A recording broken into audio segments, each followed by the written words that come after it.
do so because we want you to share far and wide with your colleagues who couldn't make it here in person, but also with those who are joining us online via live stream from across Europe. We hope you are also enjoying yesterday's discussions and today's. So all the events that are happening here in the Gold Hall in the plenary will be live streamed.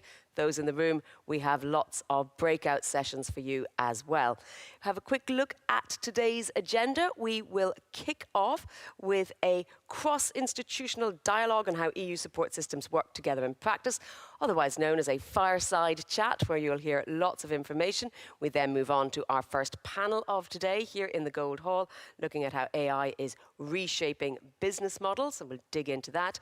Coffee break, and then we go into the first of our parallel sessions, and I will give you information about how to get to those as we go through the day. We will have lunch, more parallel sessions, and then back here to wrap up with a plenary panel and key takeaways. For those parallel sessions, you will be located up again on the second floor. As you discovered yesterday, it takes a little bit of time to get to and from the sessions, so remember to put your coffee cups down early after the coffee breaks and the lunch. We, again, are here. You entered at level -1. We are currently in space 4, if that helps, and we have all those breakout rooms up there on the top at level 2. So that's the agenda for today. I hope everyone is ready with bated breath to get into the content, because I'm handing over the floor this morning to lead us through this first discussion of the day. Please welcome back to the stage Gosia Nikowska, Head of Unit, DG CNECT, European Commission. Gosia, take it away.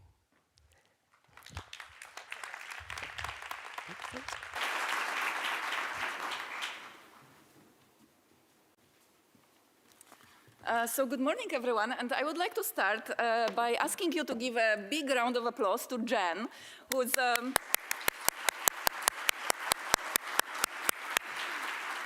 really guiding us through all the sessions with a seamless customer journey that we are trying so desperately to set up for all our initiatives. It's great to see you all back today. Today is a little bit more of a working day for all of us, with the exchanges that will continue. Yesterday, we celebrated our successes, and I would like to ask you to again give a big round of applause to the winners for their fantastic success stories that we saw yesterday.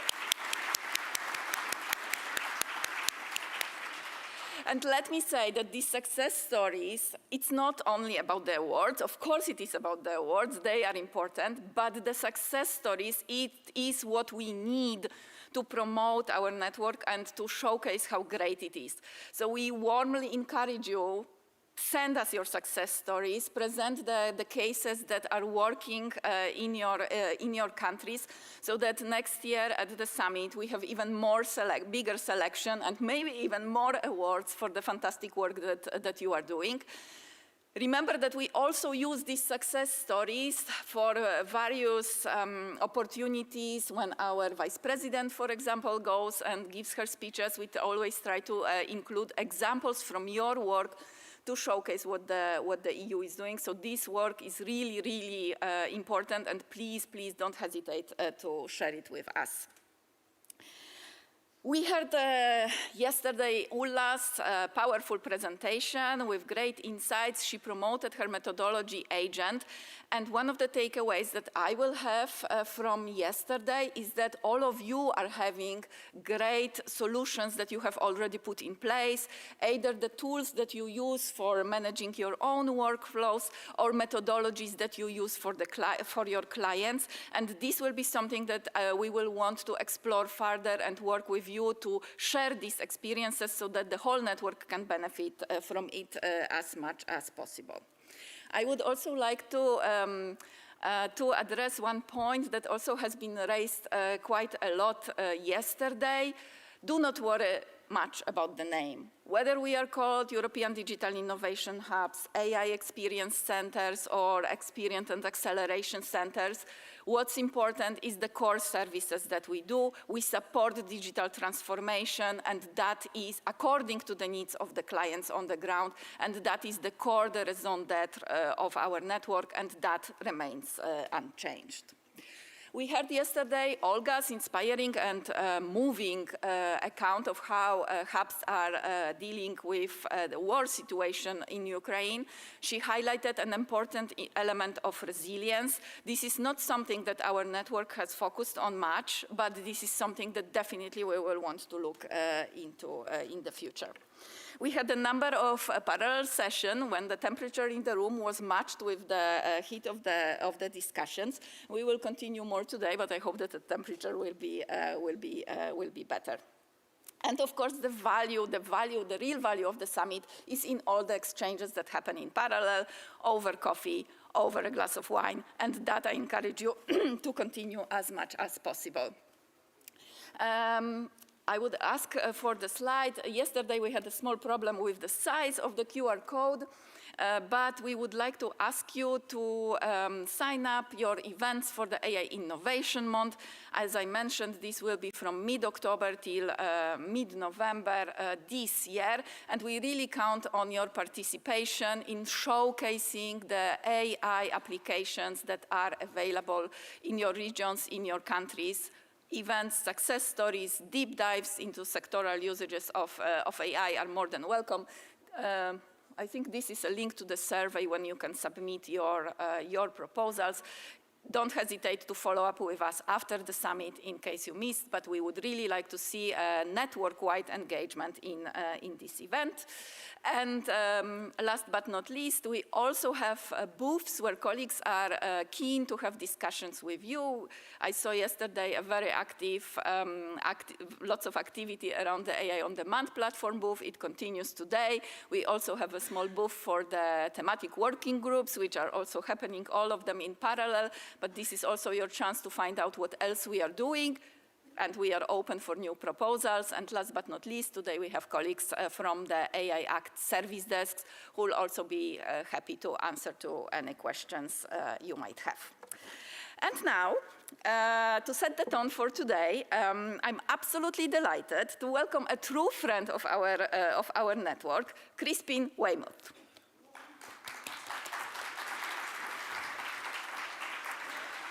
So Crispin is a deputy head of unit in DG Grow, where among his many responsibilities, and we thank him for coming specifically for our summit directly from France, he is in charge of European Enterprise Europe Network, and the clusters, two pillars of Europe's innovation, and where we have a very close collaboration with our networks. Let me ask you, can you please raise the hands, all of you who are actually from EEN, besides being EDIHs? And those of you who have partners who are EEN in your hubs. So you see, our networks are really, really intertwined. So let's have a small conversation.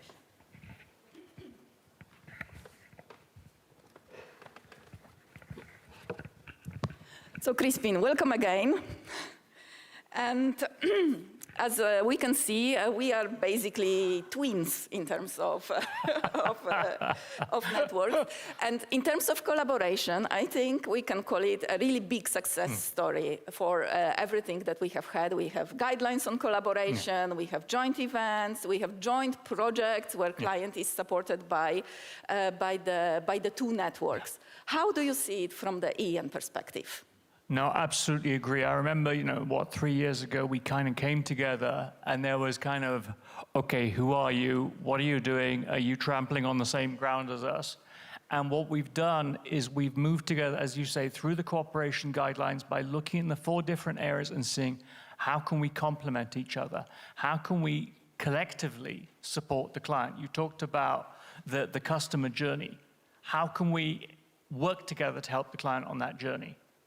And that's kind of, so effectively, we're really keen, and I talked to, as you said, I was in France for the EN France national meeting. There's a lot of will there, there's continued thing, but we need to make sure that having established these guidelines, that we're implementing them on the ground. So what we're doing is we're trying to map where the opportunities are, we're trying to promote how we can, the MOUs, we've got, 20 MOUs now. We've got, you asked the colleagues to put up their hands. We're now finding EN business support organizations in over half of the EDIH members It's progress, but we want to go further. Thanks a lot. I have to tell you a small secret. So when I meet our colleagues from the hubs, I sometimes ask them, but are you actually using these guidelines? And they tell me they do. Yeah. So this proves that it was really, really useful work that we did together. And I hear you have a small video that can show us how our networks collaborate seamlessly. Yeah, what we wanted to do is show an example from Neupark, who manages to be both an EN member and an EDIH, and how they supported a company, keynote, in expanding. Maybe if we can play the video. We can. Through Enterprise Europe Network, we identified suitable EU funding instruments and connected them with strategic partners. We support innovative companies by offering access to EU funding, international partnering, and strategic consulting. When we first met Massimo and Matteo Penaza, we knew their solution would be game-changing in structural engineering. My brother Matteo and I invented a software combining digital twins, simulation, real-time back analysis, and physics-informed AI that enabled the user to create a digital twin of an infrastructure, preventing disasters like bridge collapses, tunnel collapses, or landslides that can put at risk our safety, and avoiding demolishing and rebuilding assets that is very polluting in terms of carbon emissions. Keynote's story is a perfect example of how regional innovation hubs and European networks can empower visionary entrepreneurs.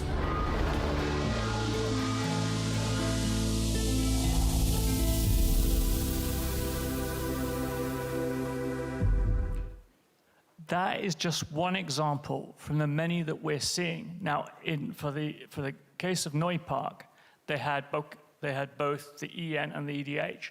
But in the end, it doesn't matter which organization we're in. It's about that connecting together. It's about collective service. And the result of that is, firstly, through our cooperation, through working together, we enabled that company to get 1 million in Horizon Europe funding, which then unlocked 3 million in private finance, which then unlocked 3 million in public funds. We're now seeing that company grow to 70 people. This is a tangible result. This is effectively what happens when we work together. I think we need to look for more examples like that, because I'm fairly sure also, as shown by your show of hands, we probably have more cases where this collaboration brought such good results. No, completely. And what we're trying to do through, and there's members of our digital sector group in the audience. What we're trying to do is map the best practices, show people how to do it, show how we can do it on the ground to make sure that effect kind of multiplies. So actually, Crispin, what's next? So the path for EDIHs is pretty set. I mean, we're focused on AI, we'll look for European solution, we support digital transformation. Are there any shifts in the mission of EN? Last year, we renewed the EN for a further 3.5 years, so it'll be until the end of 2028. Now, what we had there was we kind of consolidated a lot of the services that we've been introducing over the past 3.5 years. We had introduced the digitalization service, we'd introduced sustainability advisors. You talked about resilience. We've developed a new resilience service to help companies anticipate their risks and diversify and be able to respond to crises when they happen, be it tariffs, events in the Middle East, the invasion of Ukraine. But also consolidating services such as the ones we deliver on single market, the support we give on access to finance, to companies to help it find partners, and internationalization. So it wasn't a big shift, it was a consolidation. And now what we're looking to do, and every year we issue what we call an annual guidance note. What we want to do this year is to really focus, make sure that as you're doing with the EDIH on the AI agenda, we're delivering the core EU agenda. So this year it's about simplification. You talked about the omnibuses. It's about tapping in, it's about developing a kind of choose Europe, pulling in investment, and it's about developing a larger international partnership. So we're reaching out in continents like Africa, Asia, South America to try and expand so there's even more opportunities for our companies or the companies that are referred to us by EDIH members. What about artificial intelligence? Transformative technology, everybody talks about it. Is EN also involved in that, either as support to clients or in their own processes? Yeah, completely. Firstly, we couldn't ignore it. But secondly, what we want to do, as I said, is to amplify the work that you're doing in the EDIH. Super important. Again, we have this sector group that's working a lot of it. A lot of what they're doing is with individual clients, is they're helping them understand the opportunities, but also make sure that those clients are operating in a safe and legal way, exactly as many of you are doing with your clients. So specifically, we want to help them tap into the opportunities from the Apply AI Act, from the funding opportunities. We want to help them use the AI strategy. We are also looking at helping them use the tools, some of the commission tools that we have available. And you talked about the advisors. Yeah, we're very much looking at promoting those tools and how we can be more effective so that collectively we can serve even more companies in the most effective way possible. And what do you say to those who would claim that there is a huge overlap and duplication of services between our networks? I don't see a big overlap. I see a complementarity. When you look at those two networks, they've both got what I would call different centers of gravity. They're both coming at it from subtly different angles. And what we've got to make sure is where there's an overlap, and that's healthy. It's like roof tiles. You don't want a roof where there's a kind of gap in between. We've got to make sure that, and as I said, when you take some of our members like Neupark, they are EDIHs, they are EDN. What we're trying to do, and you said we shouldn't come into this to do, is to make sure it's all seamless. That the company, when you ask our companies, do they care whether they're being served by an EDIH or an EN member? No. They care that they're being served, they're getting access, they're getting support right through their journey. And so what we've got to look at is, and what we expect in every individual client journey, as we call them, is we try and take what we call a hub and spoke approach, where you have the client relationship manager who will identify with that company where are your needs, who can best serve them. Can we serve them through the network on sustainability, on single market advice, or are there needs that they have through the EDIH? And it's the same, I guess, for you with the EDIH, is who is best placed? And that's not just at a European level, it's at a local level. What is the speciality of your local EDIH member? What are the specialities of the EM members that you have on the ground? And how can we best complement? It's about not having a closed door, it's having an open mentality to each other. And above all, it's about putting the client first. Those of you who participated in the press summit event organized by our Estonian colleagues have heard me using also this analogy about roof tile, and now you know where I took it from, so thanks, Crispin, but I like it a lot, and I think we, in fact, should stop trying to, at all costs, differentiate between the networks. They do have their center of gravity, but some overlap is okay, and there is really enough clients for all of us. We could triple the networks that we have, and still not everybody would get the service. So we have our work cut off for us, and we should work together to benefit from each other's strengths. Yeah, I completely agree with that. Okay, Crispin. So as you might know, DG Grow is actually in charge of the negotiations of the next multi-annual financial framework. So I was wondering, from this hot seat that you have and the links to your colleagues who do that work on a daily basis, are there any insights about the MFF that you could share with us? Essentially, what we're trying to do with this MFF, and it's linked to what we're saying, it's about this word seamless. And what we're trying to do for the first time is to put EU funding programs together in a collective way that amplifies. So inside the European Competitiveness Fund, you have the digital window, you have the sustainability window, you have the agri-food and biotech and health window, you have the defense, space and resilience window. But collectively, they are underpinned by InvestEU, they're collectively underpinned by horizontal services, and they're pulling together. And they're pulling together with Horizon Europe so that you have a seamless investment journey right from conception to implement, to design, to implementation, to financing, to commercialization, to mass production. And so what we're trying to do is put this together in the most effective way possible. And one of the things that we've said is that we recognize, and I think it was really valuable in the design, about not just simplifying access to EU funding for companies, but giving them the support, recognizing the need to have business support organizations, helping SMEs and companies make the most of the opportunities. So what we've put forward is what we call an EU for Business network. Now, you said to the EDIHs, don't worry about changes in the name, which is kind of funny because I've had the same discussion with EN members who are like, well, what's going to happen to the EN? What we're looking for, and we're designing that network, is to streamline as many networks as possible at an EU level, and to really look at what are the services, what is the best way that we can help companies, not just now, but effectively thinking towards the end of the next multi-annual financial framework, 2035. Where are the SMEs going to have their needs, and what are the best services, and how can we best deliver them? How can we add EU value add? How can we complement what the member states, what the local things? I was in Brittany, they're doing a huge amount. How can we really collectively work together to do that? So that's really this thing, is a much greater coherence, so that for the SME, you have one seamless journey, you're getting supported right through that, and so that we're growing the biggest. So, Crispin, our EDIHs are now entering phase 2, the 3 years of work ahead of us. We call them EDIHs 2.0.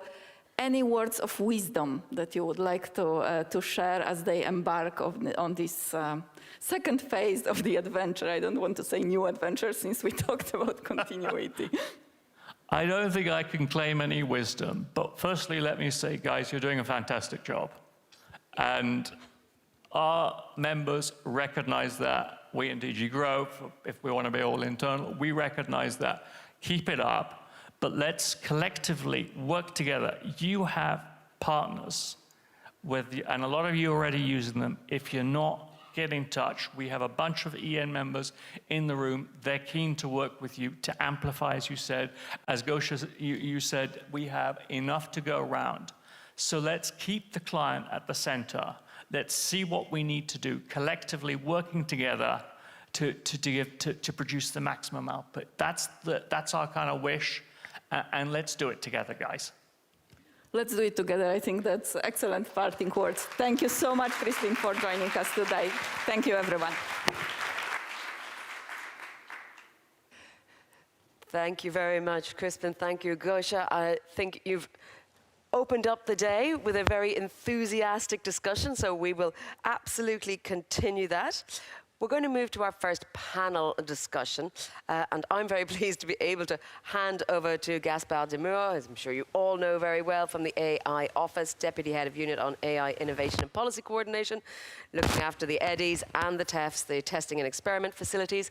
And for this panel, you're going to hear from 3 different practitioners from 3 different countries. So, Gaspard, I'll let you introduce your speakers. Thanks a lot, Jennifer, and good morning to everybody. It's really a great pleasure to be with you today. Gosha and Crispin were speaking about artificial intelligence. Gosha was saying that, you know, whatever the name, what is important is that we bring this digitalization that ends up with artificial intelligence, but we want to dig a bit deeper into this. And this is my pleasure to invite on stage 3 great speakers today. We have first Slavica Tomovic. Great round of applause.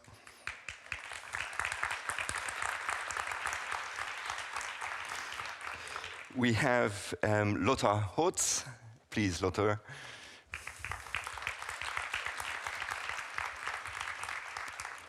And Peter Voplakal.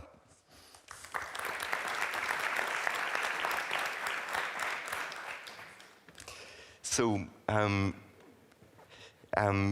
it is my pleasure to present our speaker.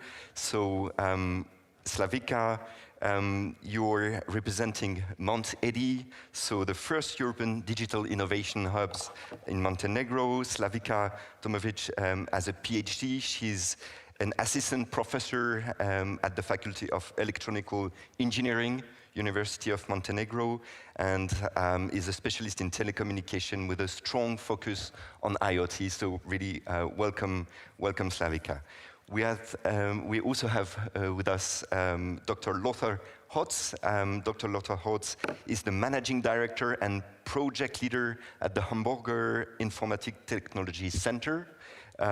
He holds a PhD in computer science, a strong interest in data-based AI technologies, and is responsible for managing the EDIH Hamburg together with Stephanie van Riegen. Welcome again, Lothar. And last but not least, from Czechia, we have Peter Voplakal. Peter is an experienced professional in technology, digital transformation, having worked with Motorola, Nokia, and is representing the Czech EDIH. So many thanks to all three of you to be with us today. So today we would like to go a bit deeper into this pathway of the European digital innovation towards AI Experience Center. We will have three different questions going around. First, what are the needs from the companies, from the clients that you get on the ground? What type of request do you get from your clients? Secondly, we would like to see if, replying to this request, we do have European solutions that you can actually provide to the clients. How do you deal with this request for EU solution? And lastly, how to scale, in a way, this solution at EU level. So maybe, Peter, maybe we could start with you. With no further ado, I mean, starting with this question of the needs, how do you see, what type of requests are coming from your clients in terms of accompanying them for AI solutions? Yeah, we are facing the wide range of the requests from the computer vision, for example, or for the processing large data sets. But if I should sum up the 3 points, generally, our clients need to help to identify the AI use case which has the largest business impact. Then they need help to figure the data sets for the AI and start the implementation, find the partners. Yeah. They are the basics, these three needs. And we used our AI competencies to solve the problem with our clients, which helps clients to find out and leverage to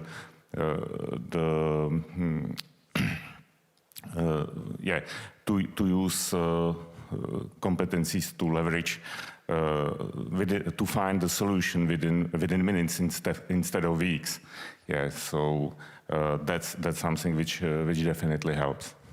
Okay, thanks a lot. So a lot around competencies. Now let's turn to you, Slavica. So what's your experience? What type of requests do you get? What type of needs, if we really start the journey with what is needed for companies? So I think we are pretty much in a very specific situation as young EDIH in associated countries. So I can say in some way we sit at the intersection between European AI ambitions and practical reality or very small businesses in Montenegro that very often have more urgent things to solve than digital transformation. And what we found as the best approach to overcome this gap is through concrete hands-on work. So I would like to emphasize the success we made so far in test before invest services. So as AI is quite unexplored territory for many SMEs and public institutions in Montenegro, rising awareness campaign, I can say, didn't help much. They help always, but not too much. So we actually try through our services, and in particular through services that are offered through University of Montenegro as coordinator, to help not only companies to analyze the technologies, but also to help them integrate these technologies, to test them on their own data sets in real operating environments. And so we offered diverse kinds of services of this kind. I prepared maybe 2 slides, I'm not sure if they are going to run in the background. So yeah, so we are quite young EDIH, and but have been providing services for less than a year. And you can see we had very diverse types of customers. And for example, one of our clients was cold press olive producer. And when they contacted us, their quality check procedures were very slow, required a lot of manual work, and were very inconsistent. And we helped them, for example, to implement this edge AI system that consisted of small computer boards, camera modules, laser modules installed just above the olive intake line. And this solution also integrates AI technologies for detecting foreign objects, achieving high level of precision, polynomial prediction models that perform well enough to differentiate between different olive categories. I, of course, don't have time to talk about all the examples, but from the slides in the background, you can see that we work with different types of customers. So, for example, with drone, with companies producing drone-based solutions for environmental monitoring and terrain classification. So we help them solve noisy positioning data. And maybe one interesting example we had recently is collaboration with one media company from Montenegro that was very interested in using AI solutions for disinformation and hate speech detection. And that was very successful collaboration where we helped them integrate this solution across their news portal and social media accounts. So you can see a lot of diverse examples we worked on. And maybe just for the end, I would like to emphasize collaboration with public sector institutions. So here we have also example of service done for parliamentary of Montenegro.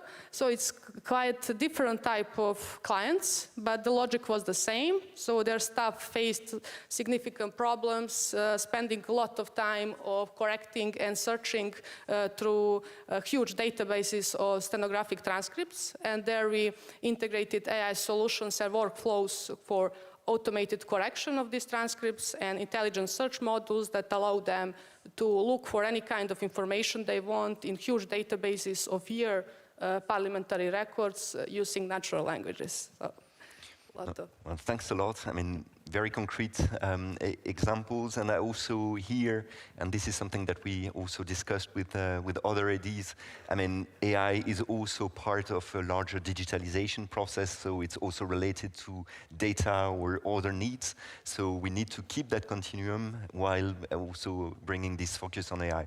Many thanks.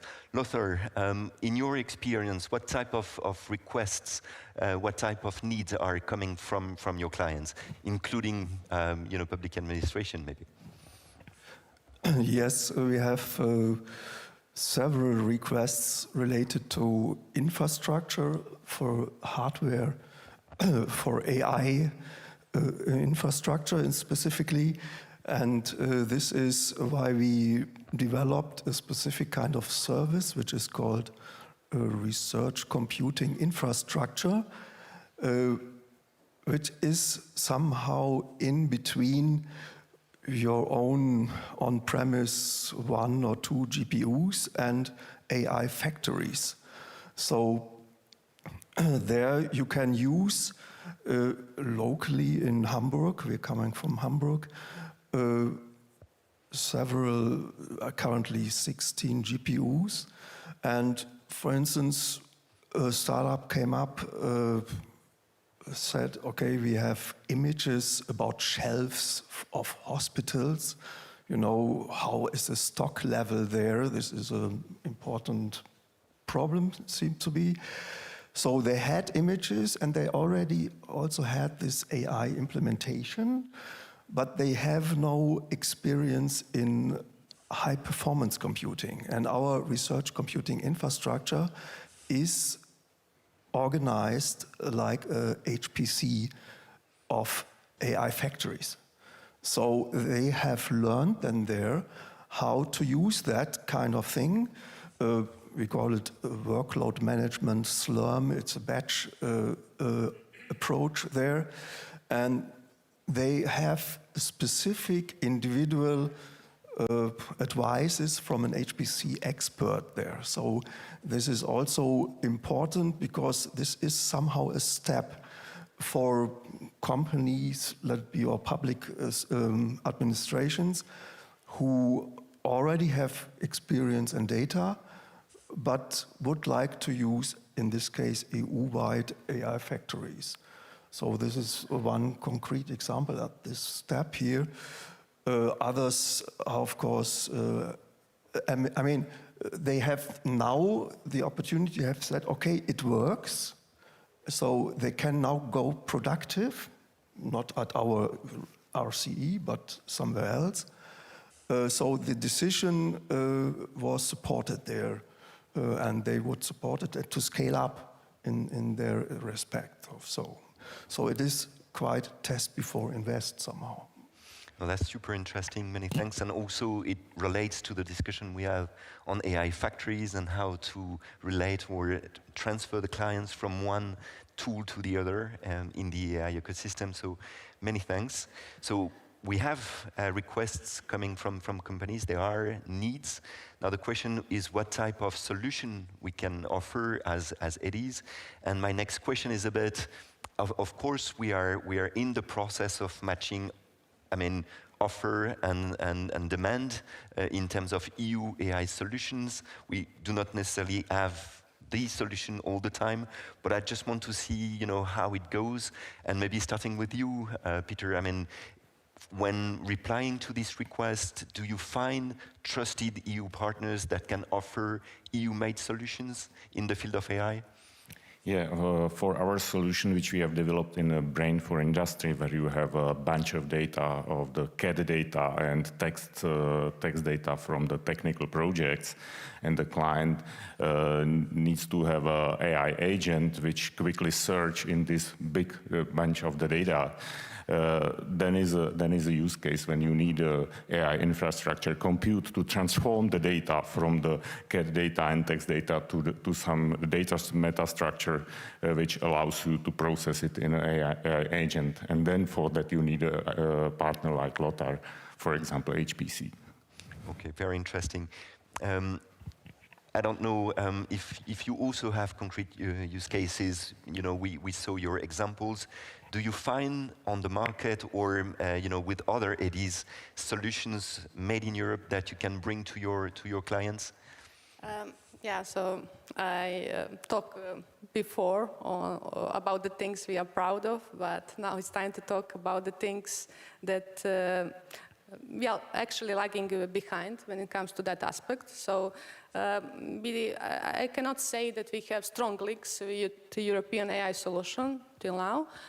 So usually clients come to us, they present a problem, and we are trying to find a solution for their problem. And regarding the technology or tools that we are using is whatever is most appropriate for that job. So we often end up with some open source framework or even commercial APIs that happen to be American or something like that. But I would like to emphasize that really EDIHs, especially EDIHs in associated countries, should work more on this. And this is very important topic. So we should have more these rising awareness campaigns about EU solutions, AI solutions that exist, and also need to help our clients understand why the choice of AI tools matters more matters beyond the performance. By this, I think on rising awareness about things like data sovereignty, regulatory issues, avoiding lock-in, and this is something we need to be more systematic about. For example, in Montenegro, we are in process of aligning with EU AI Act, but we are still not part of the framework. So helping our companies in that regard, so helping them to access other instruments such as AI factories that you mentioned, other European infrastructure, that is something that I see as part of our future role. Thanks a lot, and I think we already had this discussion in the different parallel sessions. testing and experimentation facilities, AI factories will also increase the number of available solutions. So that's where our common journey also with our friends from EEN will be so important. Maybe a third question, which is the benefit of the network. Once we have this solution, it's a pity that it stays in one corner, of our network. So what we really want is to use the EDIH network as a multiplier, bringing one solution developed, let's say, in Montenegro to France or to Spain. Peter, do you have use cases on scaling up, EU-made solutions or AI solutions that you've developed or encountered? Yeah. Now we are not just in a scaling phase. Yeah, I would say that compared to the startup life cycle, we are project to project phase. Yeah. But we need from the network more and more use cases for our solution to develop it to real product, which can be scaled up across the whole network. But we are very open to any cooperation. So what we need from colleagues here in who are here are other use cases which would help us to move our solution from to the real product. So it's not just about the infrastructure, but also to share the use cases, share the needs. So any technical partner from industry which has a bunch of data from the technical projects anywhere in the Europe and needs to leverage the know-how which has in the past hundreds of past projects, it's our potential client, and we are open for the cooperation. So that's great, and we've seen the case of the robots developed, in Spain and then used in the Czech Republic, and it's these type of examples that are really, really useful. You also have a booth in the entrance of the summit on the AI on Demand platform, which is putting together solutions made in Europe. So that's also a tool that we could use. But Lothar, any other use cases on scaling up, on developing a solution that was already used at EU level? Yes, we have another example where we had this kind of proof of concept. We call it joint proof of concept because we are very close to the client. So this type of work is very near to each other. And in this case, there is a simulation which is expensive about radioactivity in tunnels, in traffic tunnels. So imagine the truck is going in, something happens, and then radioactivity is distributed over. And then you have simulation models already, which are expensive, and we did this kind of AI model to train this kind of distribution to get points where to measure and stuff like that. So, and scaling in this case is on several levels. Of course, the company again have then seen that it works, okay? But for us as EDIH, this conceptual approach for using simulated data, typically, as I said, expensive in resources, it takes a lot of time, can be scaled and applied to other, not only this radioactivity things, but also to energy or logistics simulation. And then, so the idea, the conceptual idea, to make then an AI system from the simulation data is one step. And another level is, of course, also at the EDIH, in our case, we implement it with reusable AI modules, components, so that we can then reuse it. So scaling is not a big step. Scaling are, in my view, very small steps, and this is one of it. And the other is to improve our processes, also with the RCI, as I said. And the next is what you do with DTAs, with the showcases, to demonstrate convincing, concrete, realized examples. So because the entrepreneurs, they say always, does this run? Or it's only a use case or stuff like that. But if you can say, yeah, we have done it, here's the code and here is the documentation. For instance, the radioactivity thing is well documented in the DTA. This is a scaling example. I have another one because of also yesterday we talked about large language models and open large language models. We also have this path, as a colleague from yesterday, that we only, I said, try to apply open large language models on European clusters or on our own cluster or clouds in Europe.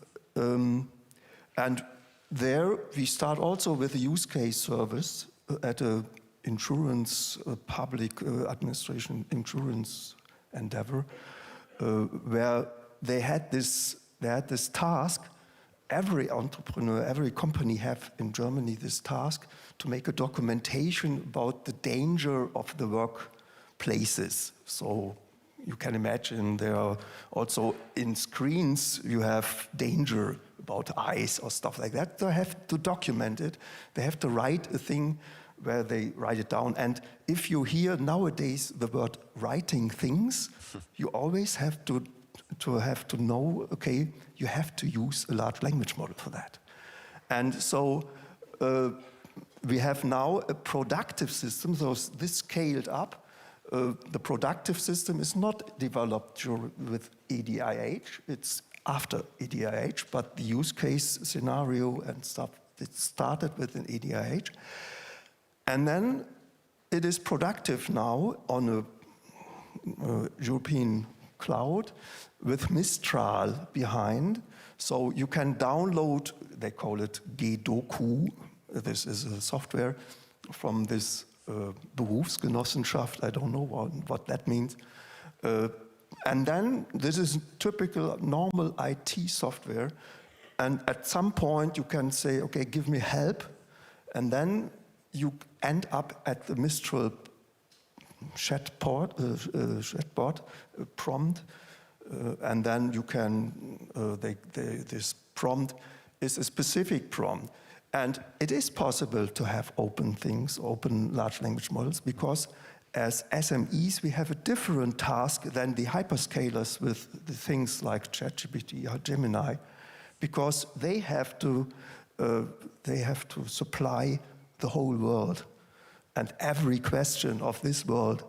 And in my case, there we have this kind of retrieval augmented generation. We have 50,000 documents used there to not to train, but to prompt ideally for this task. And then this is enough. This chatbot has not to ask things about other things. So it's filtered. Sorry for the long. No. I mean, really interesting examples. I really like the idea of the reusable modules. This is something that we can also promote, and the fact that we do have open source or open weight models that are fit for specific sectors. This is very much what we are working on with the Apply AI strategy, fine-tuning the models for the specific use of the sectors. Any example of scaling up also in your EDIH in Montenegro? Well, I think we are too young for it, but maybe next year I will come up with some good example. But I can say we have a lot of services that provide this kind of support to SMEs, and I hope that would be fruitful.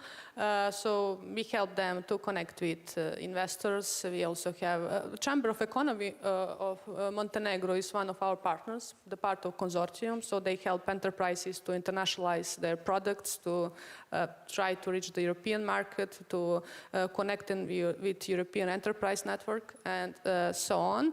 But this problem of scaling out the projects we develop in Montenegro is really significant because the market is very small. So I think in that regard, the main role of EDIH is to try to create European passport for this company, because the problem with scaling out for our companies is above all the matter of trust.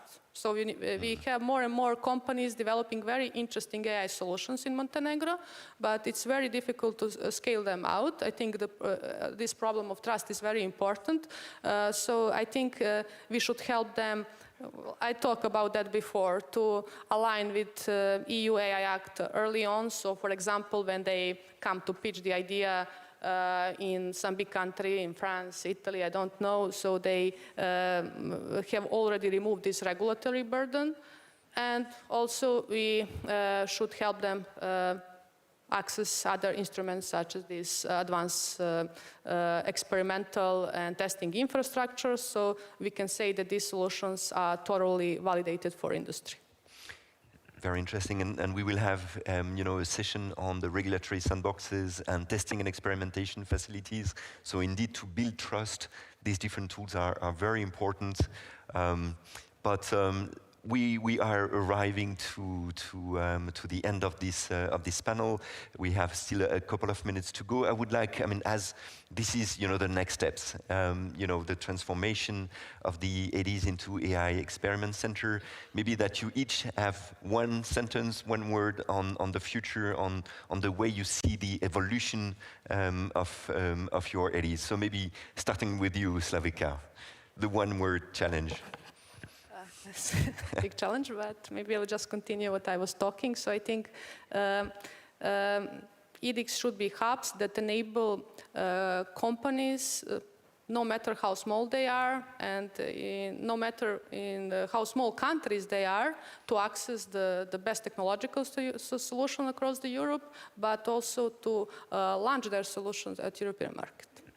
Thanks a lot. Lothar. Yes, the main pillars or the main adjectives here are, for me, a comprehensive service. So we do not only do one thing, like funding, but we do testing, the whole bit. And the other one is to make it specific for the SMEs, so in individual support there. And regional, because we are distributed, this is also a very important thing, because at the end, transfer is speaking the language in every respect. So in natural language, of course, but also the domain language and stuff like that. So there would be the selling point for EDIHs, because others do one of those things. Thanks a lot. And Peter? I think that the EDIH will be the local partner, local gateway for the SMEs and businesses to get access to the European AI solutions and connected with the local support. And there will be the big strength using the European-wide network of solutions, which is vendor independent, and to have a local partner and local gateway to that. Thanks a lot. I think this local dimension is really important. The language dimension, I also had this discussion with many of you on how to access AI factories. Do we send companies that do not speak the language to another AI factory? So this is a challenge, but we will have the opportunity to continue this discussion. I just want to warmly thank all of you for your insights, and really ask you for a great round of applause to our speakers.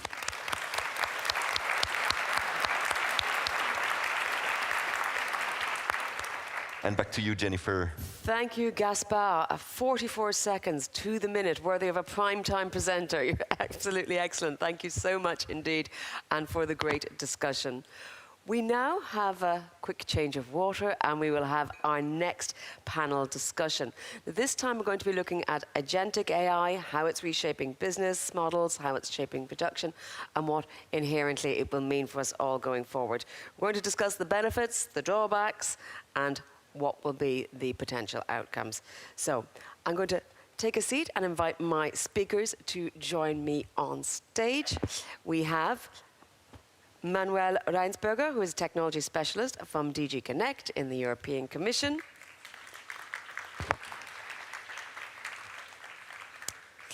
Katja Elias is the coordinator from ERA in Estonia.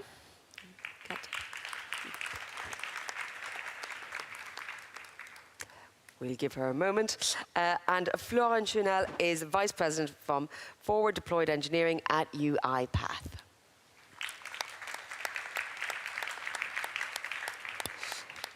Thank you all very much. Now, Florent, you're going to start us off with a presentation because UiPath is a pioneer in AI agents. So maybe talk us through what an AI agent is, what are your products, how did your company become successful?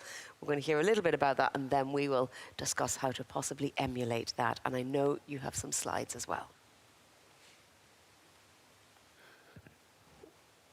So UiPath is a company that started a bit over 10 years ago in Bucharest, Romania, and very rapidly rose to become the leader in what we call robotic process automation, which is the ability of using software robots, so bits of code, to execute repeatable, tedious tasks that interact with software.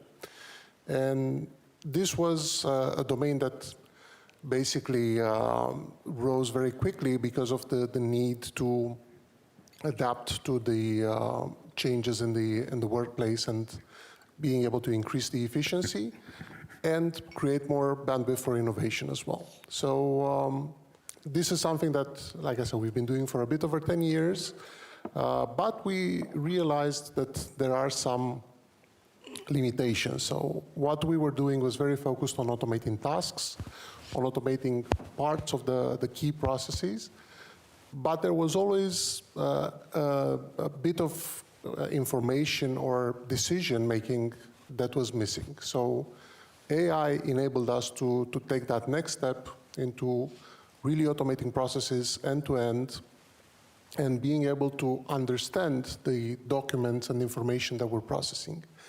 So this is what we call agentic automation. And this is somewhat standard in the industry. The AI agents are essentially bits of software that have intelligence embedded in them through the power of generative AI, through large language models. And our key strength is that we are able to work together between agents and robots. So we merge between the probabilistic, the part that is making decisions dynamically based on the context and information, and what we call deterministic, so the part that is pre-programmed, workflow, rules-based. And this gives us the ability to, first of all, build trust in the system, so create systems that can execute in a way that is repeatable and that is measurable and explainable. So being able to really understand why the agent made certain decisions, what was the context of the decision at the time, and continuously improve it as well. So we differentiate between what we call autonomous and conversational agents. So conversational agents are probably the most common type of agents that everybody knows. So ChatGPT is obviously an example of a conversational agent. So an interface to a large language model that is able to take direction and guidance from a human, from a person, and take a lot of the tools and information that it has been configured to access to achieve certain goals and to carry you through step-by-step interactions with the agent. But we do see a lot of opportunity in autonomous agents as well. So agents that make decisions on their own, but based on a very strict set of guidelines and rules, as well as continuous evaluation of their performance. So they are able to measure how well they're achieving the goal, of course, with some of them being actually measured by other agents as well. So this is a big part of where we see the technology converging in being able to create repeatable and trusted automations. So I'm going to dive a little bit into the architecture and into the things that make up the definition of an agent. The key part is the goal of the agent. So defining the role, the purpose, and the target of what the agent has to deliver. A lot of that is standard prompt engineering. So you need to be able to describe in human language what the steps and the success criteria of the agent is, as well as provided access to various tools, various bits of information that it can use in making those decisions. And that is what we call context grounding. So the ability to ingest documents or different data sources in a way that agent can use it to make the right decisions. And the definition of the agent is something that we can do in a very visual way, in a very experimental way, so you can see how the agent is performing through various conditions, various test scenarios, and measure that performance and continue to improve it, as well as use mechanisms for continuous improvement at runtime. So like I said before, the agent measures its own performance and makes changes depending on that. And I have just a few examples of different use cases that we were able to automate across various industries. These are somewhat standard process, but the key point I want to make here on how agentic automation really achieves a significant game-changing impact in the industries, we are able to extend what these processes do. So we're not just automating them as they are, but continuing to improve the processes and give them more access to more information and more power to execute things that were previously very different to integrate across legacy systems or external third parties and so on. And I have a similar set of processes that cut across lines of business. So these are processes that are applicable to every industry, essentially. So automating your finance processes, your legal, your HR processes.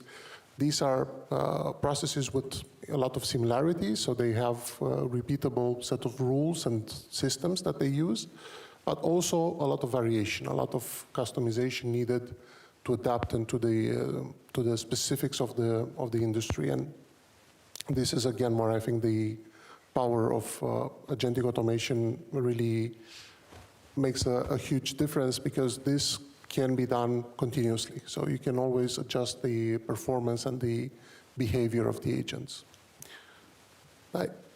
This all fits together under what we call process orchestration. So the ability to bring together not just the agents and the way that they automate certain processes, but also various processes that the company already has, various systems and so on.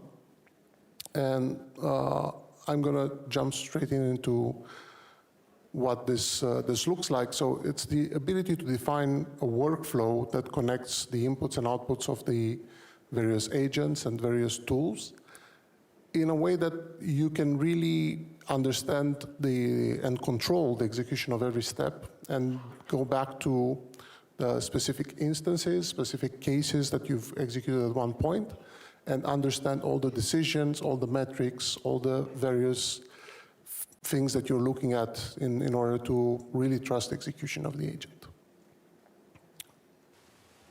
Thank you. Thank you so much. Thank you very much. Florian, yes, round of applause. Manuel, so you're working with DG Connect. I'm sure you've seen similar sorts of presentations, but a quick reaction from you just on the detail of what Florian's shown us. I think one of the important parts that we've seen here is this advancement into making this available for more people and for more organizations. It seems like it is quite a bit more easy to use than building something yourself. And one of the things that come with that is the potential addition of existing safeguards and policy enablers. And as you mentioned, I'm from the AI office. I'm specifically from the AI safety team, so safety is an important topic to me. And if you build things, you mentioned on the slides things like loan eligibility validation, all of these have quite a significant impact, right, if they go wrong. So you need to have a very proper system behind this. In the AI Act, this potentially falls under high-risk systems. So there are a lot of different measures, mitigations, and so forth you have to enable. And if there's a platform like this that enables more innovators in Europe to actually engage with this, to be able to use systems like this, to be able to bring AI into their workflows, then I think this can be quite a valuable tool. I think it was a very good presentation about how to move from automation to agentic automation. But I also feel and see from our clients that the agentic automation or automation in general is not just it. It is much, much more, which means that the automation actually starts from the question why the company does what they do. And it starts from the strategy, it starts from the data set, for example, data availability. It also starts from the workforce skills. So all these systems actually surround the automation, and the automation is never just the automation. So I also see the wider context. Why do companies use agents? Why they automate the processes? It's in the benefit of the overall effectiveness and efficiency. And just as a follow-up then, I mean, what should companies do to capture all of the potential available added value? Well, I think that the companies, they have to start with the question why. It's about why they are in this business, why they do what they do, why they want to automate, why they want to use AI or agentic AI or AI solutions. I think this is the crucial question, because we always tell our clients that the AI project is not an IT project. This is a business project, which means that if they want to implement AI in one business operation sector in our company, they also need to understand why they do that and what does it mean for the other operations in the company. For example, it starts from sending out the price offers. It starts from receiving the requests, the HR issues, the marketing, the production, for example, the stock. So everything is connected into one system, and that's what I feel and I see, that the company should always ask first why they do want to automate, why they do want to use AI. Well, so that's the potential benefits. Manuel, let me ask you about the potential pitfalls. What might they be, and in what way might regulation actually help mitigate some of those potential pitfalls? I mean, it's a good question, right? As was already mentioned, this is not an IT problem, this is a business problem.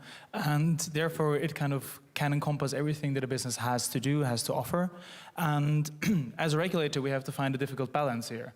Because on the one hand, we need to ensure that the systems that are being built, the processes that are being deployed, are actually safe and trustable. Trust is a very important keyword, I think, that you already heard a lot of times today and that you will continue to hear. And doing all of this while still making sure that we don't stifle innovation and progress. And this trust is one of the things that we're trying to build specifically so that we can have this progress. We built this as a cornerstone here in Europe so that businesses and consumers can have this trust, can use European software, can use European solutions. I already mentioned it before, and it is kind of the thing that I'm most worried about. So the AI Act here is our foundation of establishing exactly this. I mentioned high-risk systems, which is one of the applications here where a lot of trust is necessary for both consumers and businesses to be able to use such a system. So if you're deploying something that goes in this regard, then you already have a lot of tools and a lot of mitigations and a lot of safeguards that come from what we build here in terms of regulation. But of course, to enable this innovation still, to have something that the businesses can build upon, we have a lot of other things that come into play. I mean, we have here the EDIH, that's, I think, a very great program to actually enable continuous AI innovation in the future going forward. We have the AI factories, which provide a lot of compute, provide a lot of resources that are built in Europe that can give you a European position on all of this. We have the Apply AI Alliance and a lot of sectoral discussions with stakeholders, where we, I think, recently had over 100 experts in the expert forum on Frontier AI convene to see how can we actually address AI developers and organizations in Europe. So we're trying to build a lot of things. We're trying to set up a lot of processes and programs, not just on the regulatory side in terms of trust, but also in terms of innovation.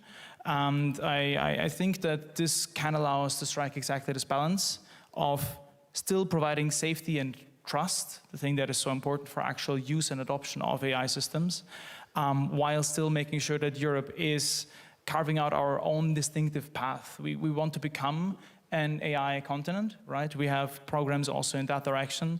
And the goal is quite clear for us here to have exactly this combination. And the AI Act is quite future-proof when it comes to this, right? Today, the topic is agents. Agents are very important, but agents are just one kind of application of AI. And given that we build on the categories of AI system and AI models, these are very generic. These are very wide-reaching. And AI agents are not a separate category here because they are fully covered by the rules that are applicable, for example, to AI systems, GPI models, and can therefore already now provide the trust without organizations having to re-adhere to new regulation every time a new paradigm comes up. So I really think that given all of this, we are probably already on a good track. Yeah, I mean, because of course the AI Act is built on a hierarchy of risks, and it makes sense that something that's suggesting a spelling check is not as risky as something that's making decisions about your health insurance. And of course, looking to the future, we're going to see further developments. So, Florian, let me bring you back in and ask what maybe your predictions are, what would change, and how can companies and citizens really benefit from the added value of AI agents? Yeah, so I agree very much with what has been said, that this is a business and change management activity, because the technology continues to evolve at a very rapid pace, but we need to understand how we can harness it in a safe manner and really build upon what we have invested in the past and how we can adapt quickly to the future. And first of all, it starts with education. Being able to understand how the technology works, what are the risks, how we can use it safely, and how we can really scale up the use of the technology. Because, as I said, I think it's not just about creating a better way of doing what we are doing until today, but finding new ways of creating value in the enterprise. And we're still very early, I would say, in the stage of seeing those significant changes happening. But I think once they will start, they will continue to accelerate. So once again, I think that the really important part is the education and understanding your choices, understanding the options with the pros and cons, and what are the trade-offs you have to make. The one key thing I think is to be very connected to what is happening, and having a trusted advisor, someone who can help you take those paths safely, and understanding, how you can adopt this technology at a way that scales without compromising security is essential. So collaboration and trust, I think, is really key to that. We hear this over and over again on these discussions. Kat, let's also get your thoughts on what might be the future of agentic AI. Well, I see that we are moving from the resource-based economy to the data-driven economy, which means that land or knowledge is not so much valued anymore as it has been so far, and data is becoming more and more valuable. And it also drives us to the situation, I think, where the competition is not anymore company versus company or country with a country, but it is more about how a company uses AI or a company transfers into the AI era. And this is, I think, where everything starts, that we need to learn to transfer from the resource-based economy and way of thinking to the data-driven economy and way of thinking. And I also believe that using AI or agentic AI, this is not the destination, this is a journey, which means that we put agents in the AI, for example. What is the difference between the normal AI and agentic AI? So I have defined for myself that when the normal, so-called normal AI asks us, what task do you want me to achieve today? Then the agentic AI asks, how can I help you to achieve the goal? And this is much bigger than just one task, because this is the entire system. And I also see that the AI becomes an infrastructure in the society, in the countries, in the companies, meaning that when we had IT architectures in the companies so far, now we're gonna see perhaps the profession of AI architecture in the company, because putting together, the system of AI agents in the company, this is another layer already. So that's where I see that we will go, and I see it as a very, very positive effect. Of course, it also has some drawbacks, but I think that we as humans, we as companies, we also as EDIH centers, we need to adapt, and quickly. Well, thank you. Manuel, I'm going to ask you the same question, then we'll come to see if there's some questions from the floor. Yeah, no, the future is quite interesting when it comes to both AI and AI agentic systems. Maybe one of the things that I can already bring from the future into the present is the impact that it has on, for example, cybersecurity. Another very important word in organizations nowadays, and we can already see the impact that is being had by AI on cybersecurity, with headlines every day going to the direction of how many new vulnerabilities have been found, how this will change the landscape of organizations doing cybersecurity, but also organizations that don't have really much to do with cybersecurity, because suddenly it becomes a problem for everybody. And this is one of the big risks that are being brought up through AI. And I need to come back to it. Of course, it's also something that is addressed by the AI Act, but we have, on the other hand, also a big opportunity, right? Because given that these new models have bigger and better capabilities, they can't only be used for offensive tasks. We heard again also today the topic of this being a transformational change also in organizations. And one of the first positions where this now actually takes place is in the IT and in the security departments. Even if it's not an IT topic, AI, this is where it hits first. And we can already see here that there are some big changes. We have to have machine speed, as is so nicely called, for defenders now, because currently with the pace that attackers are picking up, we can't just rely on humans in the loop for every single step. So this is already one place where a big transformation is happening, and I think for everybody that's currently trying to figure out where AI will be going and where AI systems and AI agents will be going the next time, then already watching this space in cybersecurity can be quite relevant, because I think it will collect a lot of very valuable lessons. And it means that as an organization, you have to adapt. It means that as an organization, you now have to start thinking about how to add AI into your processes and into your defenses, because if you don't, then you will likely face some bottlenecks very soon. And this is now a great chance to also not just roll this out in very specific niches of your company, and to not just build very specific projects and products for this, but to also use this chance to go much broader. Absolutely. AI, it's two sides of the coin, because it does increase the attacks if the bad guys are using it, but at the same time, we need it as a defense as well. Have we any questions for our panelists? Would anyone like to take the conversation in a particular direction, or ask something, or get clarification on something? Raise your hand. We have mics we can get to you. I don't see anyone. No burning questions. Well, I think that's probably because your presentation was so thorough, actually. But I will ask a few questions then. Let's talk about the impact. If you had to predict what would be the impact on society, with the agentic AI, are we going to see a complete change in things that are happening in schools, things that are happening in businesses, outside of, if you like, the techie world, the geeky world? Yes, absolutely. And I think we're starting to see an acceleration of these changes. I see them as mostly an evolution. So, we are all concerned about the impact to society and what are the jobs that are going to be impacted. How will the jobs of the future look like? How will society look like in a place where we outsource a lot of the information collection, decision making, to AI, and who controls those decisions?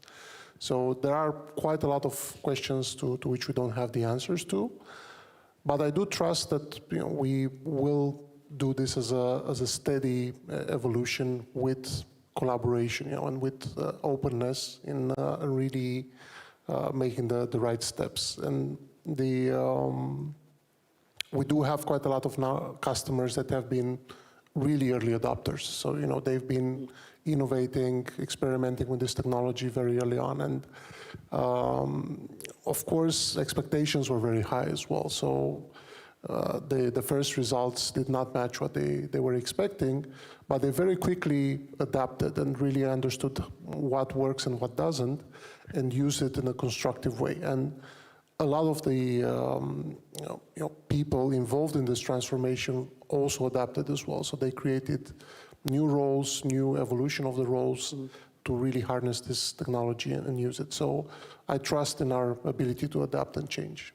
Well, yesterday, Ulla and I had a brief conversation. We talked about maybe it was better in some cases, particularly for small businesses, to be a fast follower rather than an early adopter. What's your thought on that, if you want to avoid big payouts and things that don't quite work? Yes, absolutely. I think it's that line is becoming very thin at the moment because, again, the technology moves so quickly that by the way you're evaluating something, it's already yesterday's news. So by nature, I think most customers are really followers rather than early adopters.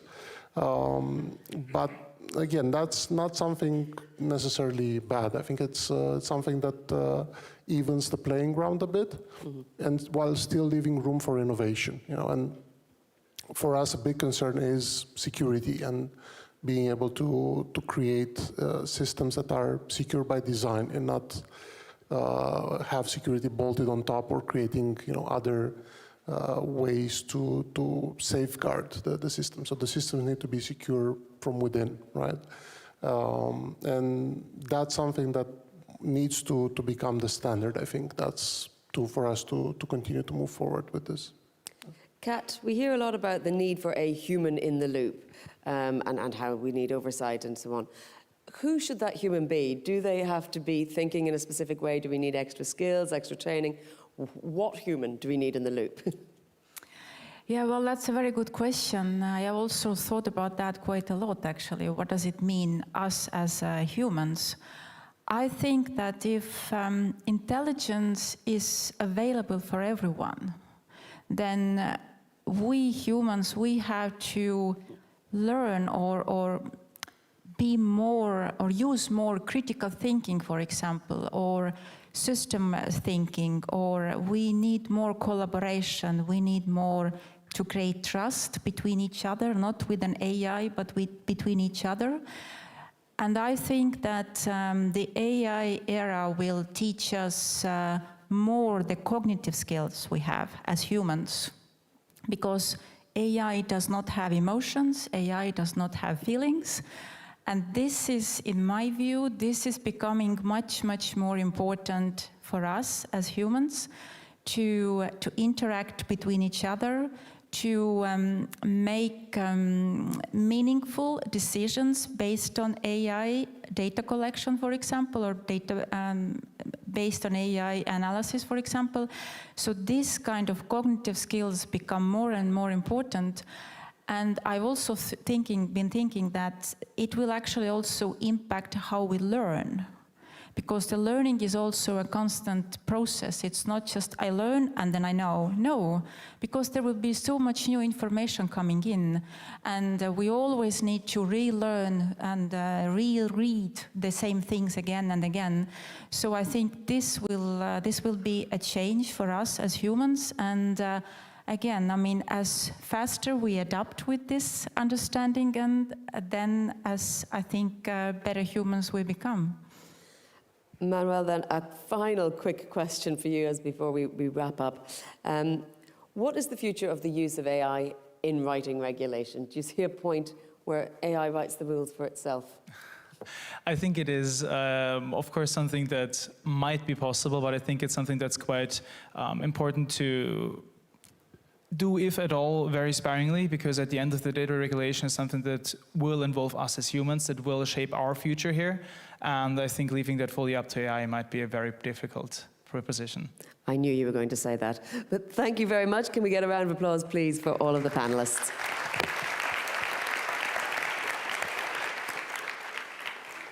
Thank you. We are now going to take a coffee break, and after the coffee break, we are going to come back to the parallel sessions once again. There's also, as you know, the matchmaking taking place in the foyer, and there are those 3 info points in the hallway where you can inform yourselves about the thematic work groups, AI on demand, and more about the AI Act as well. But just to remind you, workshop number 4, EDIHs, TEFs and regulatory sandboxes, will take place here in the Gold Hall. Common tools for the EDIHs, DMAT updates, Studio 214 and 216, access to finance and investments, Studio 202, from pilot to scale, Studio 212, and new EDI frontiers, Studio 204, thematic working groups, construction 206, tourism 215, mobility 213, and smart connectivity 211. The coffee is available, but remember, it will take you time to find all those studios.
Into the room. We are exactly at 11 o'clock, so we're going to start because I know those following the live stream are also joining us. Please do take your seats down in the front section, not the back section. If you could please make your way down into the front section of seats. We're not using the banked back section for this breakout or parallel session. And if those who are near the door can encourage your colleagues to finish up and come in and grab a seat at the front, that would be very helpful. Thank you so much. Okay, I'm not hosting this session. I'm just trying to get people in, and so we can be ready to start. Feel free to have a little bit of a chat for another few minutes, and we will start very, very shortly. I can see a last number of people just coming in the door. So if you're just arriving, please do come and take a seat here towards the front, and there are many more seats over on the left of the stage.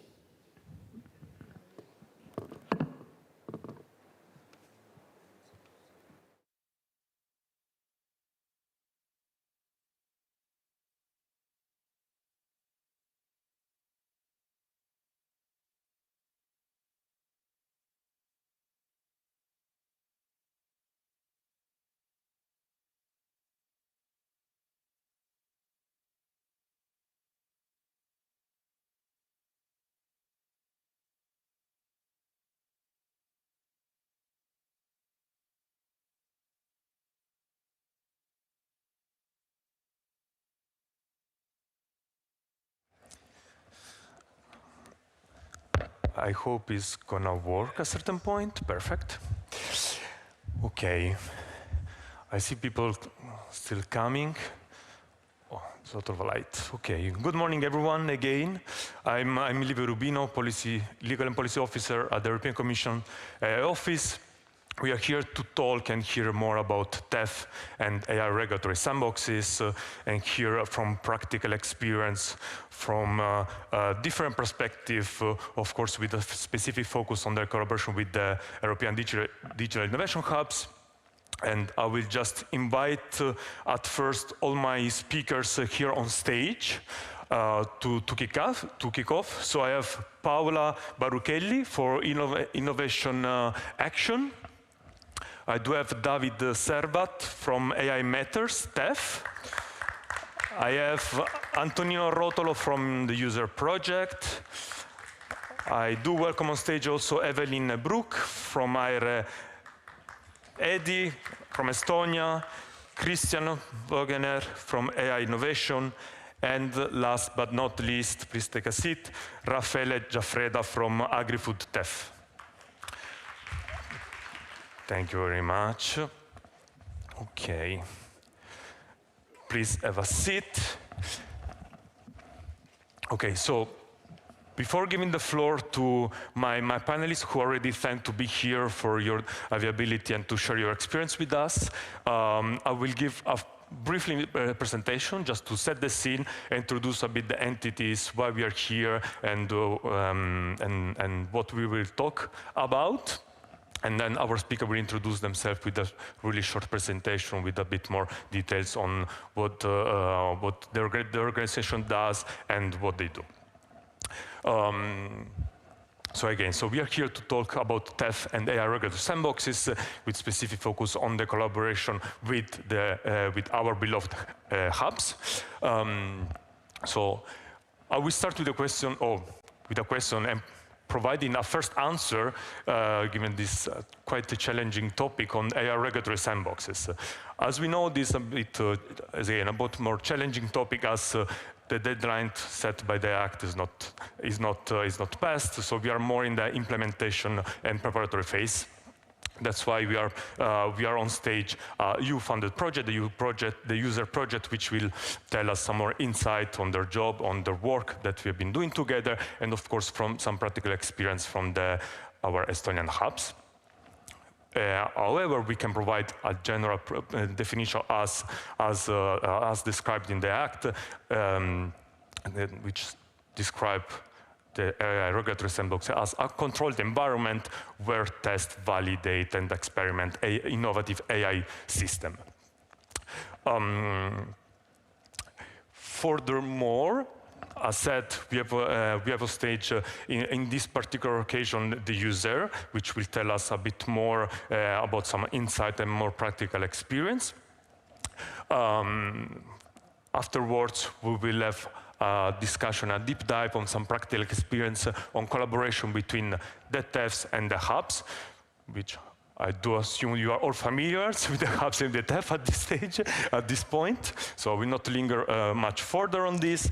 And then, of course, as said, the main focus here, the hubs are the stars. So here again, of course, the main focus will be given on the collaboration with the hubs, and here we can see our beloved graphs of the AI innovation ecosystem, where we set indeed from our perspective, or from the perspective of the hubs.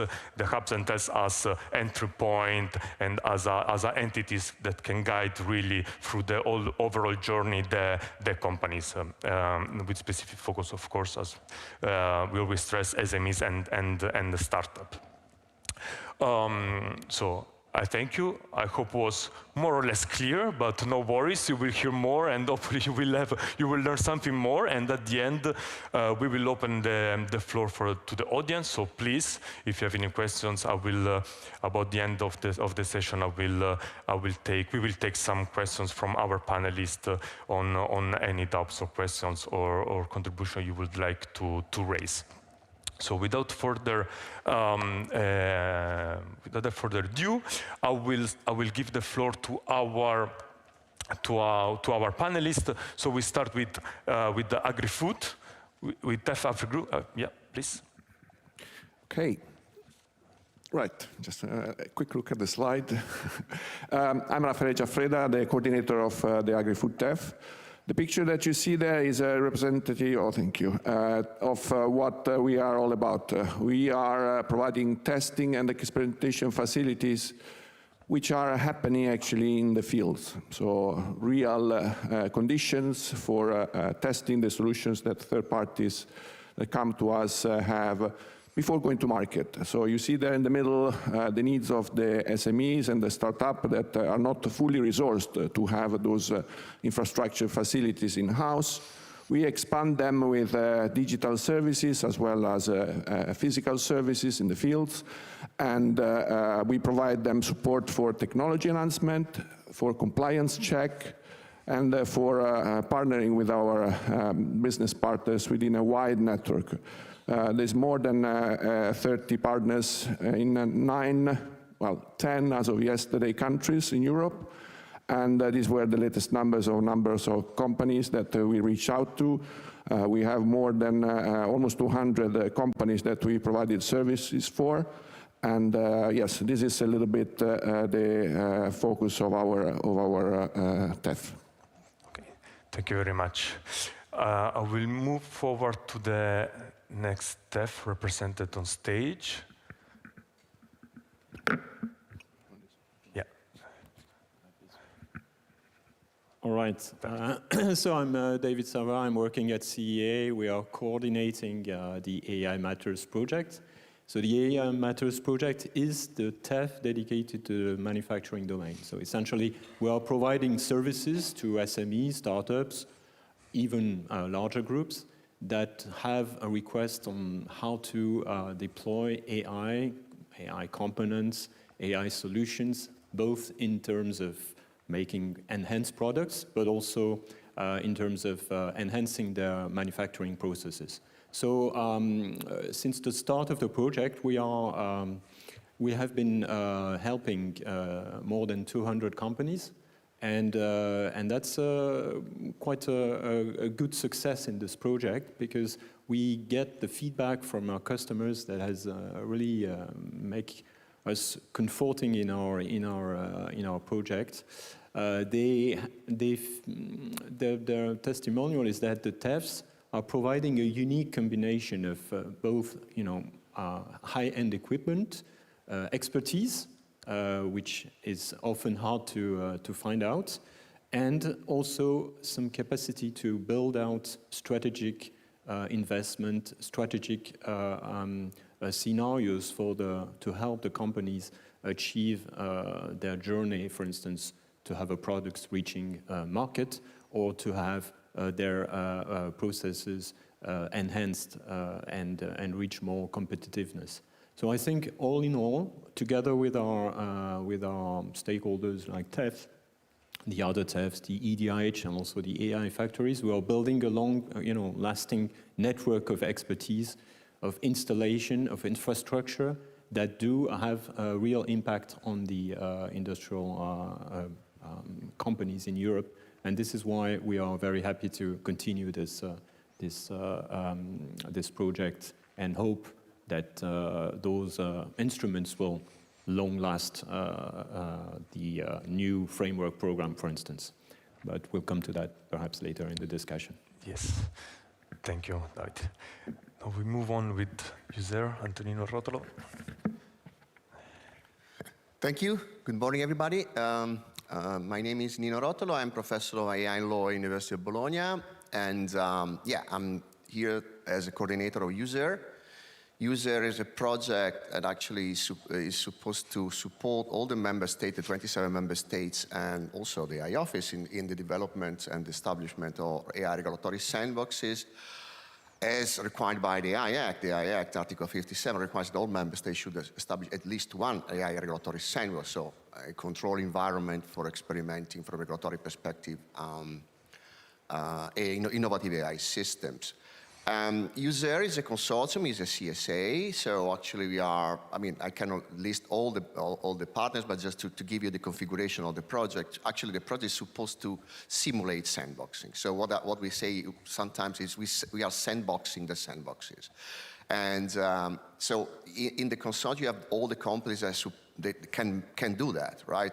So we have, of course, universities, we have digital infrastructures, 3 large infrastructure in Europe, in Finland, in Italy, and in Spain. We have SMEs and startups. We have the Alliance of Digital SMEs Alliance joining, NGO, and we also have a market surveillance authority. So we have an authority because one feature which is important about AI regulatory sandboxes is that AI regulatory sandboxes are supervised and managed directly by authorities, by the regulators, by the market survey, or in any case by any type of authorities as established by the AI Act.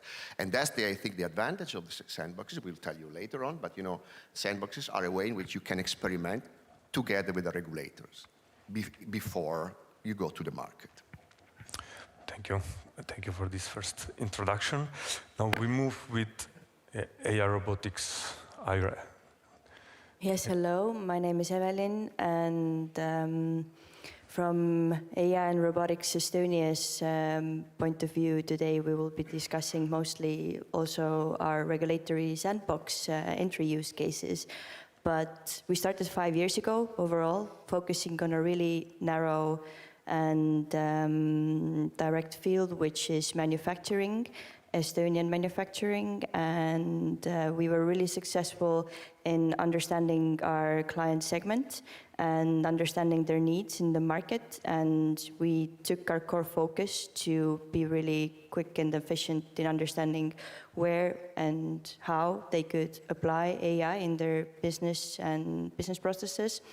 And now for 9 months we have been in our EDIH 2.0 period, meaning that we have applied the focus to other sectors as well that are very important, including the defense sector and the broader infrastructure that supports the manufacturing, including logistics and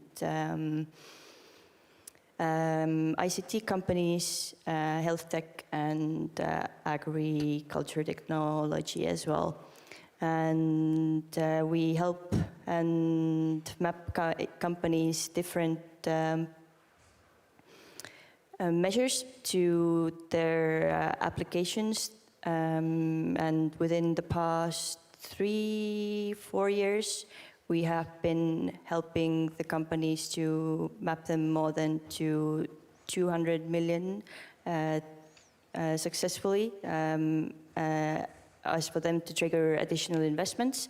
And this is a really important ambition that we are also continuing relating to the uptake of the European AI technologies, which is one of our core focuses tied to the economical impact in the upcoming years.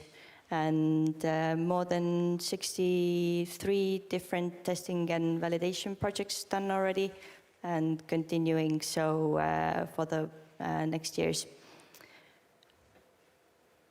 But yes, looking forward to discuss the relation to the regulatory sandboxes and TEFs as well in a bit. Yes, perfect, thank you. And we move to the next hubs representative, please. Okay, my name is Paola Baruchelli. I coordinate the activities on the EDIH innovation from one of the partners, and the EDIH was coordinated by Chafriel. It was a Seal of Excellence, EDIH, so it was funded only at the national level by the Italian Ministry for Industry and Made in Italy. Due to this, we work for only 2 years and not 3 because of a long process. But this allowed us to complete all the activities that were promised in the project. So we served around 130 companies in Italy. The EDIH cover some of the region in Italy, covering both the north and the south and also the center. So we are present with different partners in all the territory. And the main topic of the EDIH was the twin transition. So the idea was to support the small and medium enterprises to transform their processes, their services, and their technologies, considering both the digitalization but also an ecological transformation. So we don't have a specific sector or domain for the companies, but this idea, you need to change, and to change both with new technologies, but also with a specific focus on the green part. So this was the focus. We offer all the services that are in the EDIH network, so that's before invest, training, networking, access to finance. But then when we start to work with the companies are very interested in training. So to discover what the new technologies, in particular artificial intelligence, can help them, and also how to integrate artificial intelligence in their company. The other one was the test before invest, with a specific attention to the services that were for us the proof of concept. So to validate possible new technologies and the introduction of new technologies in their companies, considering both the technology feasibility, but also the business feasibility. So main of the services that we offered and closed with the companies were test before invest services and training services. Networking was not so successful. And also access to finance seems to be too difficult for the companies. And maybe they don't need or they don't understand the kind of services. We were 6 partners. The technologies I said before we focus on were artificial intelligence, cybersecurity, Internet of Things, and HPC, and all the technologies that are related to data analytics, data use, data benchmarking. These are the focus, and the companies are from every sector. We have from transportation, we have from someone from agriculture, someone from manufacturing. We don't have a specific focus, so we were very open to to have a sector without differentiation. Thank you very much. Thank you, Paula. Christian, the floor is yours. Okay, thank you. My name is Christian Bögerer. I'm coming from Austria. Maybe you hear my dialect. I'm coming from the AI5 Innovation Hub, which is a hub located in Austria with almost 18 partners from universities, research centers, competence centers, intermediaries, but also industrial partners. And this hub is focusing on the topic of manufacturing. Our aim is to increase the digital maturity of manufacturing companies. So we are focusing on the topics digital factory, robotics and AI, quality control, visual systems, and also human-machine cooperation and cybersecurity. We are since November in the second phase of the hub, and till now we have implemented almost 200 test before invest projects with Austrian, but also with companies outside of Austria, because we are in a really comfortable situation by the co-funding of our national ministry. They allow us to service also companies out of Austria, and this is maybe a future model. The resources are allocated to the test before invest service because this is there where the most demand of the companies in Austria is. We are also providing the other services, but 65% of the resources are test before invest.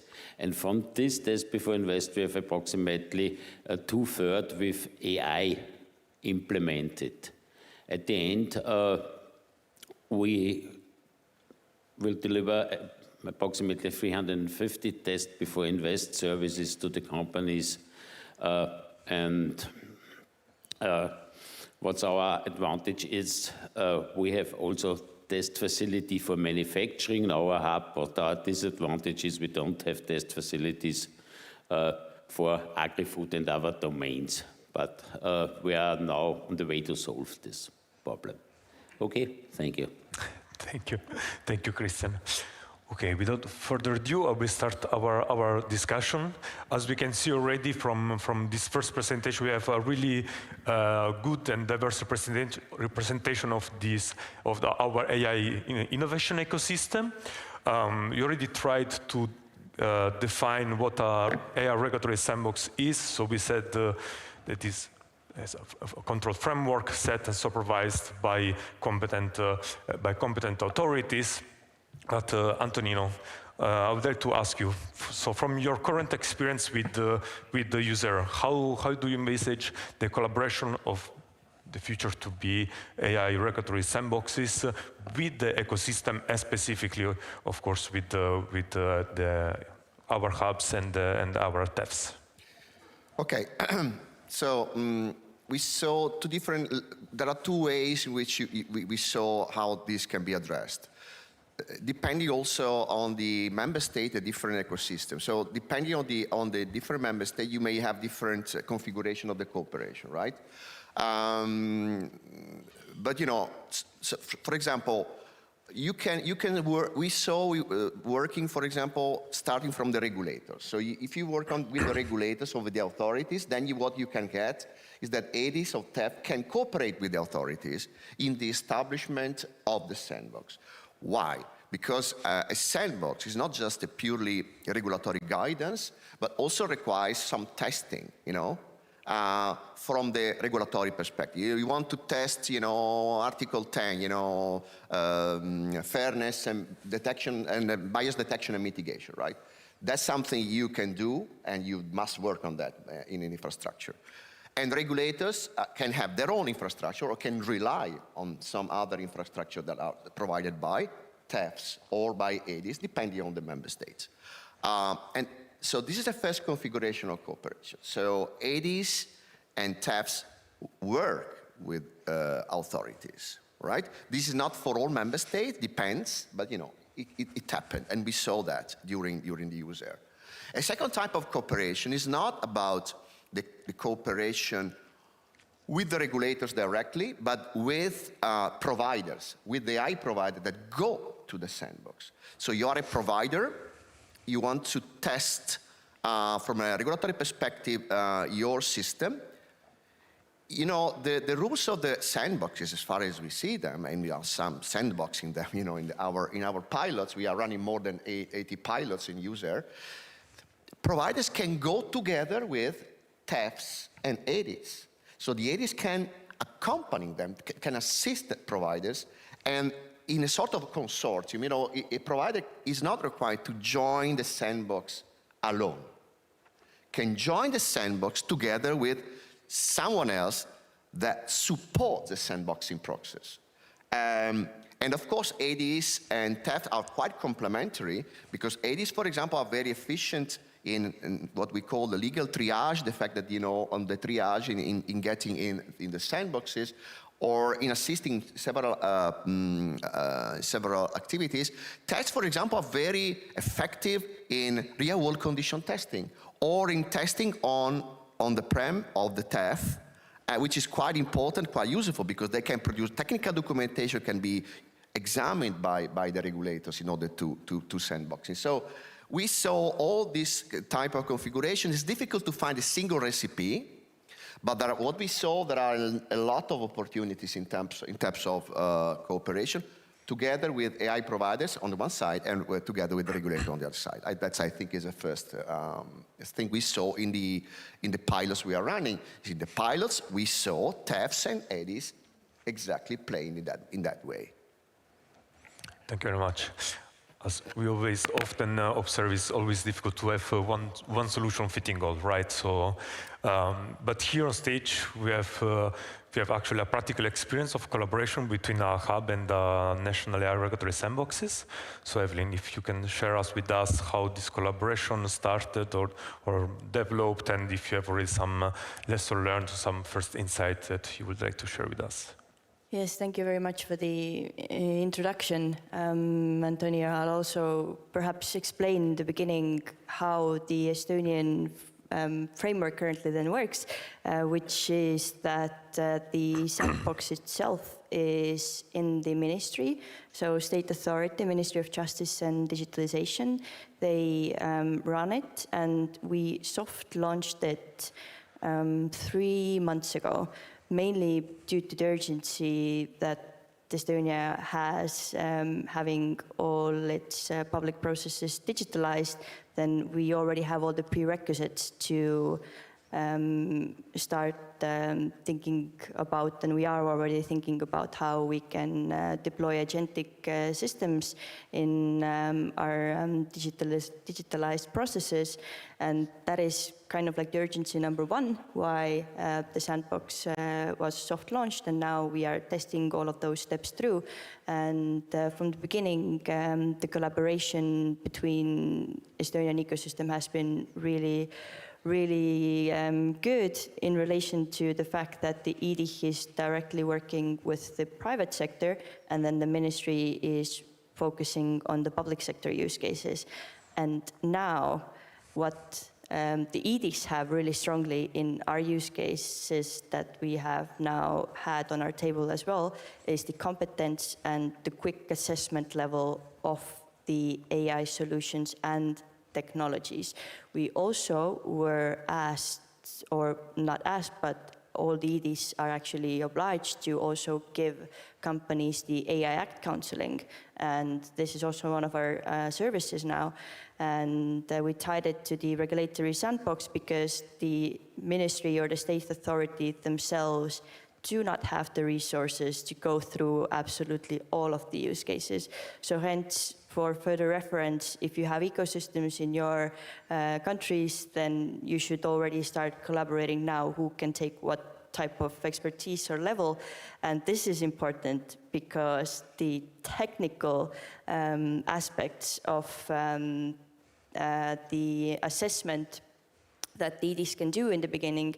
On our example, then the pre-evaluation of the technology, for example, in the AI Act intended use case, where some type of, whether it's high-risk solution or whether it's a dynamic agentic system, then it has a lot of perhaps unknown or not set understandings in the regulatory framework now, and these are the perfect use cases to go and take inside the sandbox.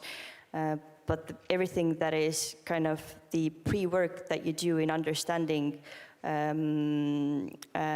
what is necessary for the sandbox innovation kind of level, because you can have a medical AI or you can have a general use AI, and there are different kinds of matrix that apply to it. And for the company to go through in any type of evaluation process and understand it, it's pretty complicated. And our past months have been literally around understanding how to make all of this process very simple for innovators, like the digital innovation hubs that kind of transfer the regulatory language to the companies, then how to do it simply, and then also in the process understand how to get the companies through the application process quickly. And what we have really seen is that you have to do the back and forth with the company a lot in order to understand what's the framework and the question that they are entering to the sandbox with. And there are also a lot of lessons learned. Perhaps if we do a little bit, if you have a few questions, then we can go in there as well. But the learning cases take pretty long, to be fair, to understand also how to make it simple. Okay, thank you. It's a really good example here on how the hubs can really support companies and also be a good connector with the broader ecosystem, right? So in this case, also the sandboxes. But moving on and delve into the topic of collaboration between hubs and TEFs, I would like to start with you, Paola. So I hear that a small company using AI came to you with a bold idea but unvalidated solution. So how can you tell us more? How did you deal with that, and how then turn out the collaboration with the TEF? The microphone.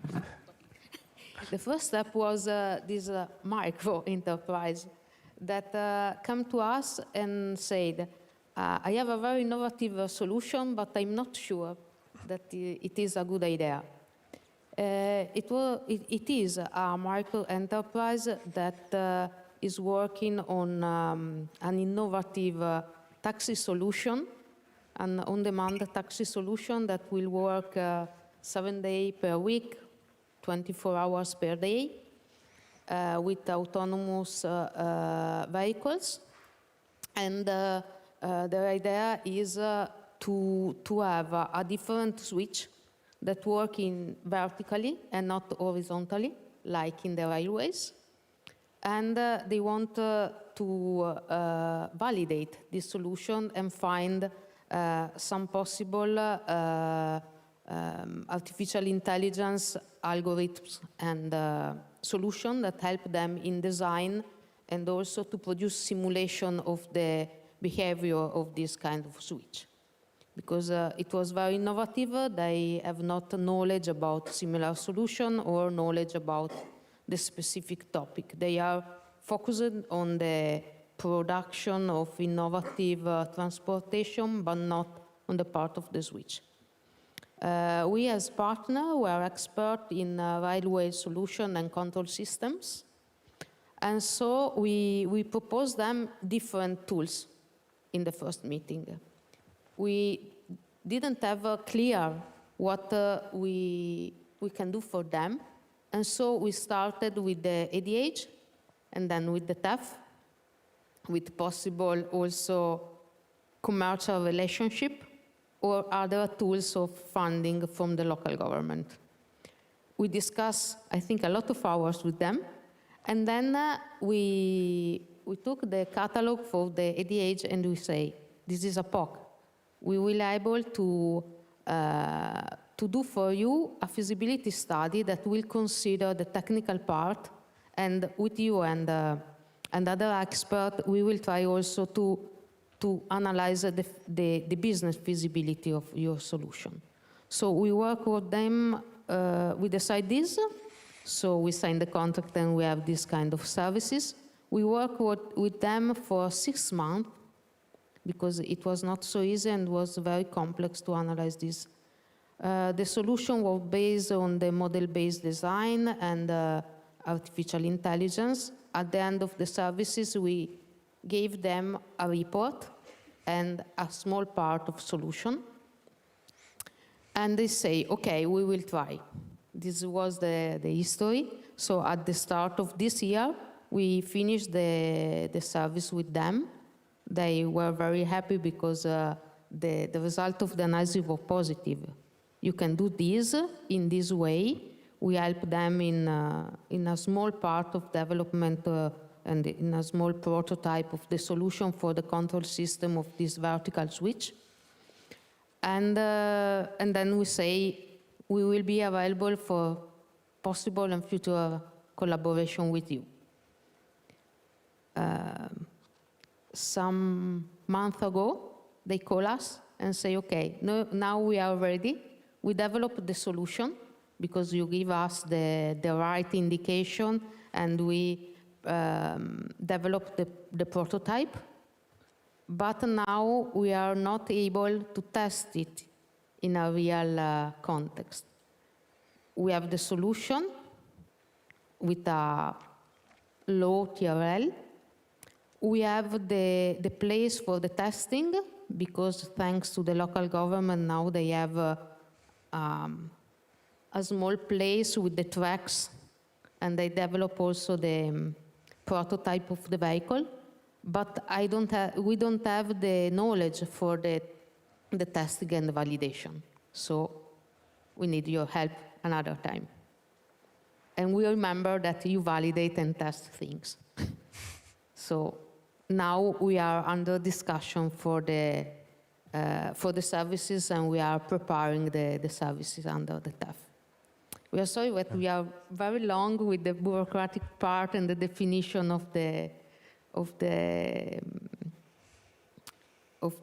technical annexes and so on, but we choose the service that will be focused on the testing and validation of this kind of solutions, and we are preparing the activities that we will start, we hope, at the start of July. Good. Really interesting, really interesting. And moving from the TEF perspective, David, can you tell us, some more good example or some more insight from on the collaboration from a TEF perspective with the hubs? Yeah, sure. But first of all, I think this example is very important because it puts the emphasis on the fact that we are. When we want to address the needs of industrial companies, we need to, we engage in a dialogue with them to understand their needs. And as you saw from the example from Paola, this is something that has different steps in time. You start with some preliminary discussion to figure out what is currently the needs, the situation of the company. Then maybe they want to have insight on a specific technology, maybe they want to have some training, etc. They want to be familiar with some other stuff. And then at some point, they are ready to take the leap and they want to do more, they want to test more technologies. And this is where I would say the combination from EDIH and TEFs come into full force, because the TEFs are the actual provision of high-end facilities where you can do the experiments in close to real environmental settings, which is not the case, unfortunately, I think, for the majority of the EDIH. So I would say that the complementary between those two instruments is really key here to address to have a seamless customer journey, if you will, as was mentioned this morning by Crispin from DG Grow, I think. So, of course, in our network, AI Matters, we have 8 countries and we have 21 partners. So, of course, we have several examples of those kind of collaboration with TEFs and EDIH. Let me say that, for instance, we have in Spain and with the also our Spanish partners and our Czech partners, they are they have established a partnership with their national EDIH network, respective EDIH network, so that actually, how does it work? They are sharing best practices, but essentially they are doing common joint events where companies express their needs. Those needs are analyzed, and then they are further tunneled towards the different service catalog from both EDIH and from the TEFs. And what that results is that both from the national perspective, there is those instruments, they sustain the national strategy from the member states or for the regions, so that's one key aspect. And from the customer perspective, from the company perspective, there is a constant adjustment of the service catalog provided by the EDIH and TEFs, and this close collaboration ensure that we have a broader perspective of services. We have a seamless integration, and we try to have complementary strategies, because it would not serve anything if we would propose similar services. So we want to have as much as possible complementary here. And so this is, I think this is one key aspect. In the examples that Paul mentioned, and in general, we have this idea that the TEFs are here to de-risk investment in technologies and de-risk the journey from the product market, from the product idea to reach the market. So that's one key aspect. Another thing, I think, lately is also the transformation of the manufacturing process. So nowadays there is I would say a major trend in trying to empower the labor force with AI-enhanced solutions. And in fact, industrial companies are really puzzled by this. They are interested, but as well, at the same time, they're a bit afraid of that because of all the changes that are needed there. And this is where I think the EDIH and the TEFs do a very nice role in here. So for this, I have a specific example from the Netherlands. So the EDIH South Netherlands, they have worked together with AI Matters, and there the form that it took was a joint workshop where lots of companies expressed the needs to have actually investigate those AI solutions dedicated to the labor force. So, for instance, using augmented reality, using cobots, potentially using humanoids tomorrow. And out of those workshops, several companies expressed the idea to go further than that and to be able to test those technologies in particular scenarios. And this is where the agility of, I would say, of the TEFs is all about, to be able to set up quickly some pilot cases to actually test those technologies in real environmental condition, so that, in fact, quickly we can assess the value of those technological trends that are nowadays in the air in the industrial company, so that, in fact, we came with an evaluation and an assessment of whether those technologies are ready, whether they are mature, whether they are providing enough return on investment before actually companies commit to a very costly investment or even in changes in their own organizations. So I think all in all those different stakeholders that we see in this summit, we act together as a dense network to try to come up with integrated solutions to industrial companies. So I think this is very important. One key aspect, if I may, we heard about that this morning. One thing that is, I think, still lacking in this network is the access to finance.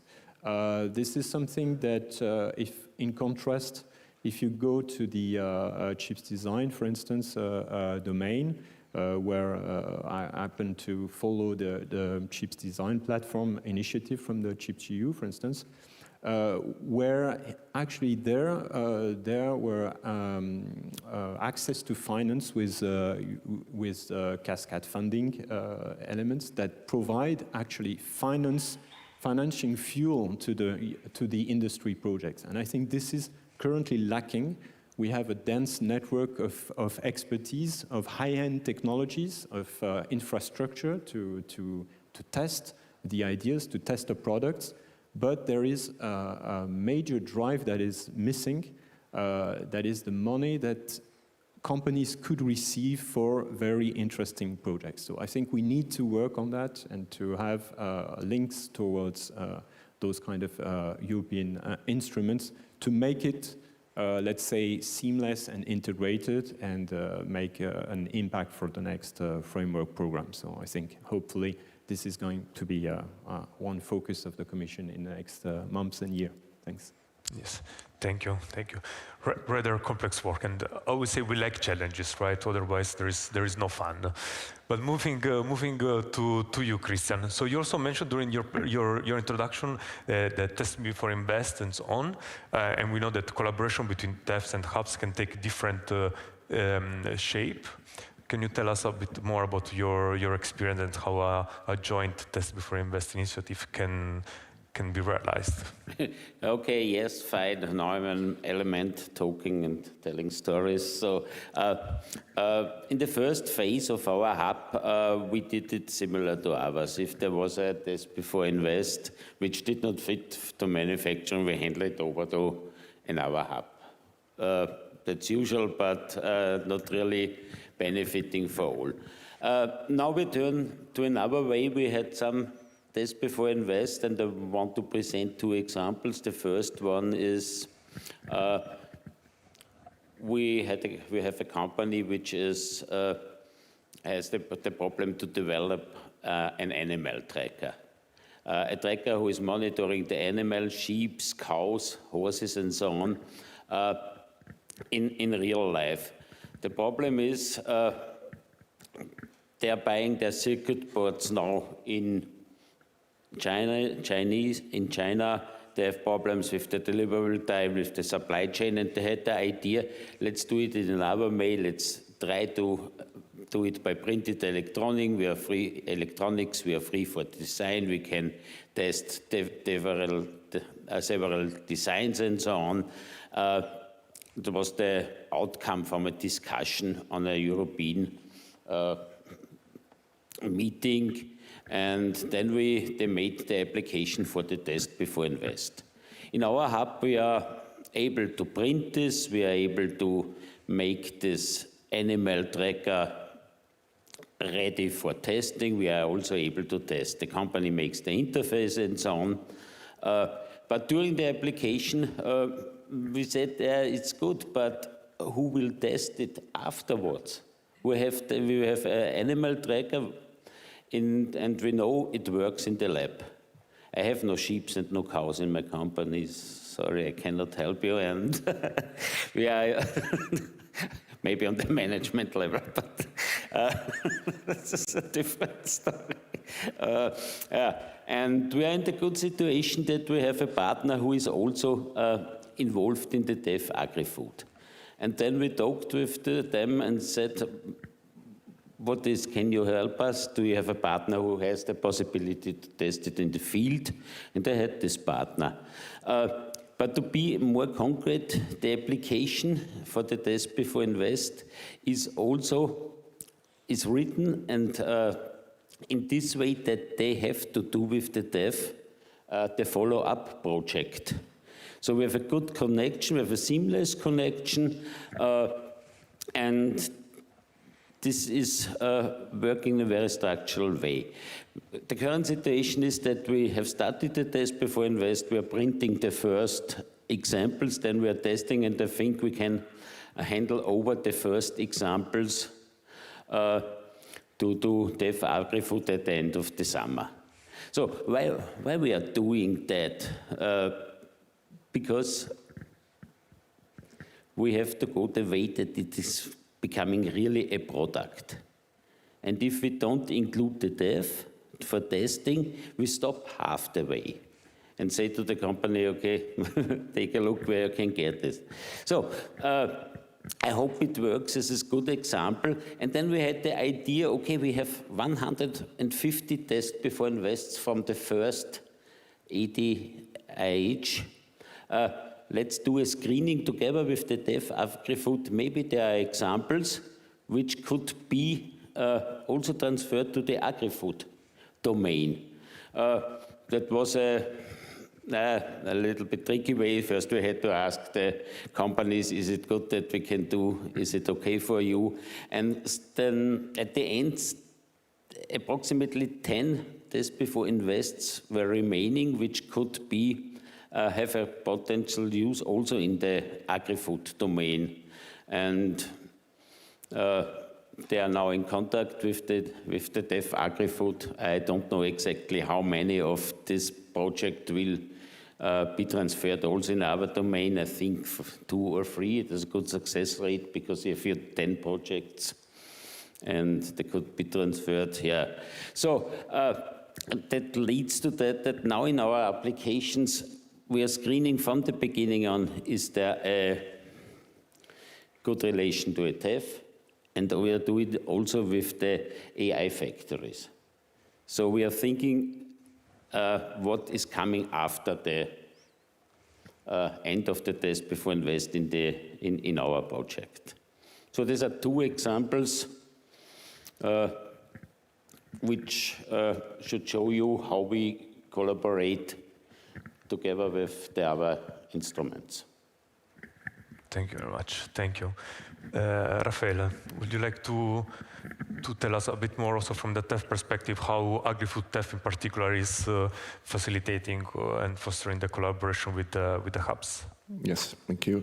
So we've been running our TEF for more than 3 years now, and indeed there's a lot of added awareness about these cross instruments or opportunities that for companies that go from an instrument to another. And indeed, we are building on that, harnessing the network that we have.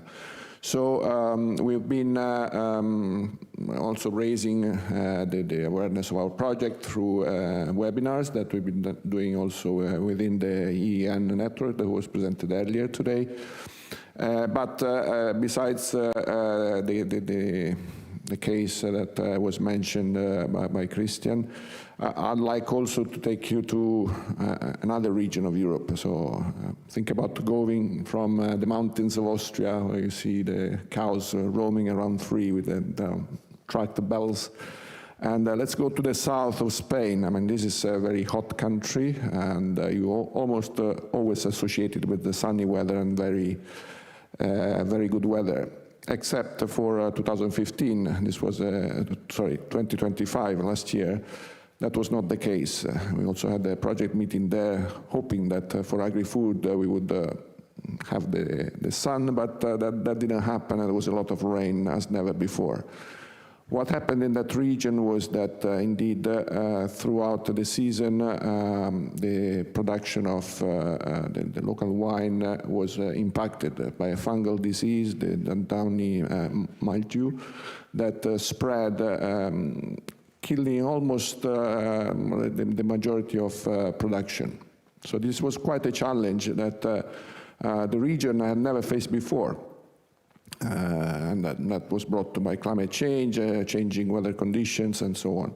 So what happened was that that region claims the longest PDO of Spain. So they produce this dessert wine like sherry, And of course, this was a big hit on the local economy. And for the next year, they harnessed the power of networking. And there's an EDIH, an EDIH that is totally focused on agri-food in that region. We have a partner from agri-food TEF as well, the University of Cordoba that is in that region. And the idea was to bridge those initiatives together and provide solutions to the regional actors that could help them prevent the same happening this year and the next. And this is where a lot of data monitoring was needed to monitor the fungal disease spread. And this is where a number of companies came up proposing solutions that would be installed in the fields in order to track the development of those diseases and the conditions. So through that, we did manage to provide additional services to those companies to get their solutions ready for fitness and for purpose. We had something like 20 companies involved in this exercise with more than 60 services provided from the TEF perspective.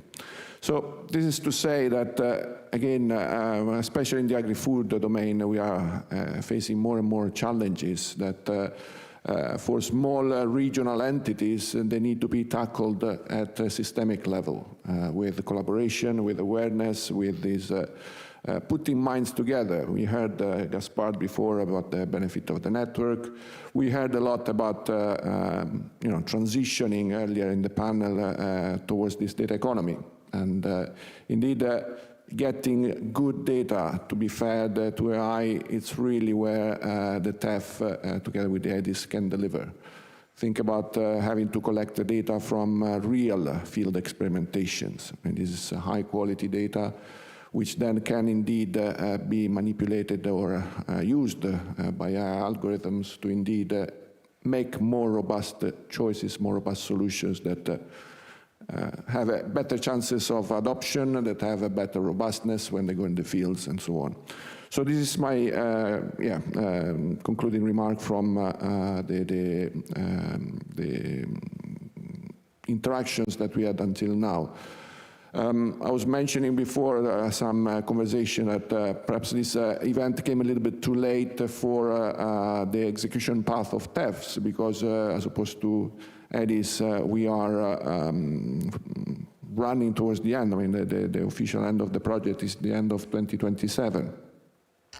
But we are nonetheless seeing these opportunities raising up now that awareness is much, much wider, and we would like to exploit that because indeed there is a mutual role to be played between TEFs and EDIHs, as we heard. And hopefully with extension perhaps of the project, and there would be opportunities for us to indeed support and have more and more of these use cases that Christian was mentioning. Thank you very much. Thank you, Raffaella. And I thank you all my panelists. It's really good to see we have already a variety of collaboration, how the different collaboration, the different challenges that the different actor can face. And before to open so thank you again. So before opening the discussion with the audience, I would like and talk about sharing the experience, right? We also see how you are learning from your own experience, right, and develop on this, on your lessons and so on. We would like to take the occasion to launch or to share with you our first guidelines on the collaboration between TEFs and hubs.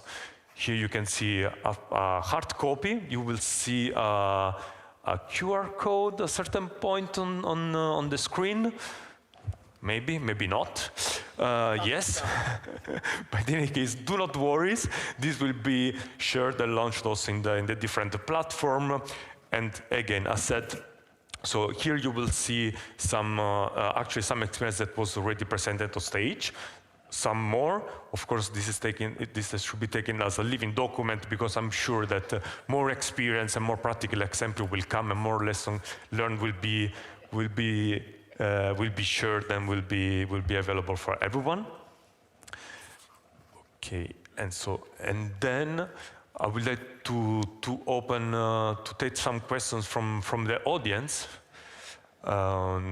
So I welcome any kind of questions, doubt, remarks, contribution. I'm sure that there. I see hands. Hello, thank you so much. I'm Pia from the DAISEC from Germany, and I have a very policy-focused question. I was wondering how the regulation will change with the omnibus. So I think you will change Article 57, 58, and 60. And I was also wondering how will you implement a sandbox on an EU level? Because that's, I think, what's going to come. Yeah. Well, I will answer to the question. I think it's more for me. So yes. So as you're aware, there is the informal compromise agreement. So particularly with the sandbox, so the two major changes or news, we'll say, as you mentioned, are the postponement actually of the deadline for setting up the sandbox. On this, the Commission or within the office. We have been working already since long time, since the adoption of the Act, and we are proceeding with the implementing Act, also gathering some experience from the project, but also from our hubs. We do have also form a EU channel coordination through the EDIH Awards Ceremony on sandboxes. So we are working on that. Say that also, as said, is still we are really on our preparatory phase, and also with the postponement of the deadline, of course, so this has been indeed postponed. But of course, so the work is ongoing. As you can see, there are also some early implementation. Here we have an example of Estonia, but we have also Spain, which has been a pioneer, I would say, of the sandbox, has been the first member states that launched a AI regulatory sandbox.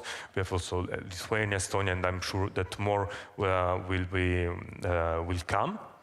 And then coming on the EU level sandbox, okay, so that is linked to Article 75. So on the systems which built by the same provider on the GPI model, and that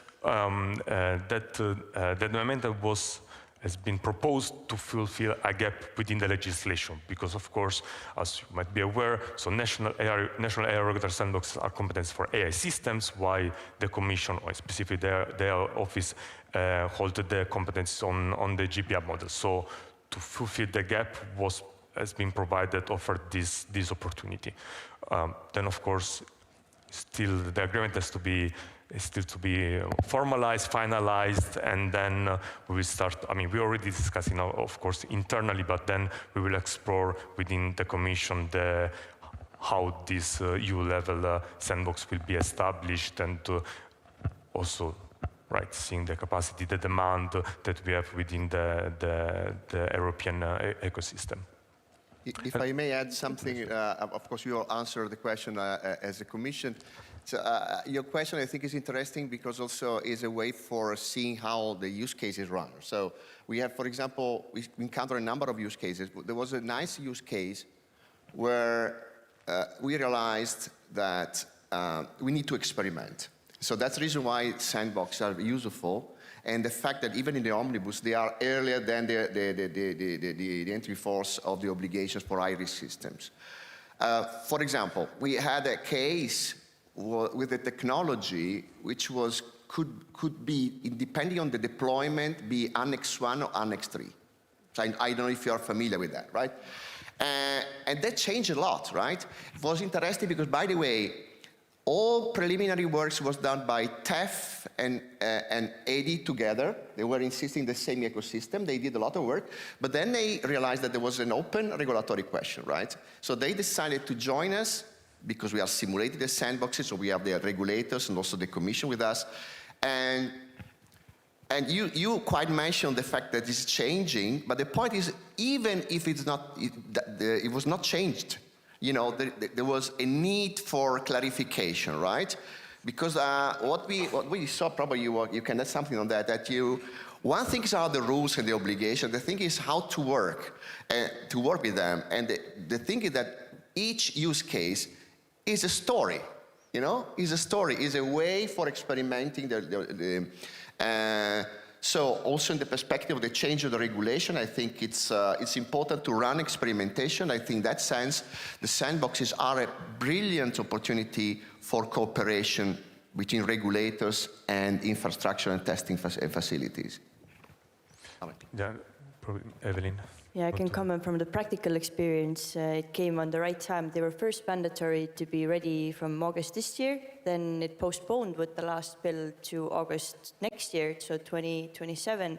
And we had 5 use cases, and we did the initial counseling and mapping of the technology, which is a really extensive work. As you said, it's a story for all of them. You really need to take the technology into pieces and then understand also the business future perspectives, also related to the national aims and the EU aims together, but also as the bill then changed in May, then for example, you have the story, and the story is written together with the company strategy. And now, let's say they wanted an orange car, and then the bill changed in May, and then we had to redo the whole story.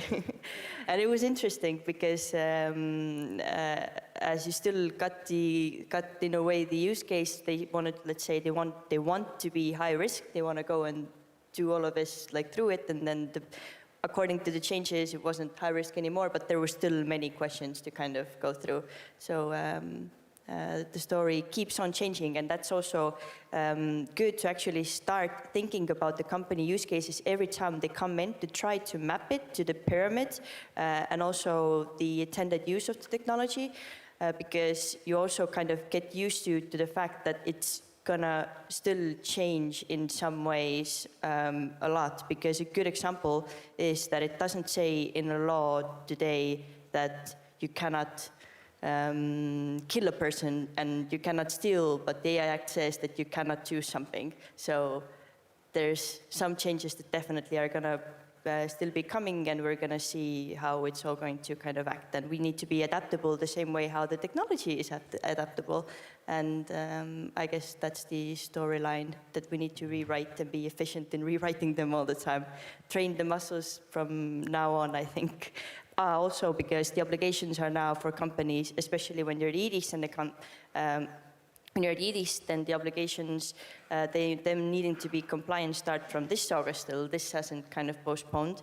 So most of the companies don't know it, so you can start practicing. There's a question there too. Thank you. Yes, please. Thank you. Heikki Pitkänen from Lean Entries, providing regulatory tools and working with several EDIHs. It is curious to hear how Estonia and Evelyn, you've gone quite far in this. Yesterday, discussing in the working groups upstairs, it became quite evident that not all member states are on the same level of preparing the regulatory sandboxes, and they were shying away a little bit from that story. I think it's also a matter where competent authorities across Europe, they hold this mandate, they are fixed organisms, and they need to carry the responsibility in orchestrating, at least monitoring what happens in the sandbox.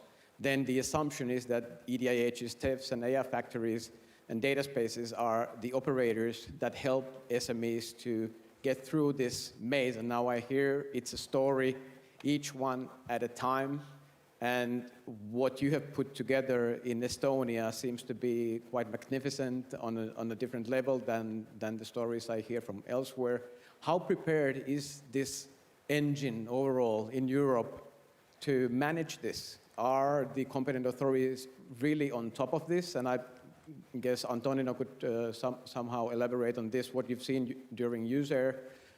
And how well are the EDIHs, TEFs, and others positioned to really support those competent authorities to get to the level at least where Estonia is today and grow together? I know it's an early stage in this experiment, but August comes soon, then the next August comes very soon, and I think one of the challenges, what I hear also, is that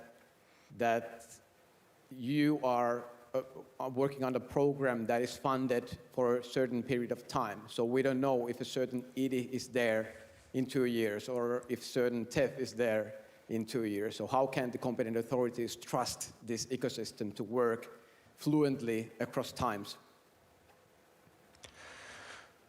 Well, I can start maybe, and then you can complement. So yeah, as also mentioned, so within the member states, within EU, there are different approaches, right? There are different capacities, different also national and regional and local ecosystem. So things are moving on different speed or different in different manners. But as said, so we are working with, as Commission, as office, we are working with the member states representative and authorities to move forward all together as much as organized as possible. Then it's also true, and me personally, I've been working on this a couple of years now, and also with the project, but also with the hubs. There's been also within the ecosystem a lot of changes. As you mentioned, AI factories, they are coming in waves, so also the implementation and the development of their factories themselves is not going on the same pace in the different countries.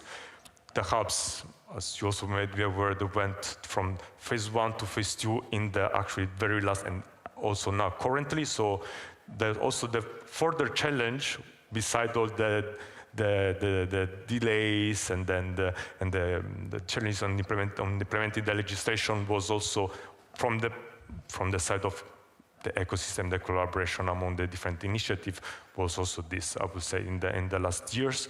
But we have been working again really hard also, and then we have been, maybe also Antonina and Evelyn can share a bit more. But we have been, so I think a lot of moving is true, and then we have few, but I think really good examples, and then we got a little bit of time more, but I see also for what I can see, right, I'm working on this, that we are really scaling and proceeding like in a really good pace. But I don't know if... Yeah, I mean, the question of competence is the question, I would say. But that's the reason why a cooperation with the different initiatives is the key for solving the problem, right? Because we are not in the position to create new competencies in 1 year, right? So there are many competencies around. The point is to find them and to connect them. So regulators need these competencies. Of course, there are some delicate issues. For example, the point is that, especially if you use the sandbox for accelerating the conformity assessment, your high-risk system, then there is a question of responsibility, but that's something that can be solved, The first step is to connect the different initiatives, and the connection can be different depending on the member state. If you're a large member state in Europe, you have a certain type of configuration of engagement.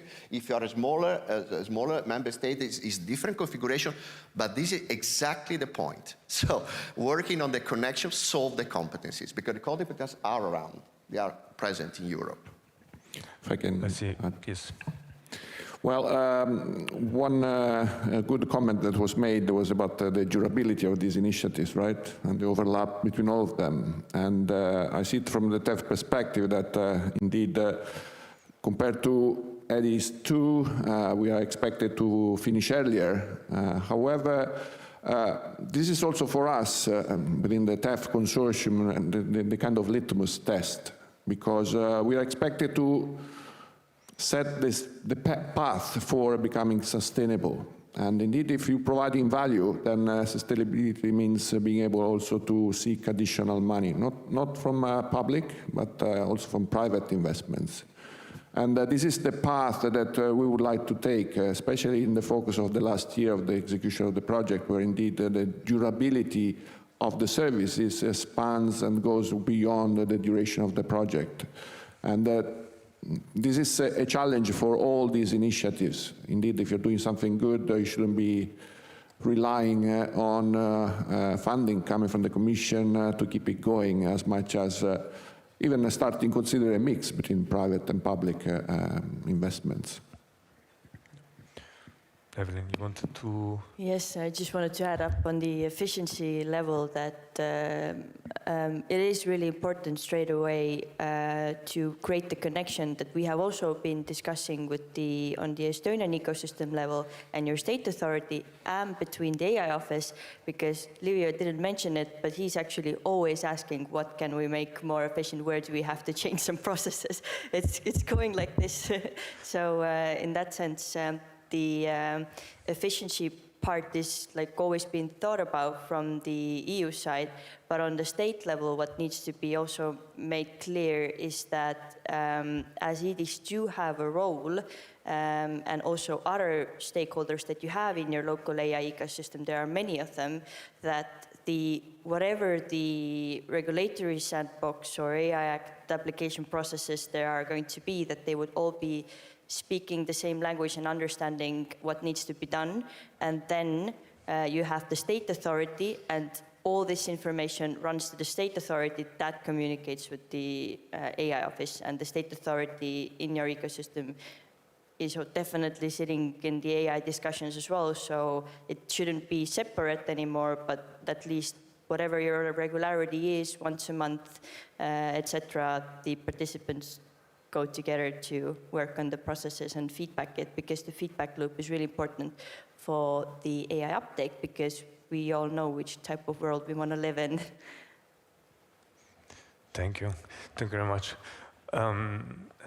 So we have still a little bit of time. I see hands, please, here.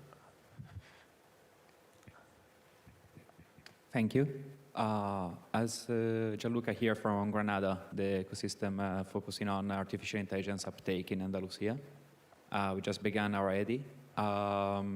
As Evelyn was pointing out, I think this feedback loop system is really fundamental in order to be pretty much on the same page and actually trying to implement whatever is coming out of the regulatory sandbox into real life, into real day-to-day activities. And the question of timings is worrying me a bit, because as we all know, technological advancement and innovation is going really fast, but regulation does not have the same speed. So from CNECT and from National Minister, how are we kind of going to be able to hold on or to put some checks and balancing on the speed of innovation by tech giants, and in order to have the time to actually be able to define regulations that can be applied in time for them to be relevant in that little span of time in which that technology advancement is there, and not needing to run after technology innovation with the regulation, which is going to be like a sort of not virtuous feedback loop. So that is worrying me a bit, because from Spain, now we have the national agency in charge of this, which is waiting for the strategy of each minister on how to adopt and adapt to artificial intelligence. But the work was supposed to start last year, is still starting. So I'm like, how are we, from a European level, trying to create this regulatory sandbox and regulatory framework in order to have all the future that we want, with the principles that we want, in also an international environment where USA is going super fast without much regulation. China already has its own regulation, which is implemented and defined. So how is Europe dealing with this? I can I see many. really quickly, because we design our processes to support the uptake. And yesterday, I'm not sure if you were listening to the panels in the morning, but there was Sebastian, can't remember last name, discussing about the importance of the uptake of our local models in companies. And one important thing that some countries are doing really well, for example, Norway and France already, and where we have more funding in the AI literacy terms, is that if we discuss AI literacy, it's not just understanding what and where to use, but also how to use sovereign AI technologies. And that's a topic that with some other EDIHs we already have started mapping as well, is that, okay, when you have a company coming into your EDIH, then we do not just, when they come with the third-party applications and layer levels, then we actually map them to the local technologies and also where they can already use and how to build the local models and uptake local AI, because it's also a trust and security question. For example, I'm not sure whether all EDIHs have also cybersecurity related, but we cannot discuss AI without the risk and governance system. So it literally runs through the cyber level as well. And the companies that we have that are good examples are having it, the sovereign layer in their risk management system. So first, it's how you implement it. And then the second perspective, the speed within the regulation, is also how we translate it to the language. So we do not discuss regulation as something bad, but which type of world we want to live in. And then this is exactly where today we are sitting at with the process efficiency into the regulatory sandbox. How can we make it really quick and efficient? If there is any company that we communicate with, we never say that, no, you cannot do it. It's how we do it. And it's all about communication as well, how we communicate. And the AI sovereignty is an AI literacy topic. Thank you. Maybe I can say also some words to this. You have addressed a very critical point in Europe. This is the speed for transformation to the companies, and that is something with the this before invest or the EDIHs, the Commission give us an instrument to be really fast in bringing or starting project and bringing to the industry. And this must continue, and I think it's very important that we all have the same roles, that we can also support mid-caps and not only SMEs, and this is something where the Commission has to work, because when I look to the TEFs, 1/3 of the companies cannot use the TEF services and so on. And we are discussing about regulations, we are discussing of all the surroundings, but don't forget what is the really goal, to bring products to the market with the help of AI or without the help of AI. And that is the disadvantage of Europe. we have very good people, we have very good production, but we are too slow. So sorry, I'm 66 years old, I can say that. Okay. Yeah, just a comment on that. I think yesterday we had this panel where it was underlined that, in fact, if we compare the adoption of AI at large, well, Europe is not that falling behind, in fact. So we have to distinguish, I think, between the pioneers and all those major companies that disrupt, let's say, the sector and probably would disregard any kind of regulation whatsoever, with the mass of companies that ultimately will use those AI-based solutions in the day-to-day job, in the day-to-day life. And this is what regulation is all about, I think.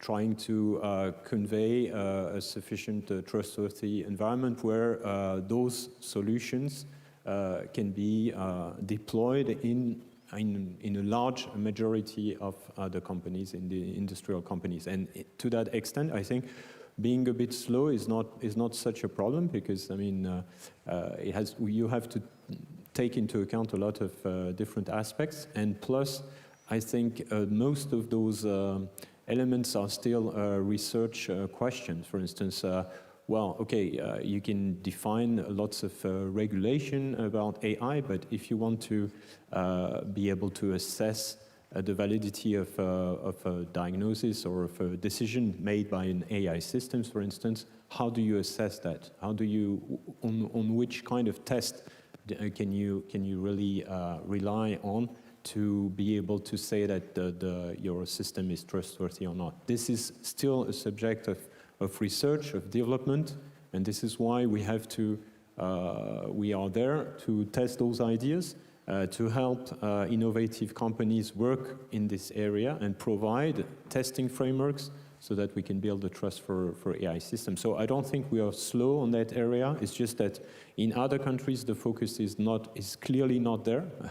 They don't want to regulate anything, and that was the same thing in other subjects. I think not so much for AI, but in general, don't regulate, just innovate, and we'll see what happens. Maybe it's a good thing for Europe because the errors will be made elsewhere, and there we will have a comfortable living with valuable regulation and preserved our own, let's say, way of living with trustworthiness and maybe a little bit less crazy innovation, but rather a more secured way of living, which is, I think, best for our citizens in the end.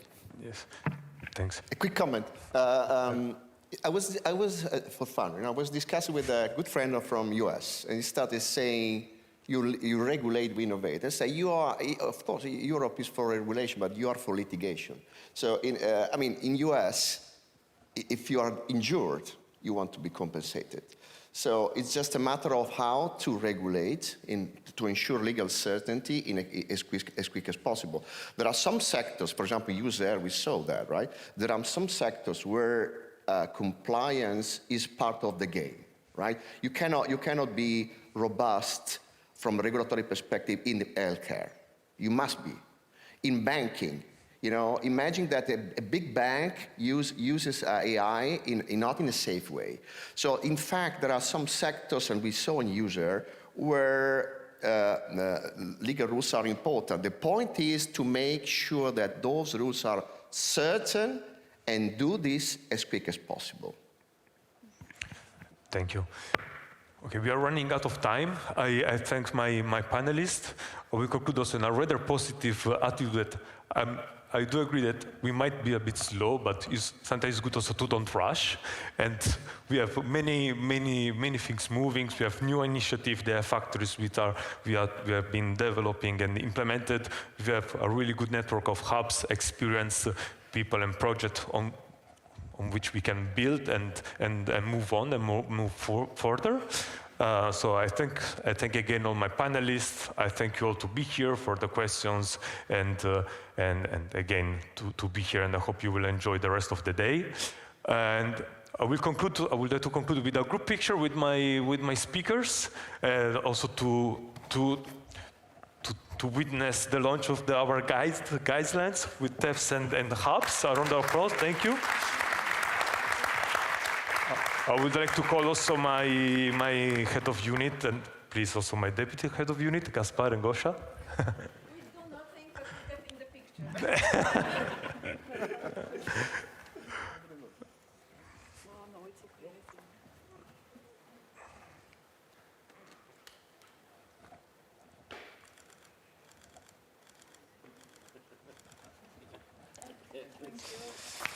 Thank you again.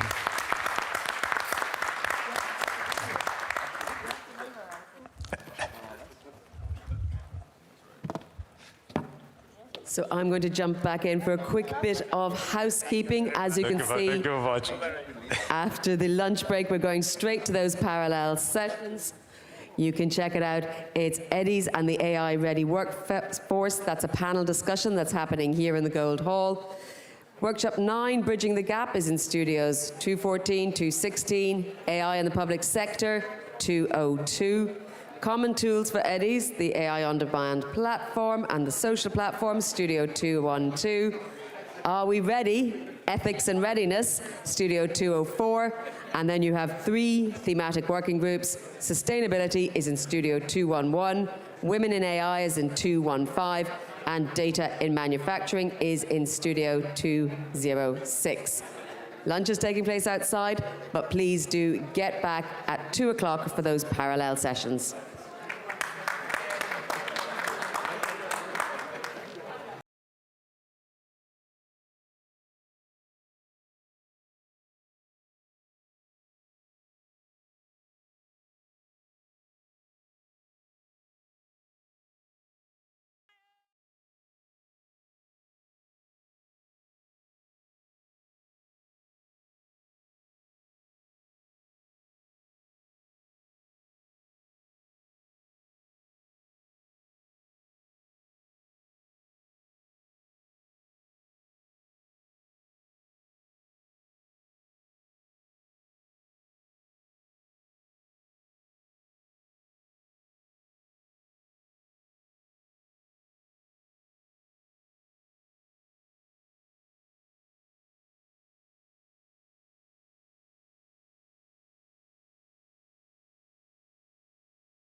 Okay, good afternoon, everyone.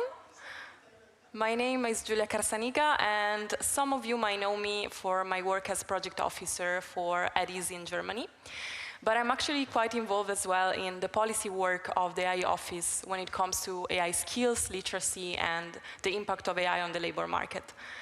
So these topics are really very close to my heart, and that's why I'm very happy to be moderating this panel discussion today, which will focus on AI skills for SMEs and how can we build an AI-ready workforce, thanks also to the help of our European digital innovation hubs and our wider AI innovation ecosystem.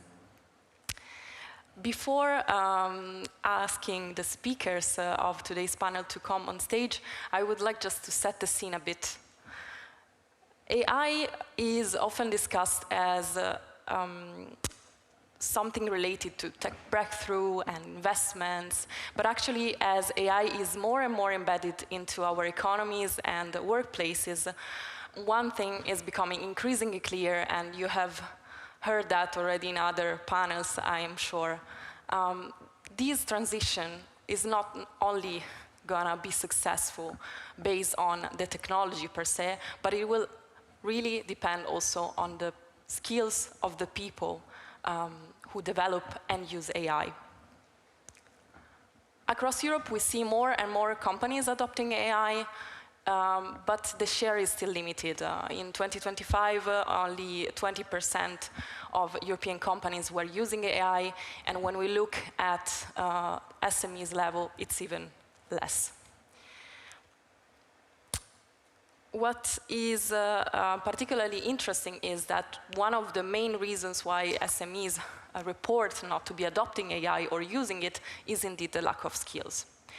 And what is perhaps even more striking for me is that this AI revolution is increasing the skill bar across the workforce. So we're not just talking about the advanced skills, advanced technical profiles, let's say, but we see the need for having a mix of soft and hard skills, or what we call AI literacy, across the entire workforce. And this is, of course, also requiring a shift in the way we conceive jobs, tasks, trainings, lifelong learning. And we see companies already, organizations already adapting to this change. But of course, it is still a challenge to enable access to trainings and this lifelong learning, especially among small enterprises. So while it is, of course, natural and very important to consider how AI is impacting the labor market and also be mindful of the negative impact that it might have, I would like to bring an additional angle to today's discussion and consider what we can also gain from this transition. So what or how AI can augment workers' capabilities in a way that we haven't conceived before.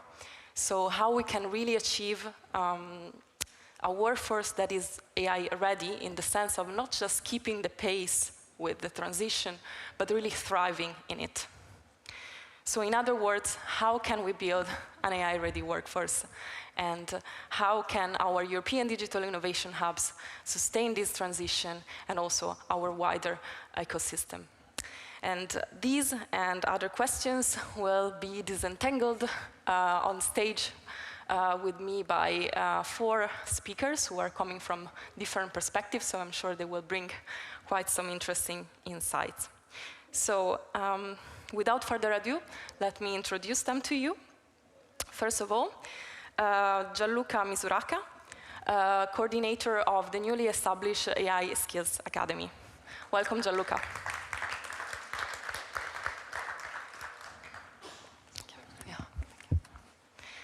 Then Caterina Bortolaso, Senior Project Manager at the European Digital SMEs Alliance, the largest network of ICT SMEs in Europe. Hi, Caterina.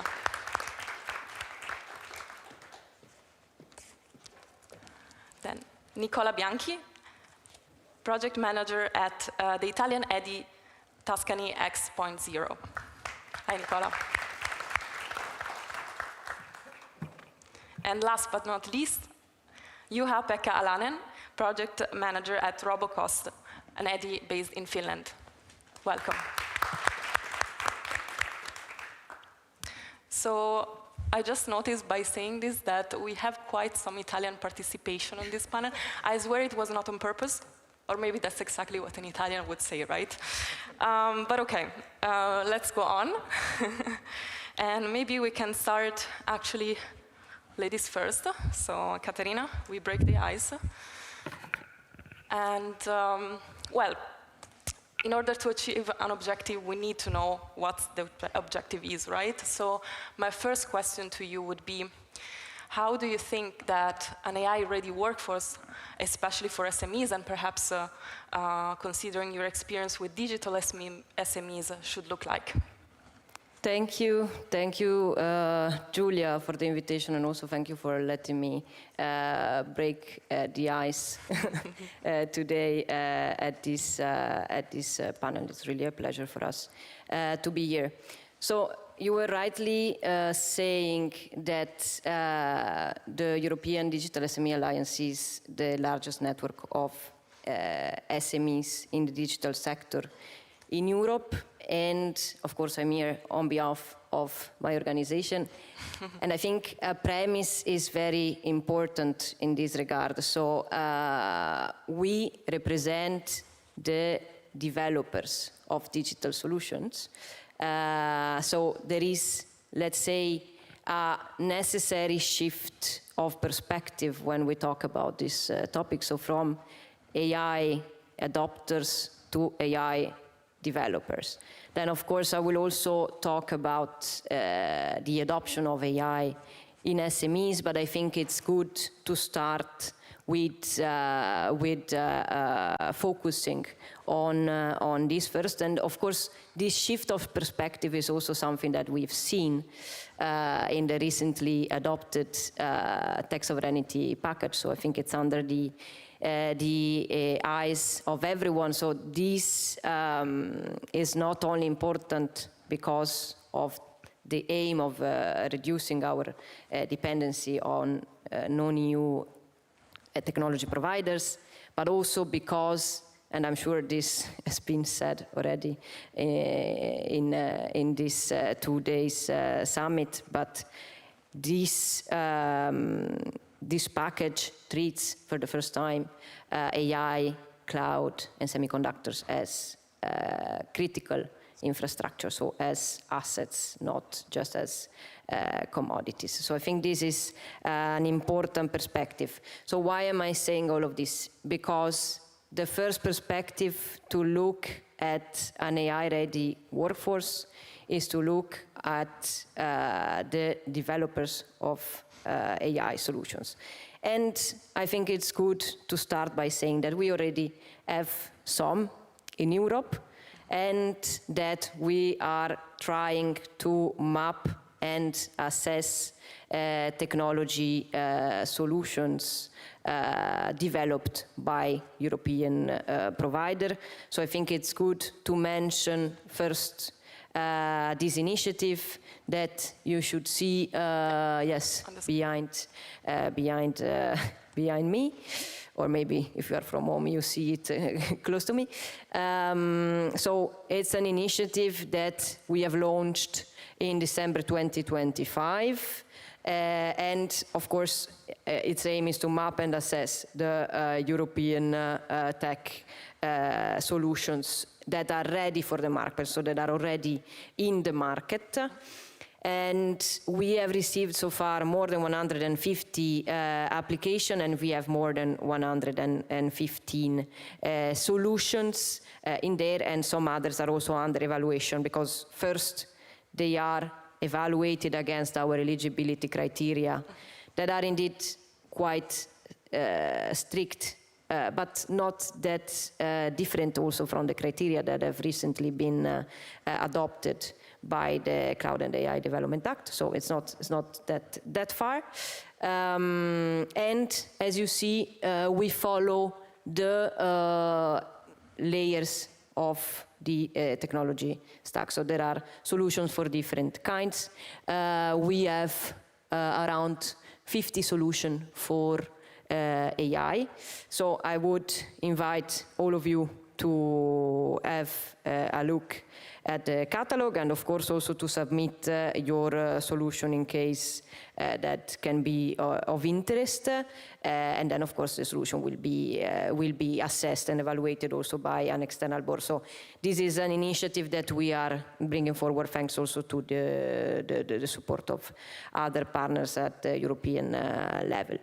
So just, if you want, scan the QR code and browse in the catalog. Of course, you can also use some filters by country, category, keywords, and reach out to companies. So this is the evolution that we would like. So a business marketplace, possibly, where it is possible to have business opportunities with European providers. So this is for what concerns an AI-ready workforce in terms of developers of technology. On the other hand, I think to give a few words also on the adopters, so the pool of SMEs that adopt AI now that they are obliged, or also it's important that they do so.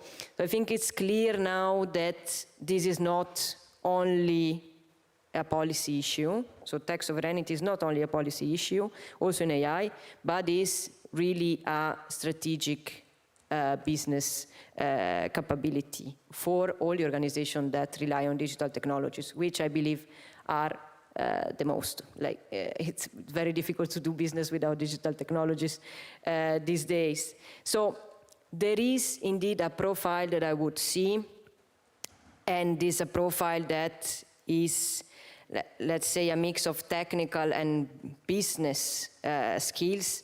So I think SMEs will need more and more professional experts that are able to assess, manage, and deploy sovereign AI solutions. So professional experts that are able also to draft a sovereign strategy for their own company. And we are already working on that. So we are working on that through project proposals that we hope will be funded and appreciated also by the Commission. So this is our next step for sure, to work more and more on this kind of trainings for this kind of profiles. But it's not only this, it's also we are planning to launch a course, an executive course on digital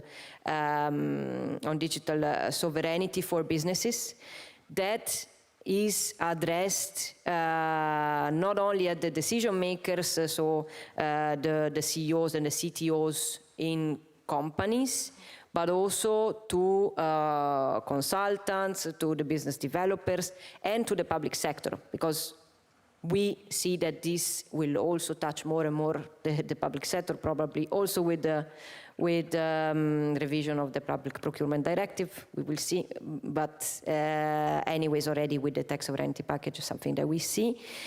And of course, to the providers of digital solutions to understand better how to use the market, so to market better their own solution in markets that are, let's say, sovereignty sensitive. Mm-hmm. So this will happen. There will be 3 rounds starting from the end of September to December. So there will be a pilot, and then if this works and there is demand, of course we are happy to continue.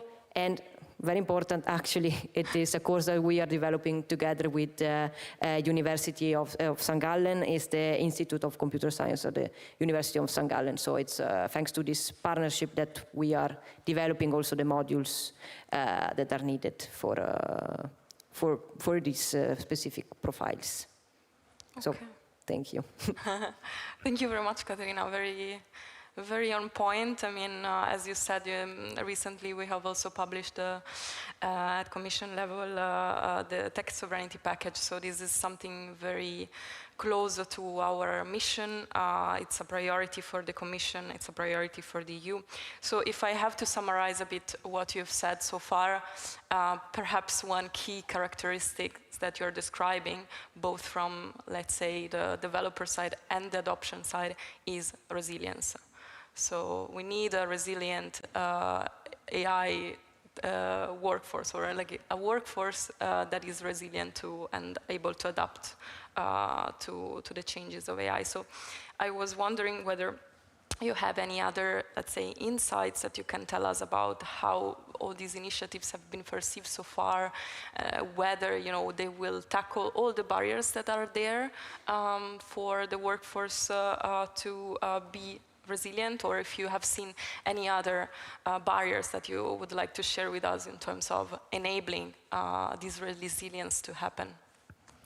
Yes, so I think the barriers, let's say, in general, to build an AI ready workforce are what I said, basically. So the transition to consuming AI services and building internal capabilities. So I think this is a shift that probably also projects that are ongoing now, and I'm sure also Gianluca will present better what we will do in the AI Skills Academy. But I think it's very important at the moment to evaluate your level of resilience, so to understand what are the technologies and the tools that in the medium, long term can be better for your business. So for now, in the short term,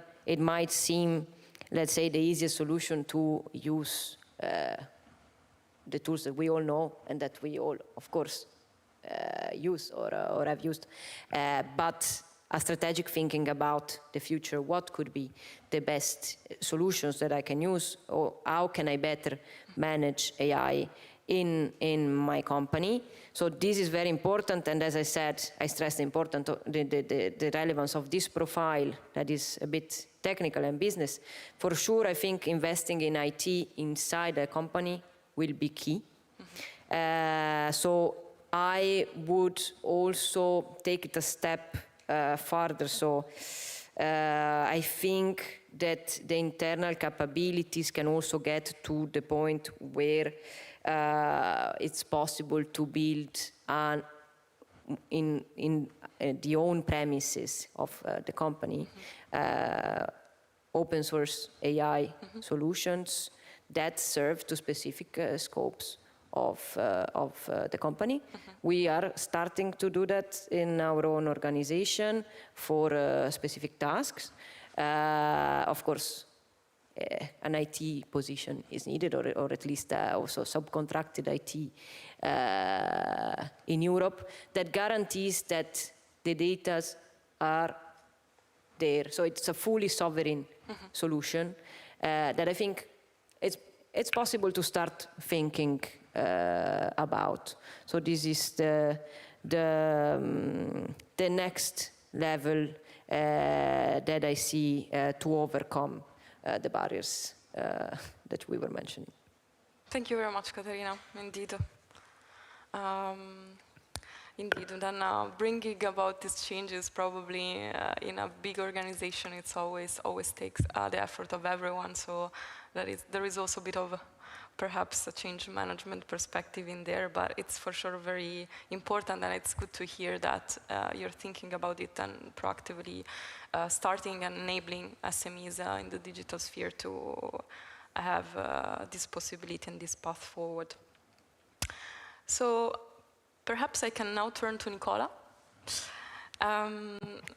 In your work with EDIHs CNECT Zero, you have for sure also met a lot of SMEs, perhaps also in different sectors than the sectors that Caterina was mentioning. So I was wondering whether you observed similar challenges to the ones that were mentioned, or absolutely not. What has been your experience? Thank you for the invitation. I have a very complementary approach from Caterina, because as you say, As you just said, when we were talking about small and medium enterprise in Tuscany, we were talking about traditional one, and not mostly of them traditional one, not a digital one. So with a completely different approach to the innovation and the digitalization. For example, in the tourism sector, we were approaching hotel, restaurants, travel agencies, so small and medium operator of the urban economy. And this is important to know when we have to address this kind of company and how to impact them. Another important point that I want to give you the context, because in Italy, okay, we are 4 Italian speakers, but maybe it's good also for the others to know. When we talk about small and medium enterprise, we are not talking big company, more medium size, but in Italy, 95% of the companies are with less than 10 employees. So in the Tuscany project, we approach this kind of micro enterprise. This it's a challenge because obviously when you talk about digitalization with a micro enterprise, it's different than a small and medium one, and it's completely different from a digital one. For them, digitalization is maybe to have a website, to have a booking engine, a CRM, maybe in the most innovative case, or a ERP. And probably they have just one supplier which covers everything. So for this kind of small enterprise, they have obviously lower innovation capabilities, and they have a different approach and different challenge. I would like to say that also we can say, because we experience in the project, but I can also say there are some recent survey for the Politecnico of Milano that they don't have in their strategic priority the digitalization or the implementation of the emerging technology like AI, or maybe develop AI competence in their first. This study of the Politecnico of Milano said that in Italy, in May, just 7 on 100 company from small and medium size started an artificial intelligence initiative of training. And they were looking just at the company between 10 and 250. So the other one are not even on the charts. So we are talking about these kind of companies when we were approaching the territory in Tuscany. And we saw 3 main things. First, lack of times, because this company, the people are completely absorbed by day-by-day operations. So it's difficult to engage them on something that they don't feel a priority. The lack of resources, obviously, this is because of the size. Another important point, which I would like to mention, and I think it's more important than the first one, because the first one is the consequence of this one, is the lack of awareness. So we were talking a lot about this in these days. Awareness means, okay, everyone is talking about AI. Maybe I'm also using the AI personally when I'm at home, ChatGPT. Okay, but why should I invest for my business? How and why should I invest on AI? For what? And how that can be impactful in my processes as a business. So this is the big question.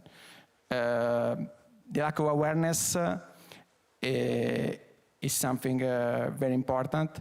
And there is also another part, which is more on the training offering side. That is something that we saw, and that maybe this kind of small and medium enterprise find a barrier on that. Too much training sometimes is too much theoretical, and they need something that is really practical and with an immediate return. Otherwise, they're not interested in doing that. And on the other side, sometimes the training is too on the tool side, just a tool training. Okay, I can learn how to use a tool. And we talk a lot about this in these 2 days. I think the reality is that we need something which is about a mix from this. We call this the meta-cognition approach. So to let the company to understand how AI is important, why it's important, and how to apply concretely in their business, because they need also to have a return. But they don't need to learn a tool that is not something that useful for maybe more than 3 months, but you don't understand how to learn to rethink the process, to understand the process, and how to implement this in the process. So it's more a strategic view, as we were saying. And it's cultural, because it's a very cultural problem. Last but not least, on the offering side, is also a jungle. So it's a hyper-fragmented market. And for a small and medium enterprise of that size, it's difficult to understand, okay, but who is the right partner for me? So I think these 3 barriers for this kind of small and medium enterprise are the main: lack of times, lack of awareness, and who is the right partner. Yeah. Thanks a lot, Nicola. It seems indeed that it's not only awareness, but also really understanding the gains that I was mentioning at the beginning. So why it's worth it, why should I do that?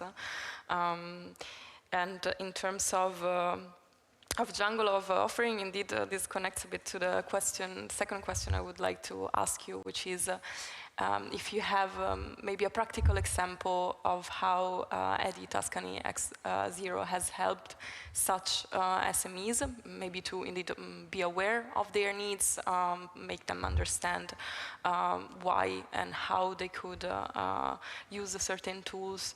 And also perhaps you can tell us how they came to you, because as you were saying, there is quite some offers, so it's interesting to see how they reach out to an EDI. Yes, we try actually to design something that was responding to that challenges that I was saying before. An interesting use case that we made in Tuscany was an inter-companies upskilling program that we made. It was called AI Power. So the goal was not, as I was saying before, to teach a tool, but let the company understand the framework of the AI and then applied in his own business with also a prototype. It was for very small enterprise. 80% of them were micro. This was a generic, it was not a vertical one, so there were business from different sectors.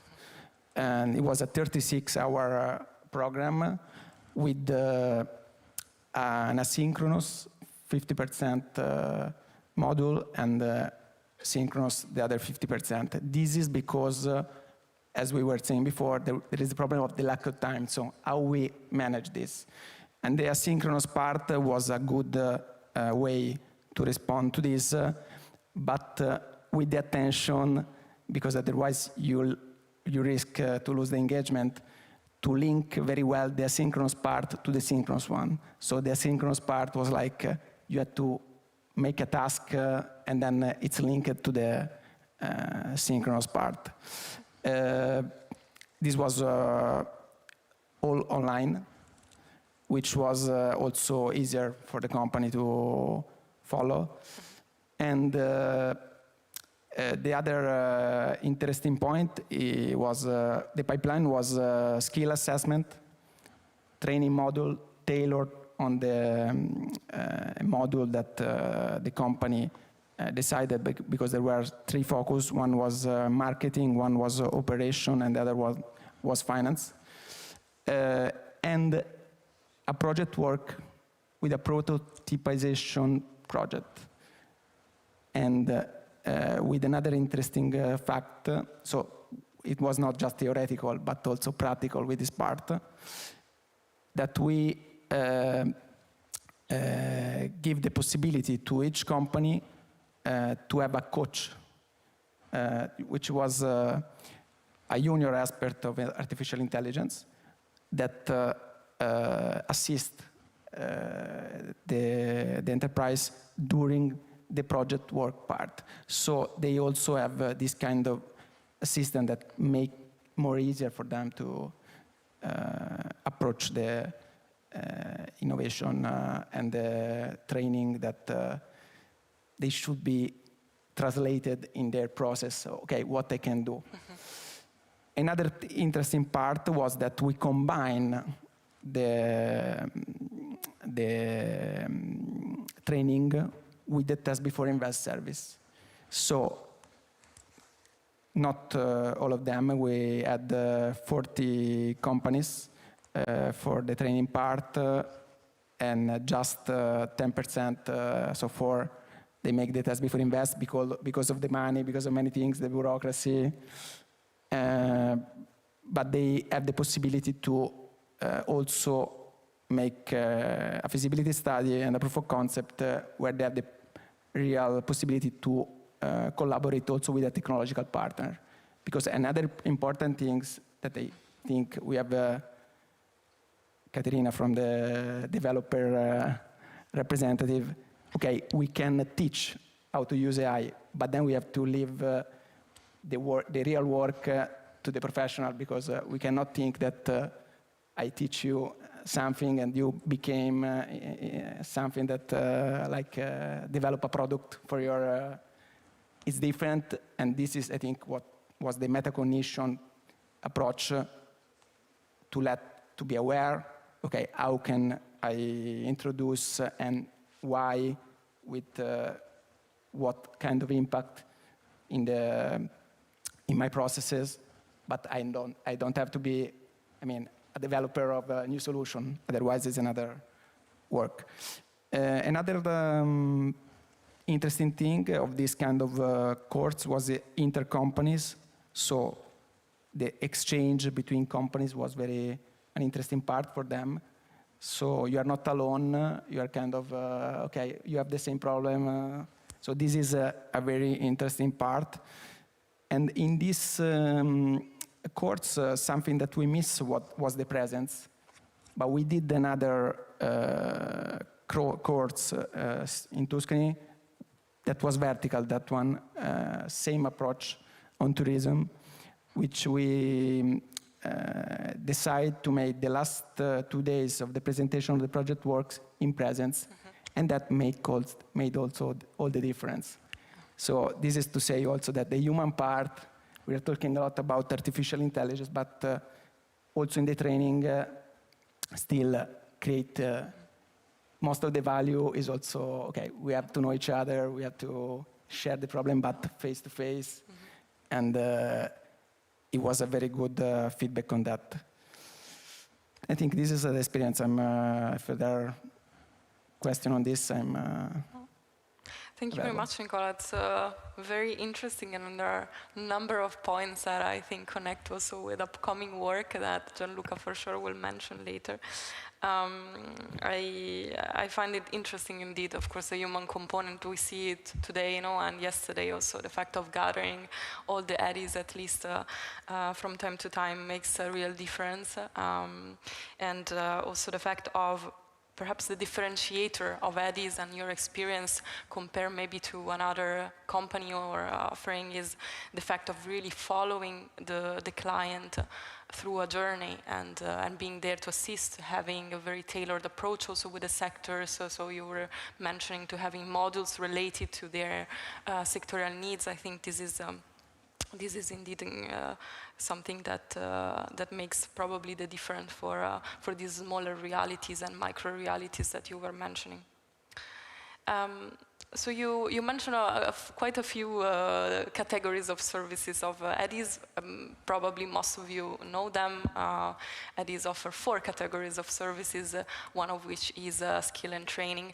But I have seen also in my experience as project officer that there are quite some differences sometimes in terms of what services then within each category is offered from in one country to another. So going now from Italy to Finland, Juha, I was wondering whether the experience that Nicola just shared with us, both in terms of challenges, but also in terms of how you are accompanying your customers, is something that resonates with you. It's happening also in Finland, or maybe you have a completely different needs and approach. Thank you for having me here. Yes, it does resonate, and I've noticed similar issues in the field of the SMEs. And quite often they are not coming to us asking upgrading their AI skills, but they have most likely a business problem that need to be solved. So one recent example happened in one town in our region that a town was asking local companies to their event, and they were having a regular discussion about do they need help from municipalities and the regional assistance for their business. And then finally the company opened their mouth and said that they actually have a problem with the quotation process, that they would like to streamline it, maybe automate some part, maybe AI could help, they were not sure. So they turned to our AI advisor, who started this customer process with them. And after the discussion, they noticed that, okay, maybe another company could provide them a service in this particular problem, that the quotation process could be given to AI, or maybe it could have a bigger part in that process. And while our AI advisor was working with them, they also came to conclusion that actually we would very much like to have a similar kind of knowledge in their house. That what they saw him doing there, giving different kind of ideas what AI could help in their business processes, not just this quotation and other knowledge-intensive work, but other parts of their business. They didn't just think to have one project around this quotation, but instead they started to thinking recruiting a person with AI knowledge who could look after all their processes and not just this one project. So that led to a recruitment process that's at the moment is still ongoing. But this SME, it like a lamp was lit, and they got a really good understanding that AI could help a lot in their business processes. And this was a very interesting and nice example that how our advisors can help, and but what big role also the local municipality plays there to build the first steps toward this service AI process. Thank you, Juha. And very interesting example, and relates to also what Nicola said and the importance of raising awareness as well, no? Of you showcase what it was possible, and then this sparks an interest, and then together you build the solution, or you address the needs of these customers. So indeed, I think raising awareness is on this topic is very, very relevant. At Commission level, we have also touched upon this. We have a repository of AI literacy practices with a lot of examples of how companies have helped and are reskilling and upskilling their workforce. So I can really sympathize with this. Now that you gave us a first example, I'm curious, so I want to know more about examples that you might have. So I know you have prepared actually a video for us as well to showcase another tool that Edi Robocost has used for helping the challenge of upskilling and reskilling as well, but not only. So indeed. Yes, indeed. We have prepared a video because we are a RoboCoast, and the coast is pointing toward the coastline, giving an imagine, and that's because we are operating in the hundreds of kilometers of Finland's coastline. And well, what would be the better mascot for that than a seal living in the sea or in the lake? We have a lakeside seals also, and so this is a help desk tool that we created, AI help desk, because companies usually, when they are, they think about AI, it's a decision-making problem that they are facing there. That what should we do? Who can help us? How do we finance it? What skills we need, and what regulations are there? We might need to go through. So if we play this video, I can explain something what's happening there. As this is a website that's open for everybody, but what we can use when we are visiting companies, but also it can be used alone. It gives first some basic footpaths where the company can choose a little bit what they have their need. There is the AI-based chatbot that is able to answer their questions regarding their AI needs. When they talk their company problems, they can describe them. And then this tool can forward them to the funding part of the website and our services as a RoboCoast, or give advice in the taxation, or give information about education and certificates what the company could gain. And there are some example use cases where AI has been used. And also it's giving advice regarding EU's AI Act. So this is our in-house development, and it's built on Mistral AI, and it's something we are still developing, but it's pretty nice tool already, focused for Finnish SMEs. But of course, with a little tooling, it could be applied to anywhere in EU. But this is a tool that our advisors have found very useful when they go to visit companies and they introduce this, show them how it's working and how it's used. But it can be used individually alone, and it's very intuitive. And one very nice thing about this is that in the funding part, that if you try to find open calls, for instance, and projects who could fund your problem, it's very difficult. The search engine tools are very impractical. They are difficult to navigate. So now this tool has an access to the APIs of these open calls, and when you talk with this chatbot, it will suggest you the current open calls for this particular problem, that maybe they could apply funding from there. So it's been very, very good and nice tool, and we got very good results from our field using this tool. Yeah, very, very interesting, and thanks a lot for preparing also the video, so we could see actually live how it looks like. Very good probably to hear also for Katarina that is sovereign, kind of, because based on European technology.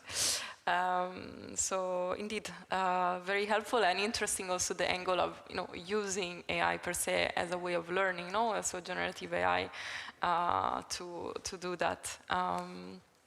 So thank you very much, Johan, for this. Now, I think we have listened to some local perspectives, so now I would like to go back to perhaps more European one, but actually also spread around Europe, so partially also local, and turn to you, Gianluca. So you are coordinator of the AI Skills Academy. Consortium is called actually AI Skills Hub Academy Aisha. It's just a project that just started. It is a project that is part of our European AI innovation ecosystem. So it will be closely related to EDIHs and to TEFs and to the other instruments. So I would like to ask you perhaps to tell us a bit more about the project, what's its goal, and how it will support the mission of AI upskilling and reskilling. Well, thanks a lot, Julia, and thanks for having me. That's my pleasure, and actually it's also very timely, as you actually said, the project is brand new. We just started last month, and actually it was by design to get ready, let's say, as of day one. I mean, the call was closed in October last year, and there was congratulations to the Commission colleagues that made a very speedy evaluation. So already in January, and then there was the result, and we started on the 1st of May. Labor Day. So, and we had a kickoff meeting in Rome because, okay, I'm Italian too, but I've been living and working most of my life abroad, so I'm European more than Italian, and but I just went back to live in Rome. So, and we have, our consortium is quite extended, so we have 30 full partners and 12 associated partners, many of which are actually association. The Digital SMEs Alliance is also one of them, and we are many academic, but also organizations that are really hands-on. They are really working with AI, developing AI. We have some startups. We have some specific organization focusing on generative AI. That is also one of the specific focus of the AI Skills Academy, but it's not the only one, because of course we know that despite there is this association, AI equals ChatGPT, Claude, Gemini, etc. In reality, there's much more, and that's where actually the strength of Europe lies. And I believe I know the European Digital Innovation Hubs are actually exactly those organizations that are developing and promoting the use of digital technologies in general, including artificial intelligence in different sectors. And the project has been designed also in line with the requirements of the call, exactly to be aligned with the policy objective of the European Union that are very clear. So it's also very timely. We are here today because the package on technology sovereignty was just launched. Today also, just a couple of hours ago, the AI Office published the final version of the Code of Practice on labeling AI. So this is also something that may be seen as a technical issue, but it's actually what the SMEs and the companies are interested to understand how they can use these and what are the implications of these regulations. No, that's so difficult. But in reality, the regulations are there to make the life of our SMEs easier, and also to make sure that we can then be innovative and promote and innovate through regulation. That is the lemma, I would say, of the EU. But specifically in this moment, we see artificial intelligence is everywhere. Let's not mention the encyclica of the Pope, etc. But it's true that we are in a moment of the history of humanity where technology, these kind of technologies are actually changing completely our landscapes in the work, in the job, in the education, in everywhere, everything we do. So we have to be careful, look at the risk, but also the big opportunities of these technologies. And that's where the AI Skills Academy has been, as I say, designed exactly to be ready from day one, to be the hub. That's why the H in the AI Skills Academy, the hub to aggregate all the actors that are already working on this, like many of you. I mean, there are, as I say, there are 30 plus 12 organizations from about 20 countries already involved, but I'm sure that as in other projects I'm involved, co-funded by the Digital Europe program, our partnership will increase, because with the associated partnership mechanism, we can further grow and let's say, find other partners in different countries, in different fields. At the moment, the focus is fully aligned with the Apply AI strategy, so the activities will be mainly addressing the sectors, the priority strategic sector of the Apply AI, including the public sector. We can also maybe discuss on that, because it's, for me in particular, a special sector. But clearly, we need to, first of all, avoid the syndrome of doing everything again from scratch. You know, the syndrome of the professor that comes and says, okay, no, but now we start again because what is there is not good. No, actually, we will build on the work. I know there are some colleagues here from the JRC that we're discussing with Julia. Soon we'll publish a mapping of the skills offers of the European Digital Innovation Hubs. This will be fundamental to understand where we start, what is already offered. And I know that there is a lot, but how can we structure this in a way that can be delivered according to the needs of the SMEs, or in general different organizations that they may not know exactly what they need, or they have, maybe they're not aware, they make confusion. You mentioned the 20% of SMEs are using AI, but then it depends what are they using. It's just, their ChatGPT on the mobile, or is something else? It's just kind of statistical tools, kind of machine learning, or they're really using AI for their productive function. So I think this is very important. That's why in the AI Skills Academy project, we have of course, also some training.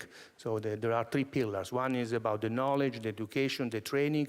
It is not just academic. Of course, we have universities, many from La Sorbonne to La Sapienza, Politecnico di Milano, and many others from different countries. But we are also focusing on VET, on vocational education training, and on the job training. This will be actually the first track on which we will call on you, because we need to see what are exactly the needs that are coming from the SMEs, on the job training with pilots on different sectors, and also sector labs. So some specific, let's say, kind of testing and experimenting facilities philosophy.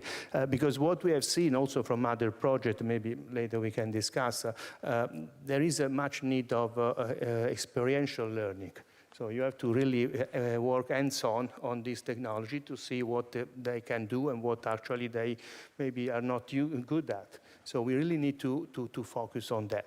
And then there is the building of the ecosystem. That's why the hub, no? Mm-hmm. So the idea is to attract all those actors that are already working in this field, make an offer. Maybe that could also be part of the tech offer, or the tech the sovereignty packages that we can offer worldwide. I see that, not only in Europe, but there is a lot of interest from all over the world to see what we are doing here in Europe, not only on the AI Act or the Anti-Digital Service Act, etc., but also on our approach that is becoming more and more let's say, voluntarily independent. So the strategic autonomy principles and the value that we have also in our, let's say, policy should be, of course, declined in the skills. And we need to make sure that if we have the regulation, if we have the infrastructure that we are building, we have also the competencies to make sure that then we can run those infrastructure and make sure that our regulatory framework is applied and AI is adopted in a human-centric way.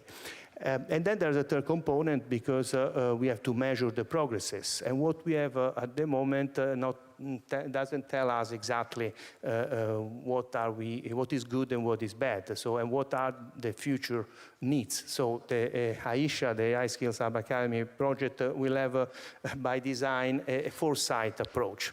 So we will see not only what is needed now, we'll try to anticipate, working in close collaboration with the AI office and the other services of the Commission. And I know that, I mean, of course, it's a big honor, also a big responsibility. But yesterday, for example, I was at the European Parliament discussing with some member of the Parliament. There is also a lot of expectation, and we can probably all together contribute to the work that we need to do in the next few years to build the European AI Skills Academy that is a reference not only for Europe but globally. Thank you very much, Luca. Absolutely, it's a common mission.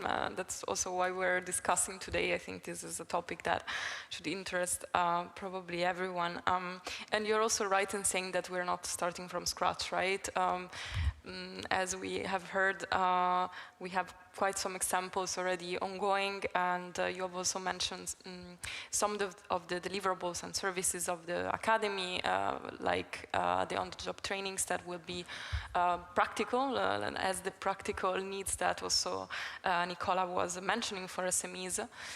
So I was wondering maybe briefly if you can tell us if you see already links between, let's say, the AI Skills Academy and the EDIHs, so how can the AI Skills Academy actually complement the work that EDIHs are already doing and support each other and going together towards this mission? Yes, no, absolutely, and I think... perhaps you can try to use that. Yeah, that one seems to work. Okay, so, I mean... So no, absolutely. I mean, that's why it's timely that we have this first, let's say, public announcement of AISHA here, because there is a lot of complementarities with the work of the European Digital Innovation Hubs. I mean, I mentioned the need to see what are the needs, and who better than those that are actually working with SMEs and in different sectors that can tell us what are those, I mean, what is the demand. And then also aggregate the offer, because there is a lot of training that is already done, but how can we make this available in a dynamic, in a modular way? There it comes also I mean, maybe the more complicated part, because interacting also with our, let's say, educational systems, academic system is not easy, but of course we are also experimenting in other projects the micro-credential approach. So how can we develop micro-credentials and also a competence framework that is common, of course building on the AI literacy activities that have already been done in different contexts, but also linking in fact to the policy again, because I mean, the Article 4 of the AI Act is specifically mentioning the need to equip with the skills all the providers and the deployers of AI. So what does that mean? So we really need to make sure that organizations, rather than only the individuals, are able to understand what are the implications also from then a legal perspective of not being capable of running those systems.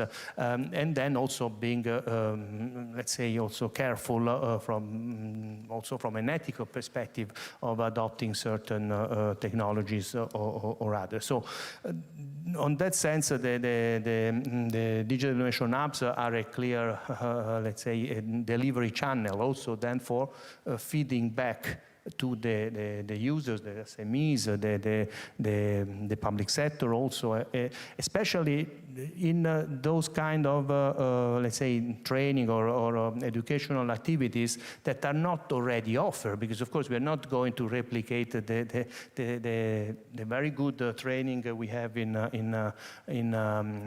Europe in different universities. I mean, I don't know if you have seen the speech of the Italian astronaut saying that this, you know, he was also emotional to say that he's there because of the education system of Europe. And definitely this is already strong, but in this maybe we are lagging behind when it comes to AI, and especially large language models and foundation models on some more dynamic, let's say, way of training. And there where the Skills Academy can actually be, you know, fill the gap, again, working together with the various digital innovation hubs. Also because I was saying, and also listening to the colleagues before, we don't have just to train on the tools, no? We don't have just to explain the AI Act, for example, or the legal aspect, or just theoretical approaches, but we have to really be project-based, develop project-based learning. That's why a lot of sector labs and pilot training. But also we need to, let's say, equip let's say, people in different sectors with those functional capacities for then using and adopting AI in their specific work. You, Katrina, mentioned the procurement. That's a fundamental issue because AI is not like buying a table, no? So it's something that change exactly your organization, your way of working. So you really need to understand when you procure technology and AI what exactly you want to do. And then, as I said, you will have to, I mean, we will have to see altogether what are the profile that we need to develop for the future of our economy. Thank you, Gianluca. Yes, absolutely. And it seems to me, you know, hearing from you and the rest of the panelists that there is no really one-size-fits-all to the questions that we are discussing today, but there is a common purpose, a common mission, and the willingness to address it. So perhaps before giving the floor to the audience to see if there are some questions for the panelists, I would like to pose to all of you the same question. And of course, a bit philosophical and big, because why not at the end? I was wondering, how do you think we can scale up this mission? So how we can ensure that this becomes a priority? What should be the #1 thing to do in order to address this at European level? So the upskilling and reskilling in AI, especially for SMEs, and how do you see the role of European digital innovation hubs, but also the wider ecosystem, so including, for instance, AI Skills Academy, helping there? So perhaps I can start again with you, Caterina. Yes, so I will say something that I think we would all agree on, that is coordination. So I think the priorities that all these initiatives, and there are already quite a few, so myself, I work in the Digital Skills and Jobs platform. I also work in the Digital Large Scale Partnership under the Pact for Skills. I coordinate some projects, and I see some projects, especially Blueprint and Centers of Vocational Excellence. We have EDIHs as members of our organization. Therefore, we know that there is a lot out there, especially in terms of trainings. But also quoting what Nicola was saying as well, I think if you take the case of a worker that would like to reskill, like, how do you orientate yourself? I don't think that is necessarily easy to understand where to go and what to do. So there is plenty of opportunities, but maybe they would need to be more coordinated and mapped. So Gianluca mentioned the mapping already, and this is also a task that we will work on right now with the AI Skills Academy.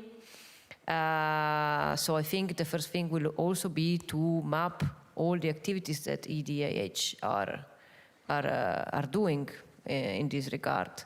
And not only that, but also the funding streams that are available at the national level, all what has been done so far in this regard, to make sure that everything is available in a one-stop shop, and also to make sure that there are not necessarily duplication. That's also a subject, I think. Absolutely, thank you. And as Gianluca was mentioning, actually we are starting working with our colleagues in the research center to do that. So we have mapped the courses that you EDIHs are offering and have been offered until now. So very actually happy to have a discussion with you on your new courses so that we can keep that effort up to date. Perhaps going forward with Nicola? Thank you. I think, as I said before, the priority is the awareness. So to reach the awareness, I think the EDIH should work more on the ecosystem, which was already said before, but also at local level. So we don't just have to work with the single companies and single public administration. We have to work on the community. I think this is a more impact approach. And that should be, I think, also a KPI. I don't know how to, but not with bureaucracy, please. No, I'm joking with this. So the community approach, I think, to have more impact, and this is, for example, for us in the Tuscany experience, is also to involve in the process the business association, not just the business association for the developer, the traditional enterprise, for example, the schools, also local stakeholders which represent the community. I think this is very important. In terms of tools, for example, something that we use in Tuscany that works well in terms of make awareness was the webinar approach, where in the webinar the entrepreneur talked to the entrepreneur. So we were not just a theoretical, it was like 1 hour, 1.5 hours of story that your colleague tell, okay, this is my story. So the story approach in a webinar way is a very good attractive point. I think this is important. Another things that we have to think about is also, okay, we have to teach AI, we have to teach emerging technology, but we can use also the emerging technology to innovate the way we teach. Because today the format is still, okay, we have listened different format, but probably they are the old way. We have a technological partner in Italy which is already now make a training program with virtual reality that simulate the real ambient of that small medium enterprise in the tourist sector, with maybe the challenge that you have to face with the hybrid workforce, the agents, the robots. So we have to think and we have to share this, because another point that I see in the EDIH program in the last phase, I think this in this phase we should improve this, is to have like a real sharing platform. So all of us reinvent the wheel when they make a format for education, for training, but can we have a real sharing platform where if the Finland EDIH made something very impactful, we can reuse it in Italy. Today, also with the technology, the translation is, I think, is not a problem anymore. So I think we have to work a lot on collaboration, on community, and try to find also the right way to use technology in this way. Last but not least, okay, we can push also on the level of the regulatory side. The high literacy point is very interesting. There is this obligation. Maybe we can try also to push on that in terms of awareness at the local level. Absolutely. And that can improve the reach. Absolutely.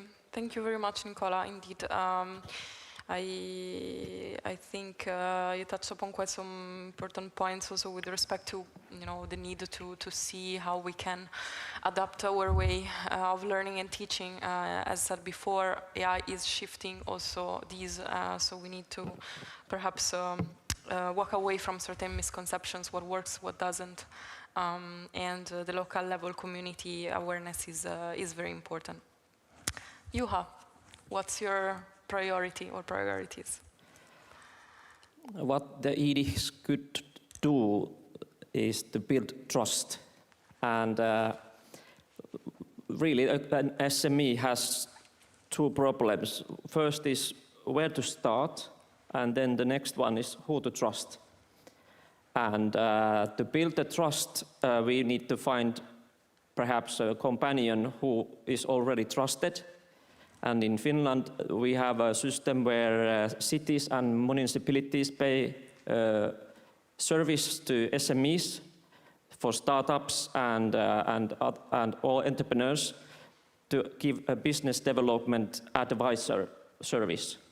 And this is a place where all the entrepreneurs go when they want to found a company, and for further upskill their business, they go for an advice there. So this is where we think that what is a good point to start this chain of trust.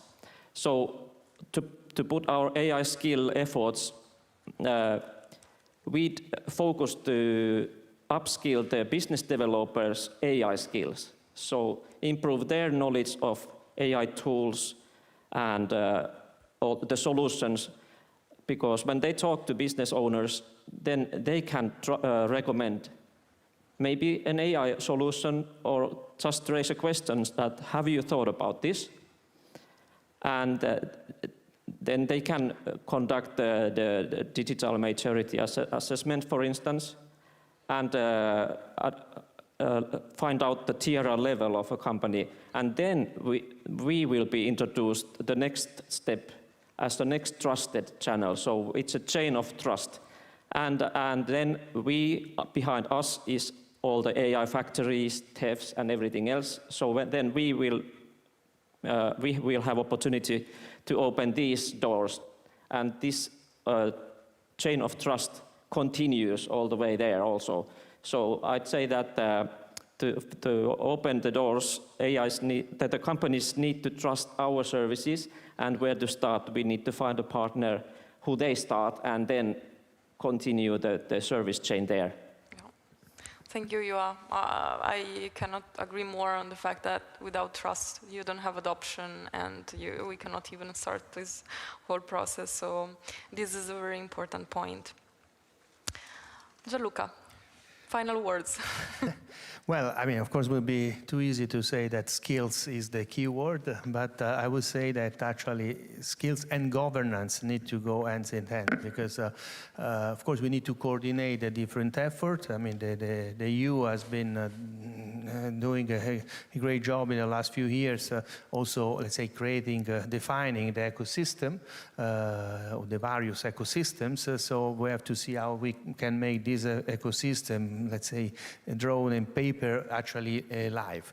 And this is, of course, I mean, the AI Skills Academy will be part of this ecosystem, supporting and working with the other component. The factories were mentioned, of course, the digital innovation hubs, etc. But then one important element of that, and that is in fact also one of the priority sectors in the Apply AI strategy, is the public sector, because I mean governing this changed paradigm of artificial intelligence require also that the civil servants, the policymakers, are actually equipped themselves with the skills to decide what is actually needed.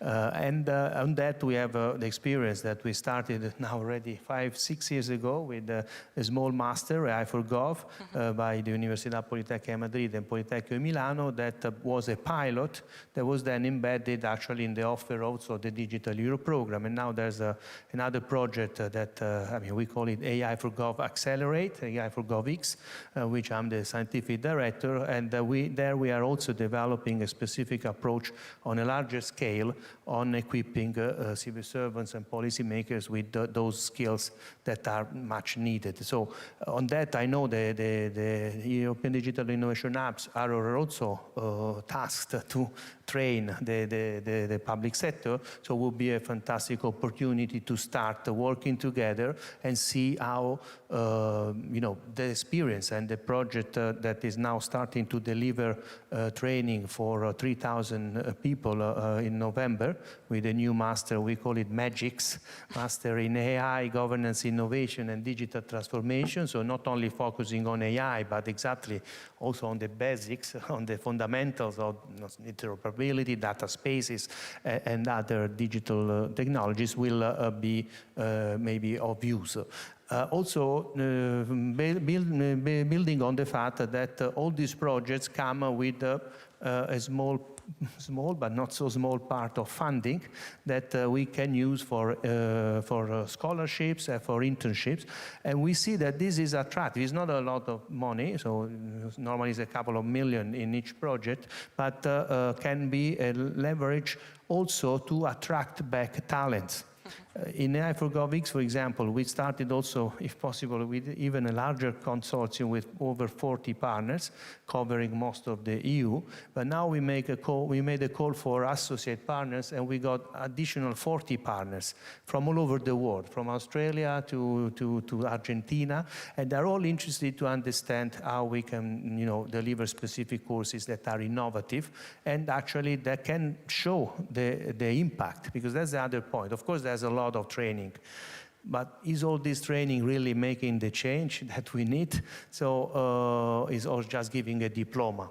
So we really need to see how we can make the difference, and this we can only see by the career development that of each participants in the training or in the specific educational program.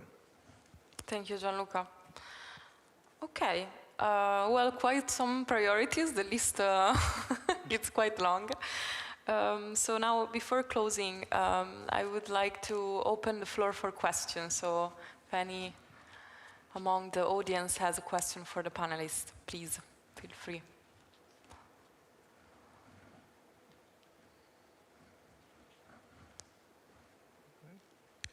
Okay, we were exhaustive, I guess.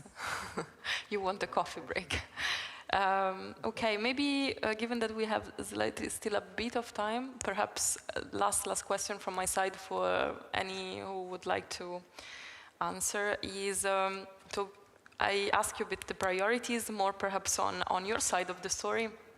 I was wondering whether you would have some suggestion also for the EU on how we can support further this important mission.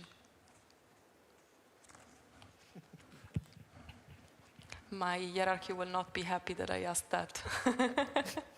Yeah, we also need to be careful what we what we reply. Yeah, I think coordination and communication is key also on that side. And I know that is happening already. And I am personally, for what I do, I've seen more coordination in the years. So. Thank you. Okay, we take it. We take also the compliments sometimes. Yes. Because I told you before. Yeah. But for me, it's less bureaucracy. I mean, that's the real elephant in the room, and also probably more for the state aid part, we need a real, I think, effort to really simplify, not because it was a very hard bureaucracy for us, at least in Italy. To be a bit more operational. Okay.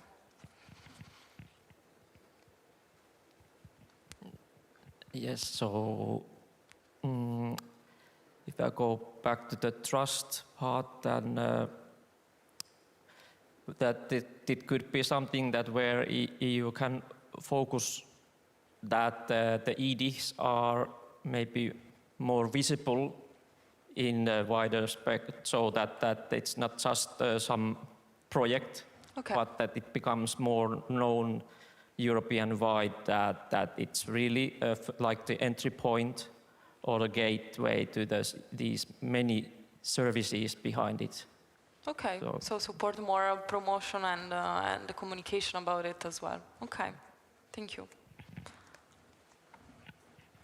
Well, I mean, you know, I've been also in the house for many years, so clearly there is the need to maybe accelerate a bit on certain implementation. I know this is also a frustration sometimes in the services of the Commission, and DG Connect and the office in particular is doing a lot there. But then I'm first and foremost a futurist, you know, and so my company is called Inspiring Futures Europe. So probably the Commission should also rely more on the unknown that can be generated by actually the knowledge and the talent that we have across Europe, and also maybe trust the fact that something different from what maybe was planned could happen, and so making sure that there is the support for all the initiatives to really make those impact. In that sense, there's already been quite also, not to compliment, but the change in the way the funding mechanism are now judging on results rather than on the time spent on research. It's something. It's already a good thing, because it gives us the opportunity to demonstrate that we can really make the difference. Okay. Okay, very good. Noted down as well that. Very good. So I think we are at the end of our panel. We have learned a lot of different aspects, from the importance of resilience to the importance of having a tailor-made approach sometimes, especially for smaller companies, the importance of trust and coordination. But as said, what I hear very loud is this is something that is considered very important by all the panelists here, and probably, I hope, many of you listening to this session. And I can only hope that we will continue increasing our efforts to respond to these AI skills need, and build really this AI-ready workforce, which does mean human and AI, and does mean also a type of workplace that is reflecting our values in Europe. So thank you very much to all of you for participating, and thanks a lot also to the audience for engaging and listening.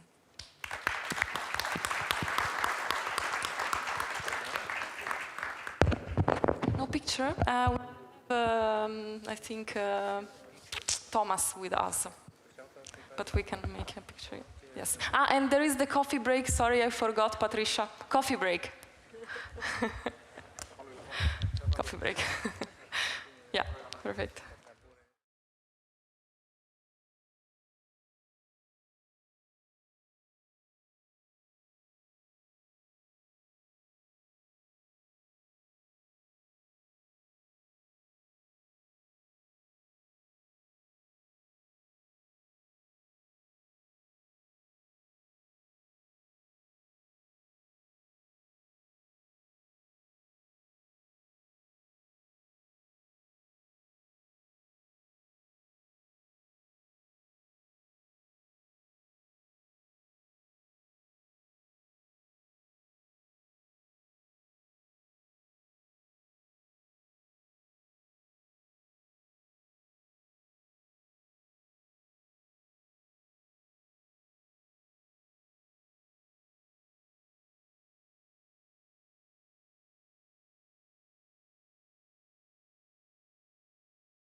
Much. We are here at our final closing plenary session of the 2 days. I hope everyone still has a bit of energy left. We're in the final stretch, and I hope you've had a really good opportunity to absorb the atmosphere, get inspiration, and we're going to close out with a topic that I know most people are very interested in, which is money.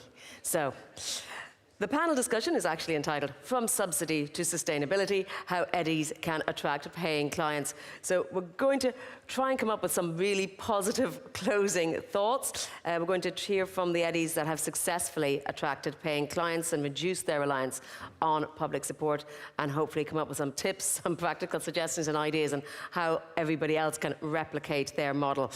So we'll really hopefully get some great thoughts. It's going to be quite high energy because I know it's tiring at the end of the day, but there's a lot to get through, and we're going to try and do it quite snappy lightning rounds. If there's time, we'll ask questions from the floor, but we've a little bit to get through before that. So I'm going to invite back to the stage once again Gosia. Please do join us. Gosia Nikowska, Head of Unit for Artificial Intelligence, Innovation and Policy Coordinator in DG CNECT. Thank you, Gosia. We also have Gerard van den Kerkhoff, who is coordinator of EDI Digitalis in Flanders, with a strong industrial background, more than 20 years' experience in the Netherlands, Belgium, China, so bringing a global perspective and insight to our discussion.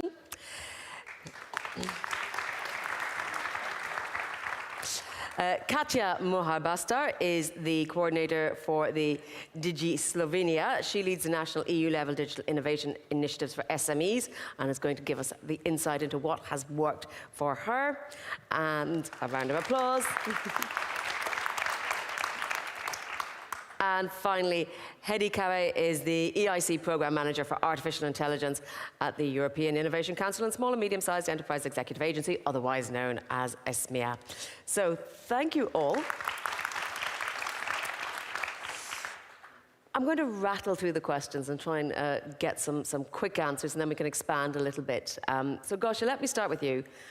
Why is the Commission supporting and encouraging EDIs towards getting greater financial sustainability or independence, if you like?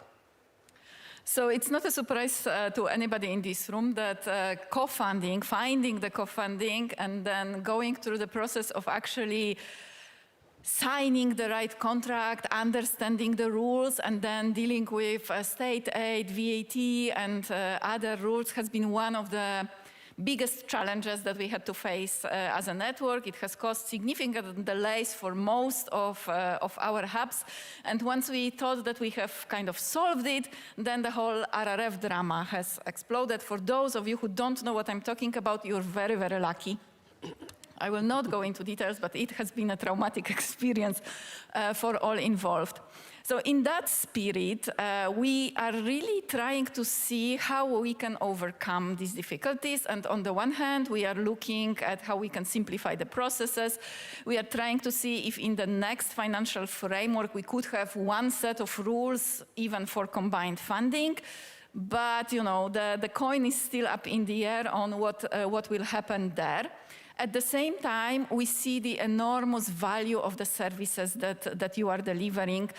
The quality of what you do is really outstanding, and we feel that the companies would be ready to pay, maybe not the full price, maybe not even the half price, but they could contribute, they would see the value in contributing. So that's why we are looking for ways of making our EDIs at least up to a certain point financially sustainable. We think also this is the longer future.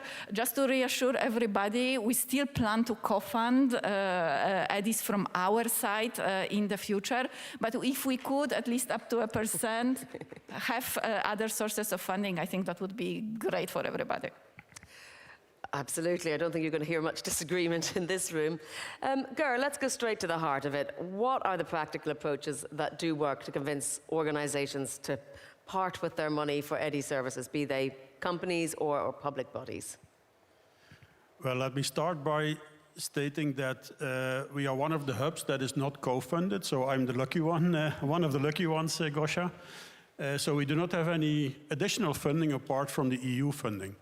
That makes the operation of the hub very easy, because if I hear all the difficulties on the reporting now with the co-funded hubs, But that also means that if you want to run the hub on a no profit, no loss base, then you need to ask money from companies for your services. So we have different types of paid services.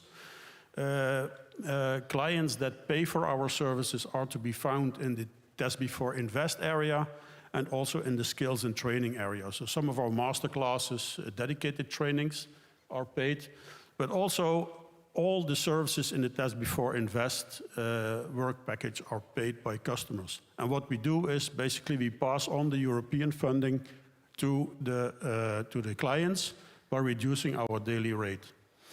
Now, what I think is what we try to do is we try to make companies more competitive by introducing digital technologies. We try to make them more resilient, and all of that is a very good introduction to ask companies to pay for the services. Basically, if I look at our feasibility studies, companies, they know that there's a lot of technology available. They know that they need to innovate in order to stay competitive, but they have great difficulties in trying to find out where to start, how to start, what are the technologies that I need, and how should I apply them. And that's where the EDIH, in my case, Digitalis, is in the pilot seat of helping these companies. We de-risk them, and we try to support them in finding out where to start, how to start, and what are the right technologies. Companies paying for these services, we have no problem in finding these companies. What we do is we work with what we call Digitalis ambassadors. Now, these ambassadors are employees of the partners in the hub, and the ambassadors are at the front office of their organization. In my case, that's account managers. In my organization, we are an RTO. But for example, in the Chamber of Commerce, that are regional advisors that are constantly in contact with companies. And they are trained by default to talk to companies, but also to understand their needs and their challenges. And in my case, that's crucial. That's the pivotal point in an EDIH, that you need to understand the needs and the challenges of the companies. That's everything we do is around that. And when you help the companies in solving their needs and adapting to their challenges, then in our case, it's not very difficult to attract them for paid services. Good to hear. Let's find out if that sort of approach works for everyone. Katja, tell us, what are you doing? How are you spicing things up? And are there any particular challenges that you've encountered? Thank you. Okay. Well, we don't have ambassadors, we have agents, but they do basically the same things. Well, yes, I will start with the challenge. When we started the EDIH 1.0, we didn't realize that our digital maturity of our SMEs is much lower than we expected. That's why we found ourselves in the awareness-raising phase, and so we had to re-evaluate the services, and also we didn't get so many companies that we expected at the beginning. We needed a lot of work to tell the SMEs what they need and listen to them and search for the correct services. And we also had a lot of services on our price list. We did a price list, which was different for the micro, small, and medium companies with different subsidies. So the medium companies paid the most and the micro the least. And that's why we needed to rearrange our project in the middle. And then it proved that also our market reconsidered about what we are offering, and we gained a lot more recognition from the SMEs, and now it's much easier. That's why we can plan in advance also next services. So it was not all easy. It was really hard, but probably you all know this situation from your case. But now we are a bit more confident.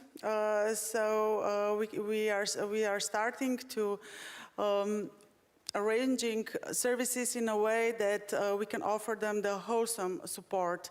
The support with, when we measure the DMA, then we can see what the client journey will offer to them and go through the test before invest and education, and also support to find investment for them.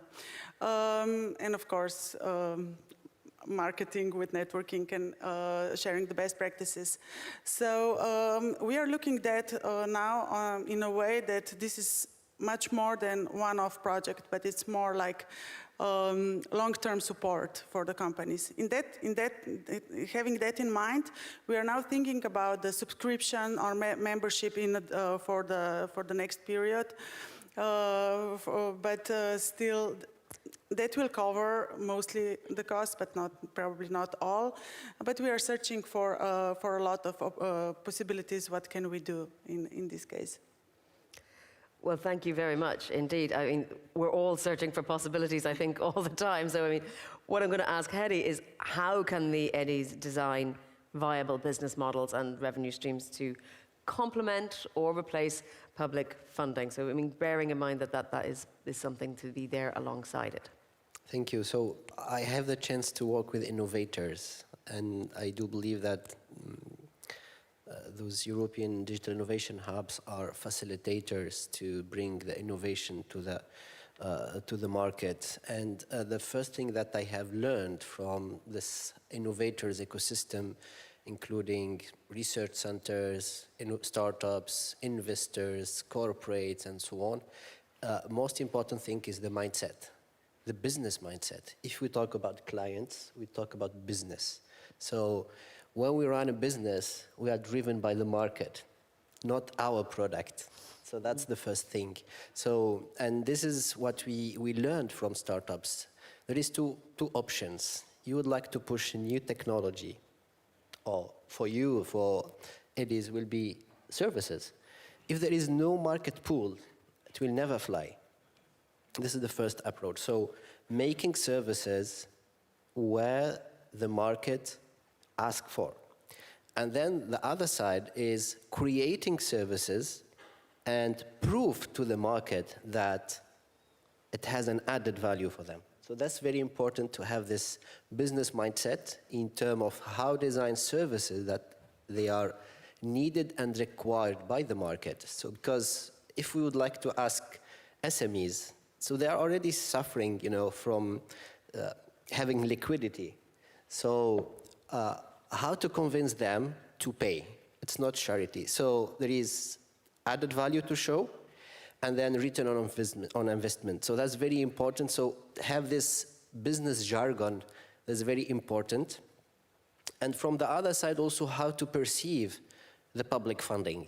So when we work with the startups, as European Innovation Council, we give grants and equity. But all of that is part of de-risking, is not the main funding that startup or like innovators should deal with. So EIC, for example, when we put €1 public investment, we ask that startups bring €1 from the private sector. So that could be also a roadmap for EDIs to say, okay, there is €1 from the Commission, we need to bring €1 from clients. So that's very important to see that the public funding is, let's say, like a pre-seed, and this is not a permanent oxygen that we have. So that's very important to have this perception regarding how to get public money and how to build a business case of those services. That's very important. And the second point is the consortia. As an EDIS, that's the best thing to do is to have a brand. Act as a brand, not as a consortia. That's very important because that's make a position in a market. Well, I mean, I'm going to ask you a question about whether there's one particular service that EDIs should absolutely be willing to charge for. And the reason we're looking at that is because there may be blocks or maybe, just ideas or a culture that says, oh, we don't charge for that. If you could say if there's one thing that they absolutely, or a service or a capability that EDIs should really be charging for. I'm going to ask everyone this, but Hedy, you can start. So let's say regarding AI, because today we are focusing on AI ecosystem, and one of the most important areas, and this I think related also to the policy for making AI adopted, the applied AI strategy, in how to make SMEs adopt. So that needs studies, and this is maybe the spot which is not paid. But what could be paid after this phase, have a second service to, first one to prove that there is added value, and this next service which is paid is to deploy, select AI and deploy AI that answer the specific need of the company. That's very important. So I think that's aligned for the business, aligned with the policy, and that makes sense for the public funding. Gosha, what's the one service that you would single out, AI or otherwise? I don't think there is one service, because there is clearly a reason for public intervention here. We have lots of companies who simply don't have the time, the resources to work on their digital transformation. So there is really scope for our EDIHs to intervene, and that's how all this instrument was designed. But there is definitely scope, and I would here agree with Hedy.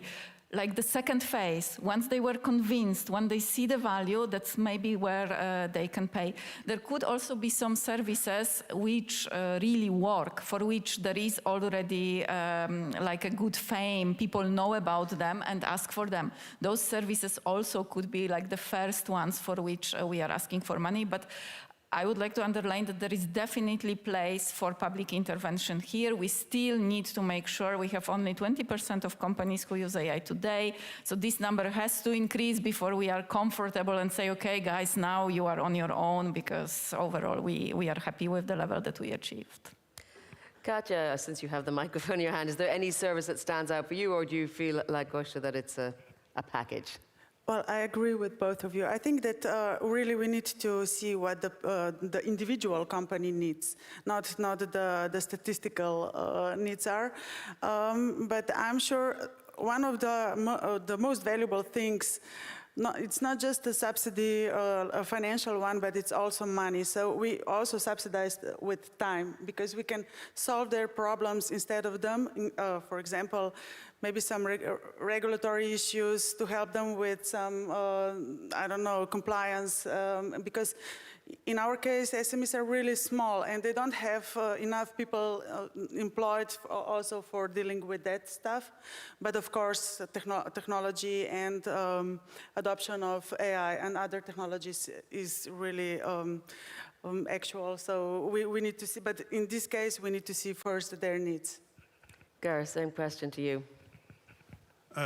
Yeah, first of all, I think the European funding is really helpful for us, because of that funding, we have been able to reduce our daily rate. Secondly, I see that the partners in our hub are really used in daily life, are used to sell paid services. So even the Chamber of Commerce, but also the RTOs and the applied universities in our hub do that on a daily basis.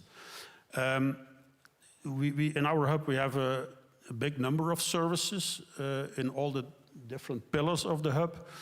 But I think the technological services, the demonstrating services, feasibility studies, and proofs of concept, they are, I think, companies are most liable to pay for these type of services because, yeah, as Hedy said before, it really de-risks them in making the right choices for which technology do I need for my application. Let me ask you then as well, what sort of challenges, I'll stay with you, Gar, you've confronted perhaps in adapting to the market, and how have you overcome them? Yeah, what we see in the offers we make to companies, we still see that 7% of the offers that fail are based on money. Companies do not have the money or do not want to pay the money we offer them, even if it's reduced. So the challenges we mainly see is that this money thing is one of the challenges companies are faced with, but it's also time and making the right choices. And as I said before, we are really in pole position to help them with that, to help them with the timing. We take away a lot of the efforts that company need to pay or to spend to adopt new technologies, and we also help them in making the right choices. And Katja, if you could have one top piece of advice for EDIs who want to become financially sustainable within 3 years, what is it? And is 3 years the right framework?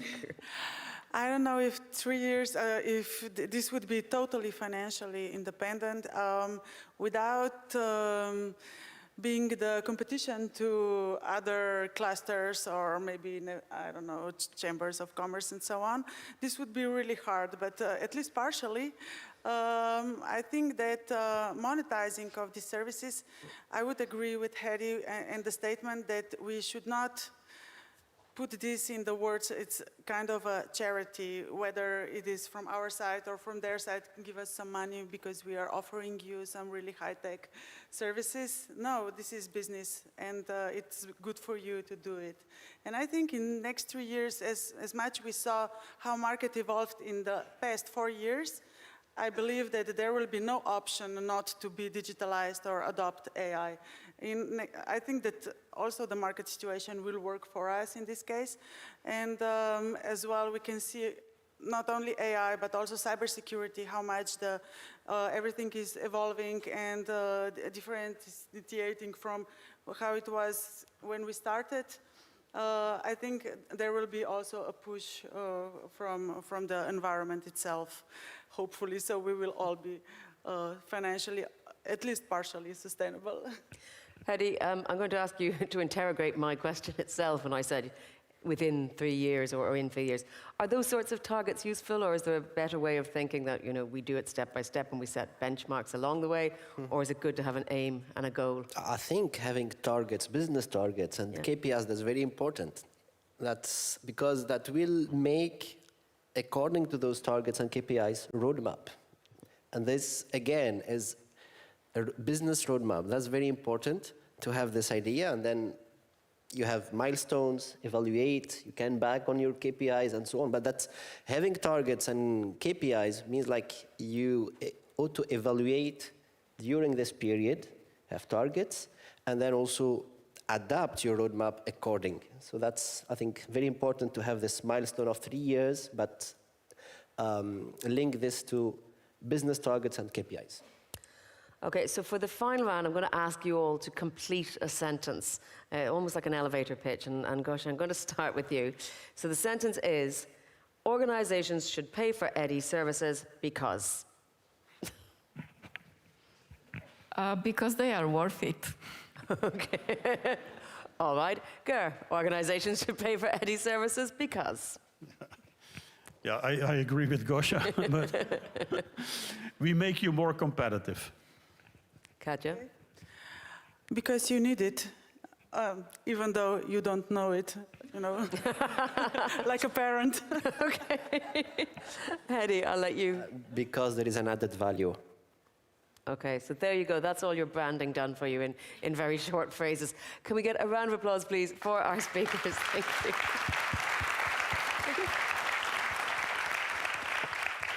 So I will free you to go because we're in the wrap-up stage of today's event. And I'm going to leave the hard job of trying to summarize everything and draw together all the strands of what has been discussed, not just here, but of course across all those myriad breakout sessions, parallel discussions, workshops, and thematic discussions, to Gaspard. So Gaspard Demirod, Deputy Head of Unit, man in charge of orchestrating the conductor, everything from DG CNECT. Take it away. So, ladies and gentlemen, dear EDIs, dear friends, it is my pleasure to wrap up our EDIH Summit 2026. Thanks to you, this edition has been a great success.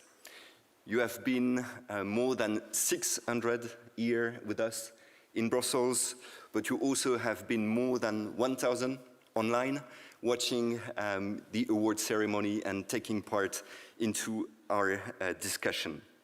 You also have been very active in the side sessions in the thematic working group We have heard that more than 240 of you had matchmaking, and I'm sure that much more informal discussion took place. So these numbers, of course, are impressive, but they are no surprise to us. And this is maybe our first takeaway from this summit. The first takeaway is that we have a strong, well-established network delivering consistently and focused on serving clients. So we really want to congratulate you for the amazing work. Gosia, in her introductory speech yesterday, touched upon the key numbers. More than 100,000 services, nearly 50,000 unique SMEs served, more than 5,600 public organizations also receiving your support. So congratulations to you. Of course, we can always do better, and we have to improve our support so that it's simpler for you, that administrative burden is reduced. But what we see is that thanks to your amazing job, we do have a network which is now a trusted and recognized brand. It is recognized by the other actors in the AI innovation ecosystem, by TEFs, by AI factories, but also by the wider community. So again, congrats for this. And this is maybe my second takeaway from this summit. The ecosystem. The EDIH network is cooperating more and more with the other actors in the AI ecosystem, in digitalization, in the uptake of AI. And Ulla, in her inspiring speech at the beginning of the summit, was saying that the question is not when and if we will use AI, but how well we will use AI. And that's the same for our network and for cooperation. The question is not, if we need to cooperate with the other networks. The question is how well we do that.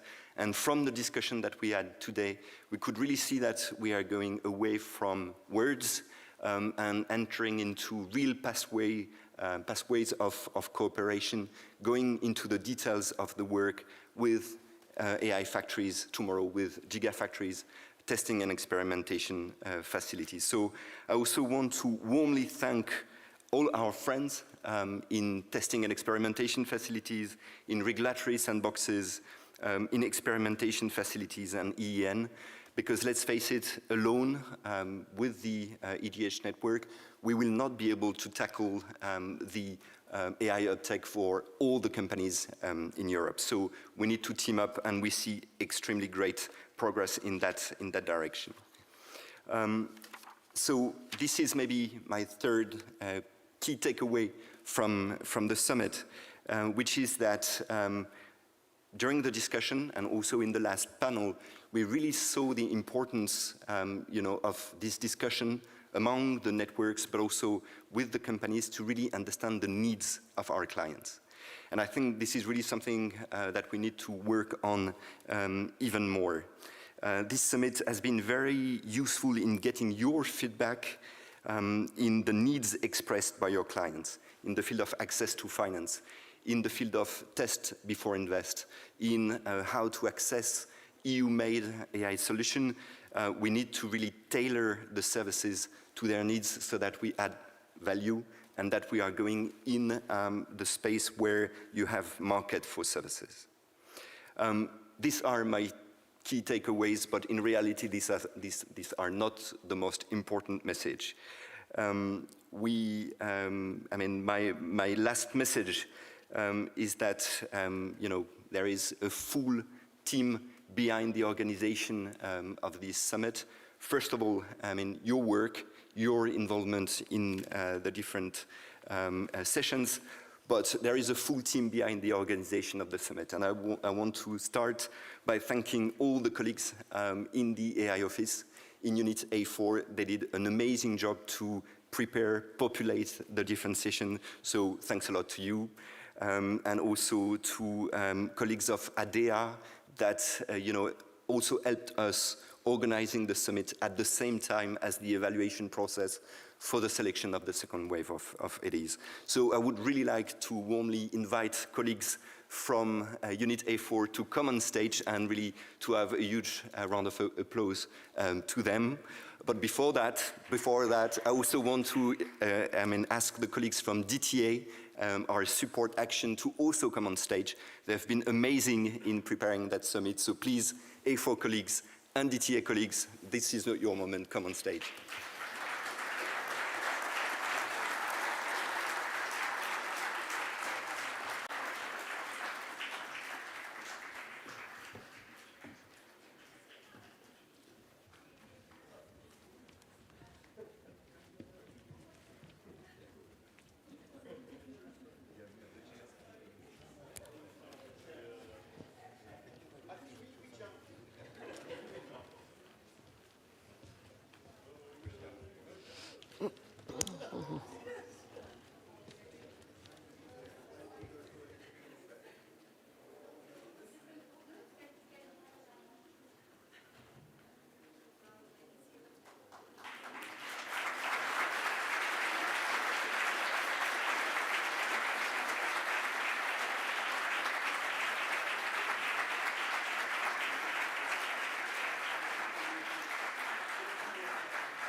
Now you can hear me. I'm being signaled to move everyone a step to the right. Everyone, one step to the right. And then a shake to the left, but no, just a step to the right. It's for the photo. And so that everyone can see your smiling, happy faces. Okay. And then put your hands in the air and wave them like you just don't care. Everyone? And a big round of applause, please.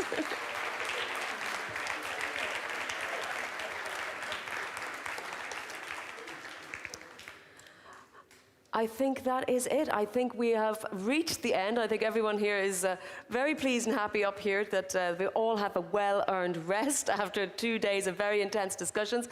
I think, can we also have a quick look at a QR code? There should be a QR code there for everyone to get their phones out and scan so that we get the proper feedback and that we can build on everything learned over the last couple of days. I also want to take the opportunity to thank everyone who joined online. You've been attentive. We know you've been sharing your thoughts on social media and really being as much part of the event as possible despite not being here in person. I also should say that all of these slides, all of the shared materials will be available on the website. So if you didn't get a chance to take everything down or photograph everything in real time, you can do it. And remember, just because the summit is finished doesn't mean you have to stop sharing your thoughts. Please use the hashtag EDIH Summit _2026. And have a great evening, everyone. Thank you. Oh, we have another thank you. Okay. Thank you to me. Thank you.